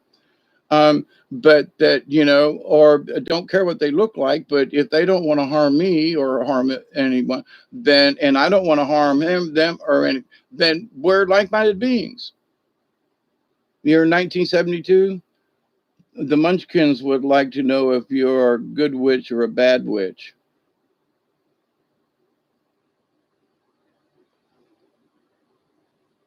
I'm not a witch at all. I'm the Wizard of Oz. We hear he is a wizard. We hear, wait, we're off to see the wizard, the wonderful Wizard of Oz. We hear he is a wizard, a whiz, whatever a whiz there was, of ever a whiz there was, the Wizard of Oz is one because of the wonderful things he does. We're off to see the wizard, the wonderful Wizard of Oz. There you go. I'm sorry. It for some of the vocals and stuff and the music that was in that movie, having performed it a couple of times, I love that. I could while away the hours, conferring with the flowers, consulting with the rain. Dum da dum, bum da da dum, da da dum da dum da da dum. If I only had a brain. Yeah, the Lollipop Guild. We wish to welcome you to the Lollipop Guild, the Lollipop Guild, the Lollipop Guild. We wish to welcome you to Munchkin Land. When I was in grade school, I played a munchkin. Was one of the tallest munchkins, but I played a munchkin. I have the 10-man the Yeah, and I'll close with this little bit after 4 hours and 30 minutes. I'm doing this. I was asked years ago to help out with a local um, special school in Thomasville with hard luck kids and stuff like that. And so they had purchased, someone had donated the money, purchased the rights to perform the Wizard of Oz, which the royalties are expensive, and to play the music too, the music for it too, it's expensive. So they had this money donated, but half of the students couldn't participate for one reason or the other because it was the end of school and just stuff happened. So she called me and my friend Serge and asked us if we could do the Wizard of Oz with puppets and take the children who were still left, the young adults who were still left, and teach them how to perform and sing the songs along and stuff like that, because the money was already spent, but they had to do this before this certain date, right? And school was going to be out and all this. So with about 10 days, we built puppets. I built a Tin Man, a couple other puppets, and we came up with the Wizard of Oz, and we performed it with musical accompaniment and so forth. It was great. Now, there was only about 30 people there that watched it, but the kids who performed and how it was great. We had a ball, and wish y'all could have seen it. Yeah, but it was a hoot. So, and the fact that these kids picked up the workings of the marionette puppets was very interesting too. But anyway, yeah, I could do this all night long if I was to have more coffee and a smoke, but I got to go to the bathroom. I need something to eat and that kind of thing. And I promised at 4:20 I was going to get off, and I'm still yapping. But anyway, it's really nice hanging out with y'all. I do love y'all. So I'm going to close with my prayer, and I honestly do mean this. Okay. There are probably folks out there who go, yeah, sure. He prays for us every day. Well, I do. There are a lot of people that I pray for because as a shaman, and here's the thing, I knew this when I was 15 and 16 years old, that I was going to have this calling. When Mother Mary showed up to me that time in that clearing and said, later on, you're going to be, I'm going to call upon you and you're going to be doing these things. And I was like, yeah, sure, right. And here I am having these conversations, but it isn't about religion. It's about nature, and it's about what is natural to us. And for a long time, I knew what my vision, what my journey was going to be. I just had no clue as to how it was going to turn out. But I knew it was mine. Other people don't have these kinds of, this is your life's mission in the end kind of thing, or even going along, right? So having been told early on in my life, I've kind of known this. So And in the last 8, 9 years, and to really accept it for myself, it's like, yep, this is your journey. Yep, this is what do. You know exactly how you're going to do it? Not a clue. I really don't. Do I have a plan? My plan is to be honest. My plan is to be sincere. My plan is to, pay attention to the universe. My plan is to continue on with my own journey and share as much as I can, as much as other people want. So, but what do I expect out of this? Nothing. So the universe asked me these questions. What do you expect out of this, Hawkeye? I expect folks to have a good time, listen, and let's have a chat. And if at the end of it, they were like, that's something to think about, then, quote, whatever my job is, then I've accomplished it. We've had conversation. We've had mind meld. Being like-minded beings have gotten together, and we've just shared the energy. Just the sharing of it, just the being here. It's like, okie dokie. So what do you expect out of this, Dave, Hawkeye? Nothing. Honestly, I just want to share. That's all. And that's not really expecting anything. But that's what I want, right? Are you expecting something back from the universe? No. I just want to share this and let it fall where it may. If one person hears, and if it helps one person in the universe to figure something out for themselves, then my job is done, as it were. Or my calling, you know what I mean? So my purpose, whatever the reason I'm here for. Okay, but am I expecting that every one of you is going to have some kind of miracle thing, and that I have been the instrument of it, and that somehow I am the no, nope. That's not what I don't expect that. Could it happen? Sure. There are some of you, we've had conversations, and I'm very glad that things have changed in your life, and I keep praying. I do. But do I expect anything back from it? The answer is absolutely not. It comes, I can feel it. There are things that happen, and I just know it's out there. But for the lesson of the shaman, it's that you just simply can't. And it's not that I'm not tuned to the universe and not paying attention, but I have to just let it go.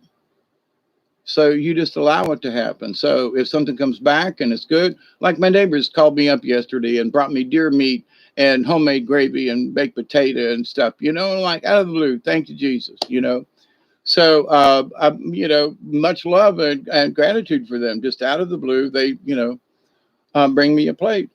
So thank you, Sheila, if you make it this far in a video of mine. But the fact that, it was unexpected and somebody else did it, but that we're all part of the universe and they was thinking about me kind of thing. And it's like, so you never know when somebody else is going to be thinking about you.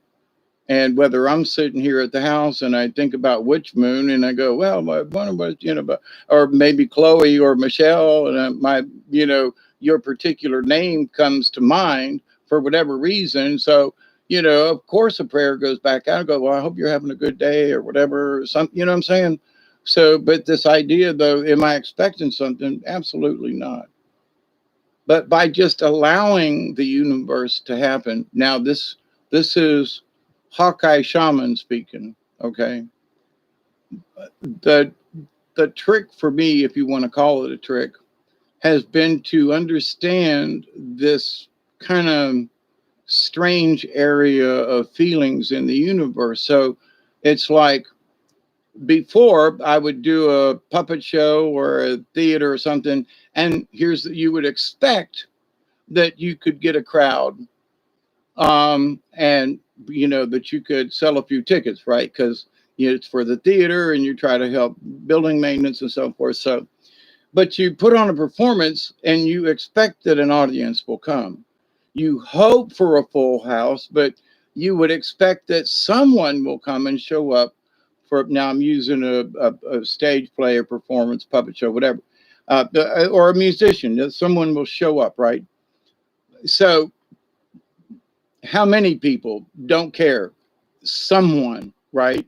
If you get a full house, you go, wow, man, there's really been a lot of, uh, people who are interested and so forth. And, they clap or they're, or whatever, they cry at a sad song, whatever it is, right? Whatever the emotion you're going for, right? So, but if you've achieved that as that and for your audience, well, so, but in, because I've had so many years in theater, I look at YouTubes and doing this as a shaman, and it ain't the same. It can't be the same.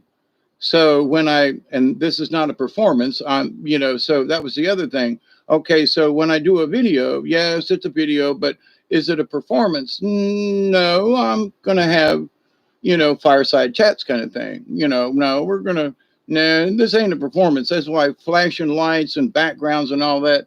I could do that upstairs and stuff, and I have but I don't want to do it because this has to be honest and simple. We're just sitting around having a conversation, right? And this is my, my sitting in a chair downstairs in my living room, and this is very, just us, right? Without without any glitz or jazz. Okay, thank you, Bob, for not skipping on us. But to this point though, but what do I expect? Nothing. I expect to have have chats and visit with y'all. Okay, but that's not really like expecting. Well, I'm 120 people going to show up tonight instead of just 5. Not that that's happened, but to the point though, even in the middle of the night, there's been 10 or 11 or 12 of you show up, it's like in the middle of the night, or it's not for you over there overseas. So, but anyway, but this idea though, that, that we can be on and share and whatever it is that we're communicating between ourselves simply because we're here together, that was not expected in any way, shape, or form as to what Brian and I talked about several years ago. Why are we going to do this? We want to get information out. We want to share the love, right? But the fact that there would be this soul tribe thing, that there would be this entity that kind of grew from just basic thoughts. What do you want, Dave? Well, I just want to share with people. What do you want, Brian? Well, I just want to allow people and let's have the discussion, And look what it's come to after these years. So, did we plan on it? No, not really. We wanted to share, but what we understood would be the ramifications or the long term effects of people and sharing and hanging out once or twice a week or something like that. And what does that mean after all these years? And have we, quote, achieved our goal? Well, we didn't. Our goal was to share knowledge, our goal was to be open. Our goal was to share love and let anybody come in as long as they were respectable. We'd listen to their story and their side of the coin, but as long as somebody was respectable and didn't talk about flat Earth, we were good. But what I mean. But to that point is, so it's like, all right. So what do I expect in the future? To still be friends with y'all. Do I expect some grand miracle or something to happen in the universe? In a way, I think it's already happening because of how y'all feel, and that your response has been, yeah, we see the love working. There you go. So, you know, regardless of the stumped toes and the hurt feet and whatever happens to us, we don't give that that thought up. Hey, Delaney, I'm getting ready to get out of here. I'm really tired. I've been sitting here for almost 5 hours now, and my back is tired. I got to get up. I'll get through those difficult times when Nate stayed up all night. Yeah, there were those too, and many prayers in between on your behalf too, Michelle. By the way, not trying to brag, just saying, you know, there were times in the universe where just felt like prayers need to be certain places, and certain people come to mind. So for me as a shaman in training, you later on you go, yeah, well, okay, then it's not so much that you were right.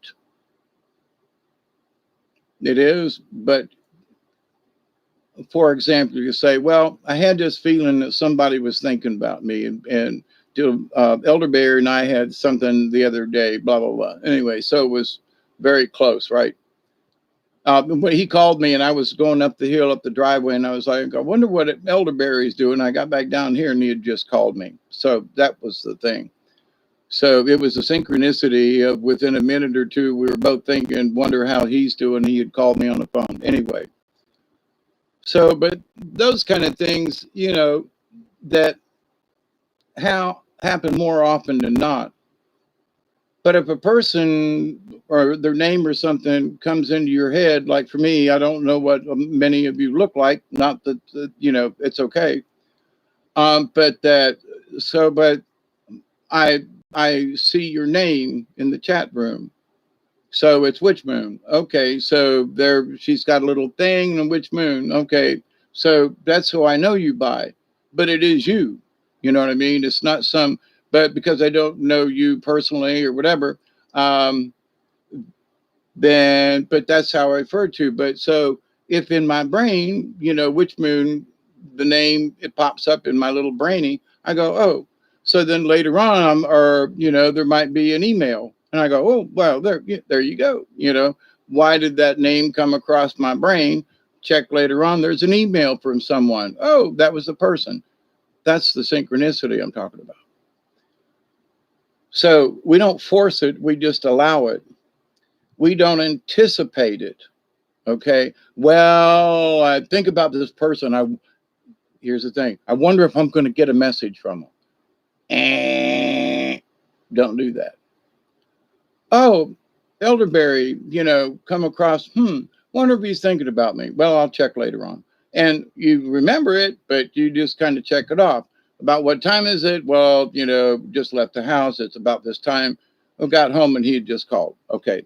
So that one was pretty easy to tag within like 10 minutes. So, but there are times when, you have this thought about a person or whatever, and you go, oh, and, look at your watch or think about, well, it's afternoon, it's about 2, and then you go and check something out and you go, oh, somebody sent me an email. Oh, I got a phone call, or, oh, something happened. So in understanding of the universe, I know that if it's meant to come back to me, or I'm to hear it or see it or whatever whoever, whatever the incident or whatever the situation, whether it's a smile or somebody needs a prayer, doesn't matter. It's that, oh, I am connected because I heard them and they sent this. So my connection with them, I can send them love back and probably they'll get it. Versus because I have had an incoming message from the big giant head. Remember Third Rock from the Sun? So that's how I feel sometimes. So it's like, this message is for you. I ain't got nothing to do with this, but here you go. And so for folks like that, I think about you and you get online with live video. See, there you go. But see, for on my end, Mel, I'll be sitting here going, uh, does somebody out yonder want me to do a video kind of thing? So I'm listening, going, okay, so what are we going to talk about? I don't know. And then these folks get involved and say, well, we'd really like for you to talk about this. Remember, we sent you into the dream world. And if you will think about it for a minute, all this stuff's going to unravel. Oh, really? Yeah, well, here you go. So what should have been only an hour conversation is now turned into almost 5. But I'm hanging out with you guys, see, you folks. And that to me is more important than a time limit. But I'm out of smokes, I'm out of drink, I gotta pee, my back hurts, and I'm hungry. So we will, it's 8, oh, it's 9 o'clock. I think somebody's going online or something. Was it Isby or something was going on? But anyway, other folks are coming on tonight, live streaming. And I will get off because I've had 5 hours of this. I love y'all. Be good, okay? So hopefully some of this has made some sense. And just remember, if we're believe. Have faith in your own core values. And we're all a part of this, And like I said earlier, regardless of what effect we have on the universe right now, in the long run doesn't matter to us personally, because it's who we are when we make the transition. It's who we've become. It's not about the world, but how we interact with the world. Okay, but it's who we are when we make the transference. Your brother, your sister, your aunt, your uncle, your best friend can't do it. It's up to you. So no matter what happens, we have to save. I hate to say it like this, but it's the truth. We have to save our own soul. We can help other people find their way. That's shaman in training. We help other people to try to find their own way to save their own soul, because nothing else matters in the end but how we make the transition, what our frequency is when we make that transition, what we become when we make that transition. So, anyway, sending you all love and hugs, absolutely. And so, thank you all so much. And I leave with the prayer as always. I continue to pray each and every day that each and every one of you will continue to learn to accept and receive the knowledge, the healing, the wisdom, and the many, many, many blessings from the universe. Each day when I put my 2 feet on the ground, me and Duggar go outside and look up at the sky. I continue to pray that each and every one of you will continue to learn to accept and receive the knowledge, the healing, the wisdom, and the many, many, many blessings from the universe. And in that law of three that really is important to me, I continue to pray that each and every day, that each and every one of you will continue to learn to accept and receive the knowledge, the healing, the wisdom, and the many blessings from the universe, and that you continue to reject those negative things that are no good in your life. I read bacon. I smell bacon. Oh, man. A BLT right now would be so good. I will go and cook my yellow rice when your video is over. Oh, man, Nell, that sounds good. I think I got some yellow rice, too. Ooh, ooh, ooh, ooh. I don't have any chicken, but it's what we normally. But yellow rice, that sounds like a good deal. So my friends, Michelle, Barry, anybody still back here in the background? Mel, Michelle, Witch Moon, Richard, and I can't scroll up. Y'all be safe. Have a good weekend. If I don't talk to you soon, it'll be soon. So in stream, TTFN. Ta for now. Cheers, everybody. And remember, as long as you're alive, you still got that, that light in you. And just when you believe that it's there, I remember my grandma Raleigh when she was passing away, and how she glowed before she passed away, and how calm and put together she was, and how her energy just bubbled over, and how bright that light was. And she wasn't religious in the least. So it has nothing to do with religion, my friends, but it has everything to do with what you believe and the frequency you wish to be. So be that frequency and learn how to, and right now in the universe, it's fluctuating. So, stay calm. It's okay. We got this. Don't give up. Keep the faith and win. Cheers. TTFN from South Georgia. Hawkeye Two Feathers signing off. South Georgia, Friday night. Till later, my friends. Be safe.